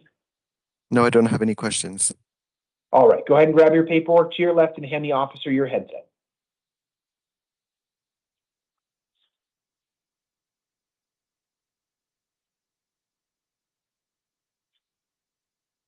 Paulo Diaz to the podium. Que pase Paulo Díaz al estrado.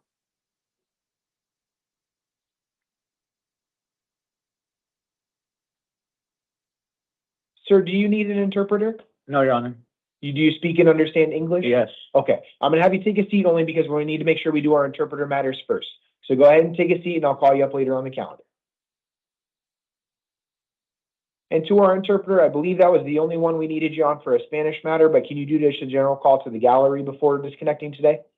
Yes. ¿Alguno de los presentes necesita los servicios del intérprete de español? I don't see any hands, so I think we're good. Thank you so much for being available, but feel free to disconnect at any time. My pleasure. Thank you. Thank you. For the remaining individuals who are in the gallery, I will call you up to the podium one at a time. Please listen for your name. I'm then going to announce whoever is up next. Please sit in the chair that's right outside of the courtroom. I'll let you know what your release conditions are today, what your next court dates are, and then answer any questions that you may have about what happened during the hearing today.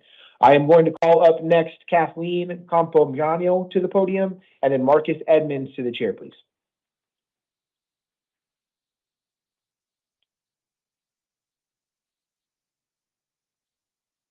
Good morning. May I have your name and date of birth? Kathleen Campopiano, June 28, 1985. Thank you. We are here today on 3 different cases. The first is a Superior Court new case. You were arrested on allegations of dangerous drug possession, class 4 felony. I am not finding probable cause as to that allegation. I was not provided with enough information in the arresting documents. Doesn't mean that that allegation necessarily goes away. The state could still charge you with that down the line, but I was not provided with enough information today. I will appoint you an attorney on this case, so talk with your attorney about where to go from here on that matter. We're also here today on a grand jury warrant. You were indicted on 1 count of aggravated assault with a deadly weapon or dangerous instrument, class 3 felony, and discharging a firearm in the city limit, class 6 felony, from an incident in October of 2023. I will appoint you an attorney in that case as well.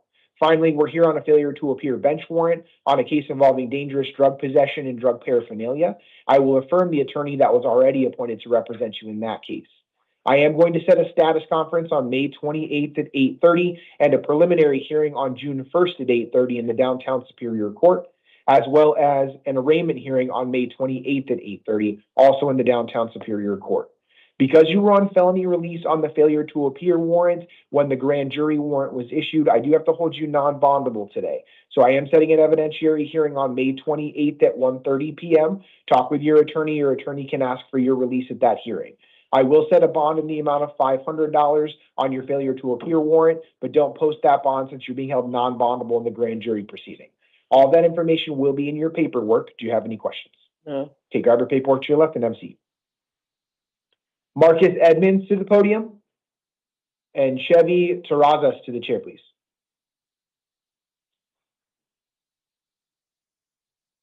Good morning. May I have your name and date of birth? Marcus Edmonds, 01/13/2001. Thank you. We are here today on a Superior Court new case. You were arrested on allegations of burglary in the first degree, class 2 felony, and conspiracy, class 5 felony. I will find probable cause and I will appoint you an attorney. I am setting a status conference on May 28th at 8:30 and a preliminary hearing on June 1st at 8:30, both in the downtown Superior Court. I am going to issue a secured bond today in the amount of $100,000. If you do post bond, I am also ordering that pretrial services supervises you in the community and that they install an ankle monitor on you prior to your release. I'm also ordering that you not return to the scene of any alleged crime, no contact with any alleged victim, complainant, or witness, no contact with any listed co-defendants, no weapons, and no drugs without a valid prescription. All that information will be in your paperwork. Do you have any questions? 100,000, the whole amount or 10% of it? So it is a secured bond. You can go through a bonding company. Typically, they require 10% plus collateral. You'll get more information on the bonding companies when you get over to processing. Okay. Any other questions? Okay, grab your paperwork from to your left and have a seat. Chevy Terrazas to the podium and Felix Corral Benitez to the chair, please.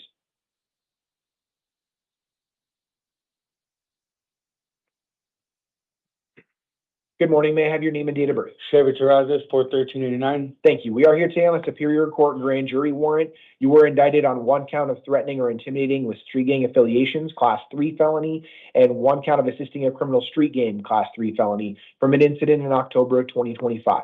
I will appoint you an attorney to represent you. I am setting an arraignment hearing in the downtown Superior Court on May 28th at 8:30 a.m. I am going to affirm the bond that's in the grand jury warrant. That's a $50,000 secured bond.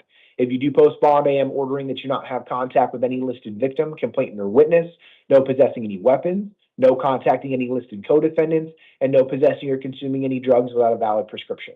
All that information will be in your paperwork. Do you have any questions? Why is the bond so high? So the bond was set in the warrant by the judge that did the grand jury proceedings. Grand jury proceedings are sealed in nature, so not even I have access to what was presented to the grand jury.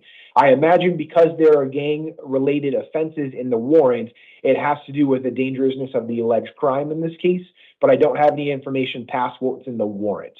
Your attorney will have additional information about the grand jury proceedings, so talk with your attorney, but without additional information, I am going to affirm the bond that's in the warrant. So I gotta post the 10% will be 5,000 and collateral? Correct, yes.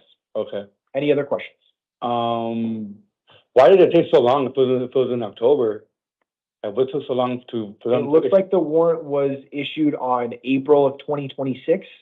So they waited. The date of the offense was October 25. So they waited 6 months to file a warrant? What's the point of that? So that the state can do that. The state can wait a little bit before charges were filed. There's a variety of different reasons for that. I am appointing you an attorney, so your attorney will have more information on the whole process. Man, I just got off parole. I got done doing a whole year of parole, and then they wait to issue a warrant. That makes no sense. They can do that, though. All right. All right. Go ahead and grab your paperwork to your left and have a seat. Felix Corral Benitez to the podium and Amber Heingardner to the chair, please. Good morning. May I have your name and date of birth? Morning. Felix Corral, December 1993. Thank you. We are here today on a Superior Court new case. You were arrested on allegations of kidnapping, class 2 felony, and aggravated assault, class 3 felony. I will find probable cause and I will appoint you an attorney. I am setting a status conference on May 28th at 8:30 and a preliminary hearing on June 1st at 8:30, both in the downtown Superior Court. I am going to issue a secured bond today in the amount of $30,000. If you do post bond, I am ordering pretrial services supervision with an electronic monitor to be installed prior to your release.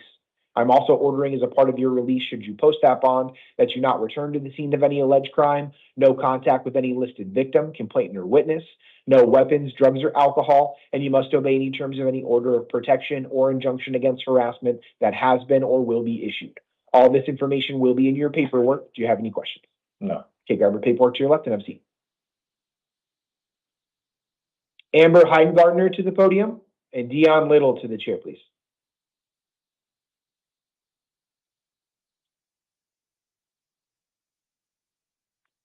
Good morning. May I have your name and date of birth? Amber Lynn Heingardner, 9/13/80. Thank you. We are here today on a Superior Court new case.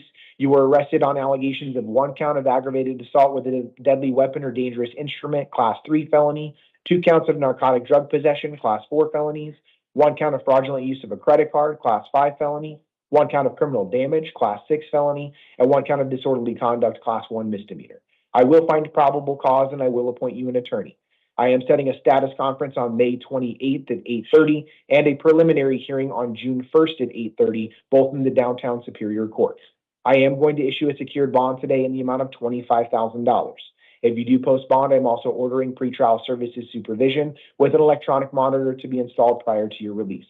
I'm also going to order that you not return to the scene of any alleged crime, no contact with any listed victim, complainant, or witness, no weapons, drugs, or alcohol, and you must obey any terms of any order of protection or injunction against harassment that has been or will be issued. Finally, I am also ordering that you may not reside in the same location as any listed victim. If you do share a common residence, you must find an alternative place to stay and bring proof to your next court date. All that information will be in your paperwork. Do you have any questions? I do. So, first of all, I have bruises all over me. I was defending myself. I left my house with my daughter. So I'm going to cut you off only because anything that you talk about in terms of what allegedly has happened is being recorded. I didn't have a weapon though. And could be used against you. Okay, So thank I you. am finding probable cause today, and I am appointing you an attorney. You may want to speak with your attorney before you talk about any of the allegations themselves. But I didn't have a weapon on me. Is there any way that you can lower the bond? So the issue is not And I have a necessarily- prescription for one of the medicines. So a couple of things. So the allegation that you were arrested on is aggravated assault with a deadly weapon or dangerous instrument. What I didn't have today in anything terms on of me, though, what Your Honor. allegedly happened was that you allegedly had utilized a cup. A top of a cup is what's in the form 4 that states that you allegedly struck the victim with that. By the definition of a dangerous instrument, I am finding that that qualifies for probable cause today. You're not being found guilty of anything at this point. You do have the ability to fight these allegations all the way through a trial. Also in the form 4, the document the arresting agency provided me states that you allegedly had possession of fentanyl. That's the narcotic drug possession. No. I understand. Like I have a said. prescription for oxycodone. So that's what it is. That's I what don't do presented fentanyl. to the court today. This isn't a situation where we're arguing facts. I'm My finding apologies. probable cause. But talk with your attorney. Any of that information that you just told me about what you may have had or any defenses, your attorney will want to know. But I am still going to require the bond for you to be released. And I'm sorry, so 25 grand? 25,000 secured. You can go through a bonding company. Okay, thank you. Grab your paperwork to your left and have a seat. Dion Little to the podium. And Vernon Young to the chair, please. Good morning. May I have your name and date of birth? Dion Little, October 1st, 1991. Thank you. We are here today on a Superior Court new case. You were arrested on allegations of aggravated assault, which is a class 4 felony. I will find a probable cause and I will appoint you an attorney. I am setting a status conference on May 28th at 8:30 and a preliminary hearing on June 1st at 8:30, both in the downtown Superior Court. I am going to require a secured bond be posted for your release. That's a $25,000 secured bond. Should you post that bond, I'm also ordering pretrial services supervision and electronic monitoring to be installed prior to your release. I'm also ordering that you not return to the scene of any alleged crime, no contact with any listed victim, complainant, or witness, no weapons, drugs, or alcohol, and you must obey any terms of any order of protection or order against harassment that has been or will be issued. All that information will be in your paperwork. Do you have any questions?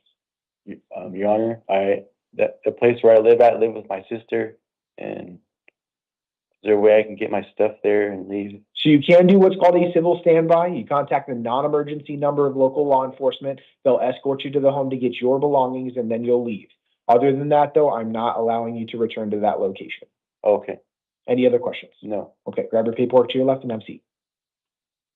Vernon Young to the podium and Kathleen Palacio to the chair, please.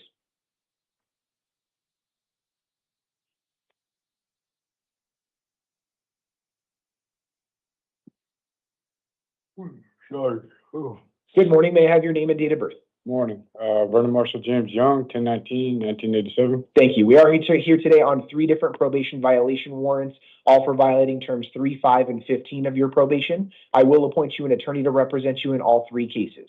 I am setting a probation revocation arraignment hearing on May 28th at 8:30. That's in the downtown Superior Court. I am going to affirm the bond in each of the warrants. It's a $250 bond on the first 2 cases and then $500 on the 3rd case. So total bond of $1,000. If you do post bond, I am ordering that you not possess any weapons, drugs, or alcohol, and you must contact probation within 72 hours of your release. All that's going to be in your paperwork. Do you have any questions? I do. What are the violations for? So it's terms 3, 5, and 15. Your attorney will give you a complete copy of the petition. But essentially, probation is reporting that you have not reported as directed for almost 2 months, that you did not receive prior approval before changing residences, and then also you were directed to complete treatment with Effect Therapeutics, and you have not done so. So that's what probation is alleging right now. None of this has been proven, but I am appointing you an attorney, so you have the ability to fight all of those allegations. affects therapeutics, where is that located? I don't know. That's just what they put in the petition. That wouldn't have to be Sage Counseling, would it? It says in the petition affects therapeutics. So I don't know where that is currently at. Yeah. You'll have to talk with your attorney, like I said, for more detailed information besides what's in the warrant. All right. Any other questions? No, sir. Okay, grab your paperwork to your left and have a seat. Kathleen Palacio to the podium and Edgar Janes to the chair, please. Good morning. May I have your name and date of birth? Kathleen Palacio, July 31st, 91. Thank you. We are here today on two different cases, a Superior Court new case, as well as a Term 1 probation violation. I will appoint you an attorney in both of these cases. On your new case, you were arrested on allegations of aggravated domestic violence, which is a Class 5 felony, and interfering with judicial proceedings, Class 1 misdemeanor. I will find probable causes to those allegations. I am going to set a status conference on May 28th at 8:30, a probation revocation arraignment hearing on May 28th at 8:30, and a preliminary hearing on June 1st at 8:30. All of those hearings will be in the downtown Superior Court. I am going to set a secured bond in the amount of $250 on each case. If you do post bond, I'm also ordering pretrial services to install an ankle monitor on you prior to your release. I'm also going to order that you not return to the scene of any alleged crime, no contact with any listed victim, complainant, or witness, no weapons, drugs, or alcohol, and you must contact probation within 72 hours of your release. All that's going to be in your paperwork. Do you have any questions? Okay, grab your paperwork to your left and have a seat. Harvey Edgar James to the podium, and then we'll have Connor Rhodes up next. Good morning, Your Honor. Good morning. May I have your name and date of birth? Harvey Edgar James III, January 1st, 1989. Thank you. We are here today on a failure to appear bench warrant on a case involving narcotic drug possession and drug paraphernalia. I will affirm the attorney that was already appointed to represent you in this case. I am setting a hearing, a status conference post warrant on May 28th at 8:30. That's in the downtown Superior Court. I am going to affirm the bond in the bench warrant. It's a $500 secured appearance bond. If you do post bond, I am ordering that you not possess or consume any drugs without a valid prescription and no contacting the arresting officers. All that information will be in your paperwork. Do you have any questions? Yes. So I won't be able to go to work unless I get bonded out. Correct. You will remain in custody unless that bond is posted. How long will I be in custody So for? your next hearing is on the 28th. That is 7 days from today. Your Honor, I did go to rehab and I graduated from Crossroads and gained my peer support certification, as well as after that I went straight to Oasis, and I'm currently a year and 1 month sober today. I have a job at Restaurant Depot, and I currently am living in my own place on 7th Ave in McDowell, but so that my only option right now is to wait. I might lose the job. Let me take a look at a couple of things, okay? Sure.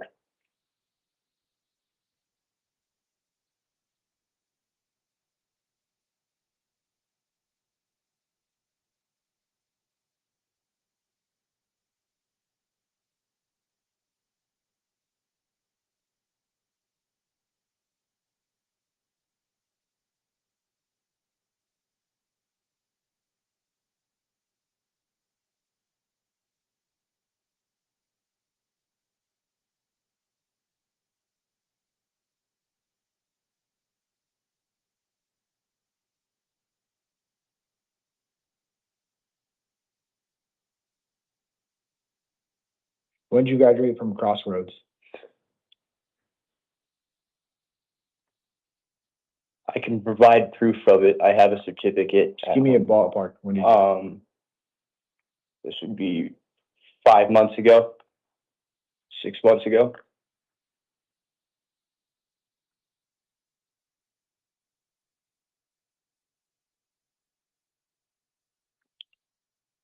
So, Mr. James, here's what I'm concerned about.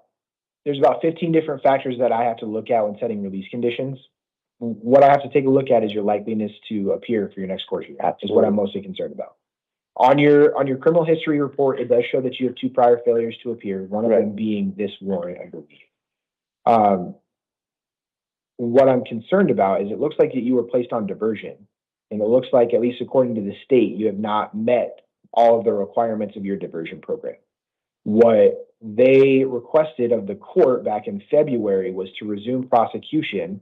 Part of it is because they're saying in their motion, at least, that you've not maintained enough communication with the state, that you did not provide your updated address, and they didn't know where you were. And that was as of February. I have no reason to doubt that you completed Crossroads. I think that if you did, fantastic. I can see by your shirt that you are currently employed in Restaurant Depot. I have no reason to discount that at all. What I'm very, very concerned about here is multiple instances in which you have failed to meet your side of the bargain in terms of the diversion program. Okay. I also realize that staying in custody for a full week is likely going to result in you losing your job, likely going to have you take several steps back in a position where you're already kind of disadvantaged. Okay.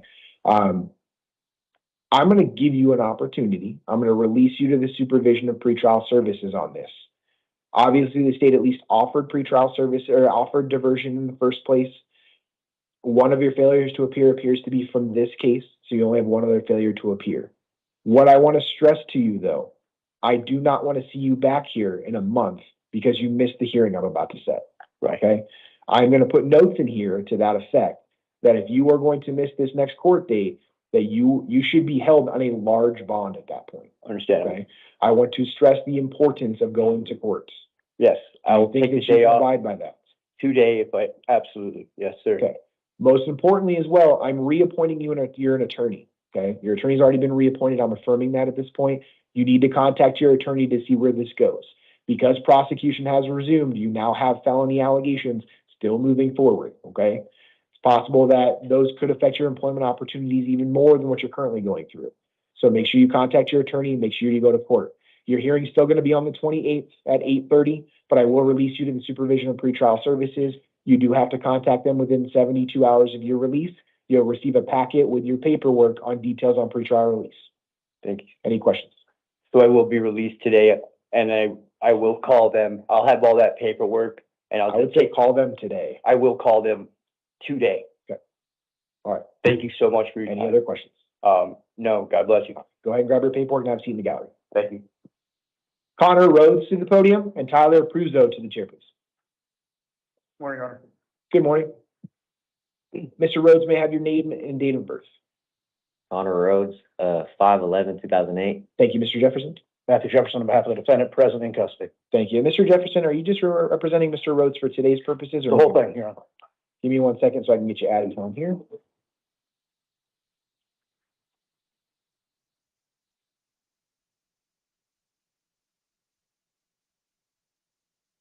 All right, Mr. Rhodes, you were arrested on a new case, allegations of minor carrying a firearm, class 6 felony, possession of a deadly or defaced weapon, class 6 felony, and carrying a deadly weapon under the age of 21, class 1 misdemeanor. Counsel, did you want to be heard on probable cause? Briefly, I would just address that there is the description in the beginning. Yes, it's an injury accident. He's the injured party. It's an accident between a pickup truck and a mini bike. And so the way it's described just didn't sit with me right. I just wanted to correct that. As far as probable cause, I'll defer to Your Honor. Thank you, counsel. I will find probable cause based on the Form 4 that was provided to the court today. Mr. Rhodes, that doesn't mean I'm finding you guilty or innocent of anything today, just that there was cause for your arrest. I am going to go ahead and set a status conference on June 4th at 8:30 and a preliminary hearing on June 8th at 8:30, both in the downtown Superior Court. Let's go ahead and go with release conditions. Counsel, did you receive the state's recommendation? I think they're asking for pretrial services, Your Honor. And I was inclined to follow that. Did you have any argument? Like you just be heard on OR. He turned 18 less than 10 days ago approximately. He's got about 36 hours left to finish some high school classes, get those in, and he needs to get home, obviously. But it just seems to me he lives at home with his folks, back and forth. They probably will be more efficient at whatever pretrial service is going to be doing for us. He's at home with his folks. He lives with them. They monitor him. They, at this point, are going to be transporting him. No criminal history, no failures to appear. I mean, he's 18.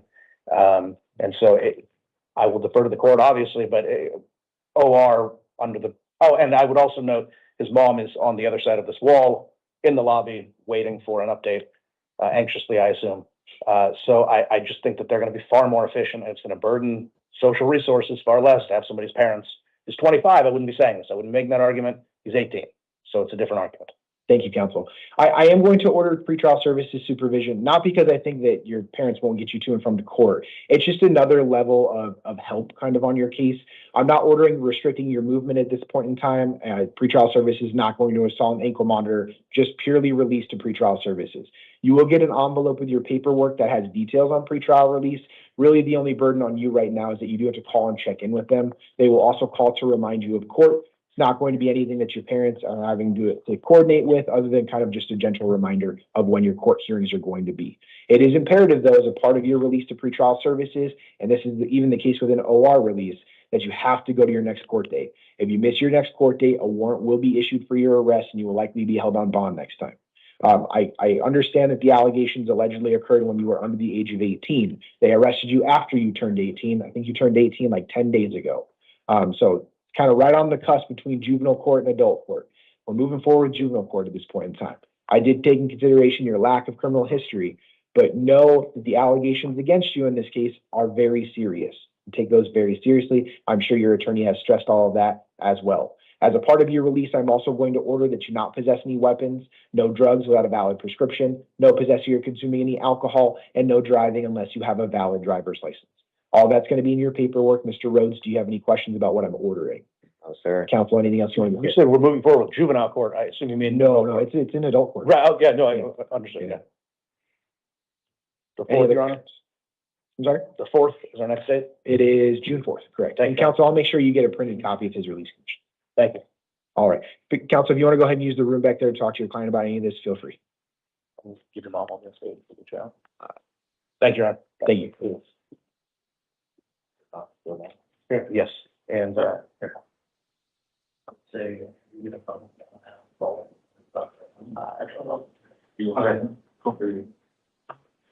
Tyler Pruzo to the podium and Mark Garrison to the chair, please.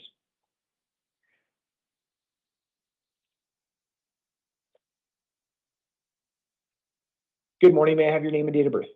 Tyler Pruzo, 6/15/1993. Thank you. We are here today on a Superior Court new case. You were arrested on allegations of dangerous drug possession, Class 4 felony, narcotic drug possession, Class 4 felony, and possession of drug paraphernalia, Class 6 felony.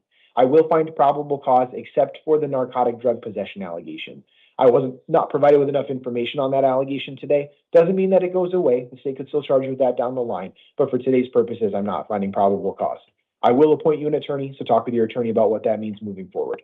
I am going to set a status conference on June 4th at 8:30 and a preliminary hearing on June 8th at 8:30, both in the downtown Superior Court. I am going to release you to the supervision of pretrial services today. You will get an envelope with your paperwork. Make sure that you read through that. As a part of your release, I'm also ordering that you not possess any weapons, no drugs without a valid prescription, and no contacting the arresting officers. All that's going to be in your paperwork. Do you have any questions? No, sir. Okay, grab your paperwork to your left and have a seat. Thank you. Mark Garrison to the podium and Anthony Carmichael to the chair, please. Good morning, Your Honor. Good morning. May I have your name and date of birth? Mr. Garrison, 1774. Thank you. We are here today on two different cases, a municipal court warrant out of Buckeye Municipal Court for a case involving driving under the influence, and a municipal court warrant out of Peoria Municipal Court for drug paraphernalia. I am going to set an arraignment hearing in the Peoria Municipal Court on June 9th at 9 a.m. Thank you, counsel. Have a good day. And I'm setting an arraignment hearing in the Buckeye Municipal Court on June 9th at 2 p.m. So it's going to be two hearings at two locations. Make sure on your paperwork you go to the right hearing on the right time and day. I am going to release you today on your own recognizance on both matters. That's a promise to appear at those court dates. As a part of your release, I am also ordering that you not possess or consume any drugs without a valid prescription and no contacting the arresting officers. All that's going to be in your paperwork. Do you have any questions? Okay, so we're at June 8th and 9th on them? June 9th at 2 p.m. and June 9th at 9 a.m. So they're both on the 9th, one in the morning, one in the afternoon. I need like a different day on that. So you'll have to contact one of the two municipal courts to move those dates. I can't move those dates. They're automatically set. Okay. So you'll have the information for both courthouses in your paperwork. You're going to be released today. So feel free to call either of them. You can see if either of them can be moved. Cool beans. Any other questions? That's about it. Okay, grab Thank the you for your paperwork. time. Anthony Carmichael to the podium, and Rachel O'Brien to the chair, please. Good morning. May I have your name and date of birth? Yes, Anthony Carmichael, 09/11/96. Thank you. We are here today on a justice court warrant out of the Kyrene Justice Court on a case involving assault, class 1 misdemeanor. I will set an arraignment hearing in the Kyrene Justice Court on June 10th at 9:30 a.m. I am going to release you today on your own recognizance. That's a promise to appear at your next court date. As a part of your release, I'm also ordering that you not have contact with any listed victim, complainant, or witness, no possessing or consuming any drugs without a valid prescription, and no driving without a valid driver's license. All that's going to be in your paperwork. Do you have any questions?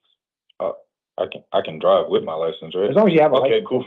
Yeah. Just don't drive without a license. That's crime. Okay, cool. Any other questions? No, sir. Okay, grab your paperwork to your left hand. Thank you. Rachel O'Brien to the podium, and Anthony Durazo to the chair, please.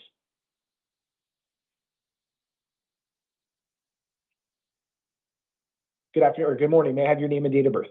Rochelle O'Brien, 11/22/1987. Thank you. We are here today on a Superior Court arrest warrant. You are charged with 2 counts of aggravated DUI, class 4 felonies, and 1 count of unlawful flight from law enforcement, class 5 felony. I will appoint you an attorney to represent you in this case. I am setting a status conference on June 4th at 8:30 and a preliminary hearing on June 8th at 8:30, both in the downtown Superior Court. I am going to release you today on your own recognizance. That's a promise to appear at your next court date. As a part of your release, I am ordering that you not possess or consume any drugs without a valid prescription, no possessing or consuming any alcohol, and no driving without a valid driver's license. It is possible, based on the allegations, that your license has been suspended, so check with the MBD before you get behind the wheel of any vehicle. All that's going to be in your paperwork. Do you have any questions? No. Grab your paperwork to your left and have a seat. Thank you. Anthony Durazo to the podium, and Paulo Diaz to the chair, please.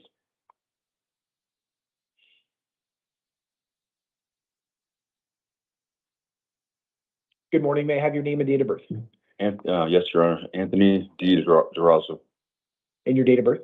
9/6/83. Thank you. We are here today on a Superior Court arrest warrant. You were charged with 1 count of dangerous drug possession, which is a class 4 felony, from an incident in September of 2023. I will appoint you an attorney to represent you. I am setting a status conference on June 4th at 8:30 and a preliminary hearing on June 8th at 8:30, both in the downtown Superior Court. I am going to release you today on your own recognizance. That's a promise to appear at your next court date. I'm also going to order that you not possess or consume any drugs without a valid prescription, and no contacting the arresting officers. All that's going to be in your paperwork. Do you have any questions? That's it? That's it? You're going to be released Can I today. go home? Correct. Any other questions? No. Okay, grab your paperwork to your left and have a seat. Oh, Mr. Durazo, I apologize. You have another case. Come back to the podium. You're also here on a Superior Court new case. You were arrested on allegations of theft of means of transportation, which is a class 3 felony. I will find probable cause, and I will appoint you an attorney on that one as well. I am going to set the same status conference and preliminary hearing on June 4th and June 8th, but I'm still going to release you on your own recognizance today. Just make sure you get back to your court dates. The only additional release conditions on your theft of means of transportation case is I'm also ordering not to contact any listed victim, complainant, or witness. All that is going to be in your paperwork. Now, do you have any other questions? Don't speak with you. I'm sorry? Don't explain anything to you, you said? About the allegations? They're my Talk employer. with your attorney about that? They're my employer still. Yes. So there's a miscommunication with there's some stuff going on in my house that I couldn't leave the house. So I'm still going to work there. Sure. So at this point in time, give me 1 second.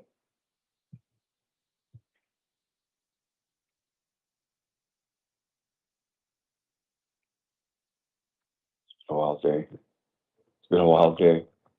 Couple days.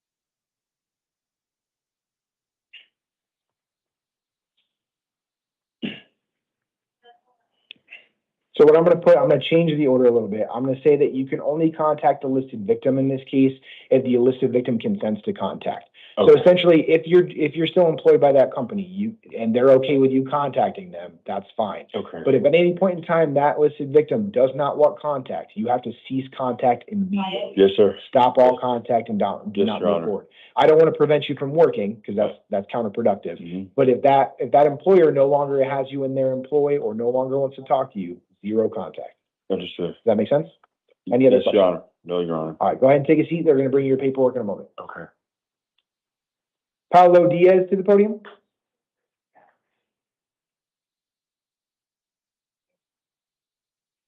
Good morning. May I have your name and date of birth? Paulo Diaz, April 7th, 1982. Thank you. We are here today on two different cases, a municipal court new case as well as a probation violation for violating term 1. On your municipal court case, you were arrested on allegations of 2 counts of disorderly conduct and 1 count of assault. All of those are class 1 misdemeanors. I will find probable cause and I am going to appoint you an attorney on both cases. Give me 1 second. I'll appoint you an attorney on your probation case, but not on your municipal court case. We're gonna have to reprint that one. Just number 10. I am going to set an arraignment hearing in the El Mirage Municipal Court on June 9th at 8:30, and I'm setting a probation revocation arraignment hearing on May 28th at 8:30 in the Downtown Superior Court. So those hearings will be at different locations on different days. Make sure you pay attention to your paperwork on which one is on which day. I am going to release you to the supervision of your assigned probation officer on both of these cases. As a part of your release, I am ordering that you not have contact with any listed victim, complainant, or witness, no weapons, drugs, or alcohol, and you have to contact probation within 72 hours of your release. All that's going to be in your paperwork. Do you have any questions? Oh, yeah. Okay, go ahead and take a seat. We had to reprint your paperwork. They'll bring it to you in a second.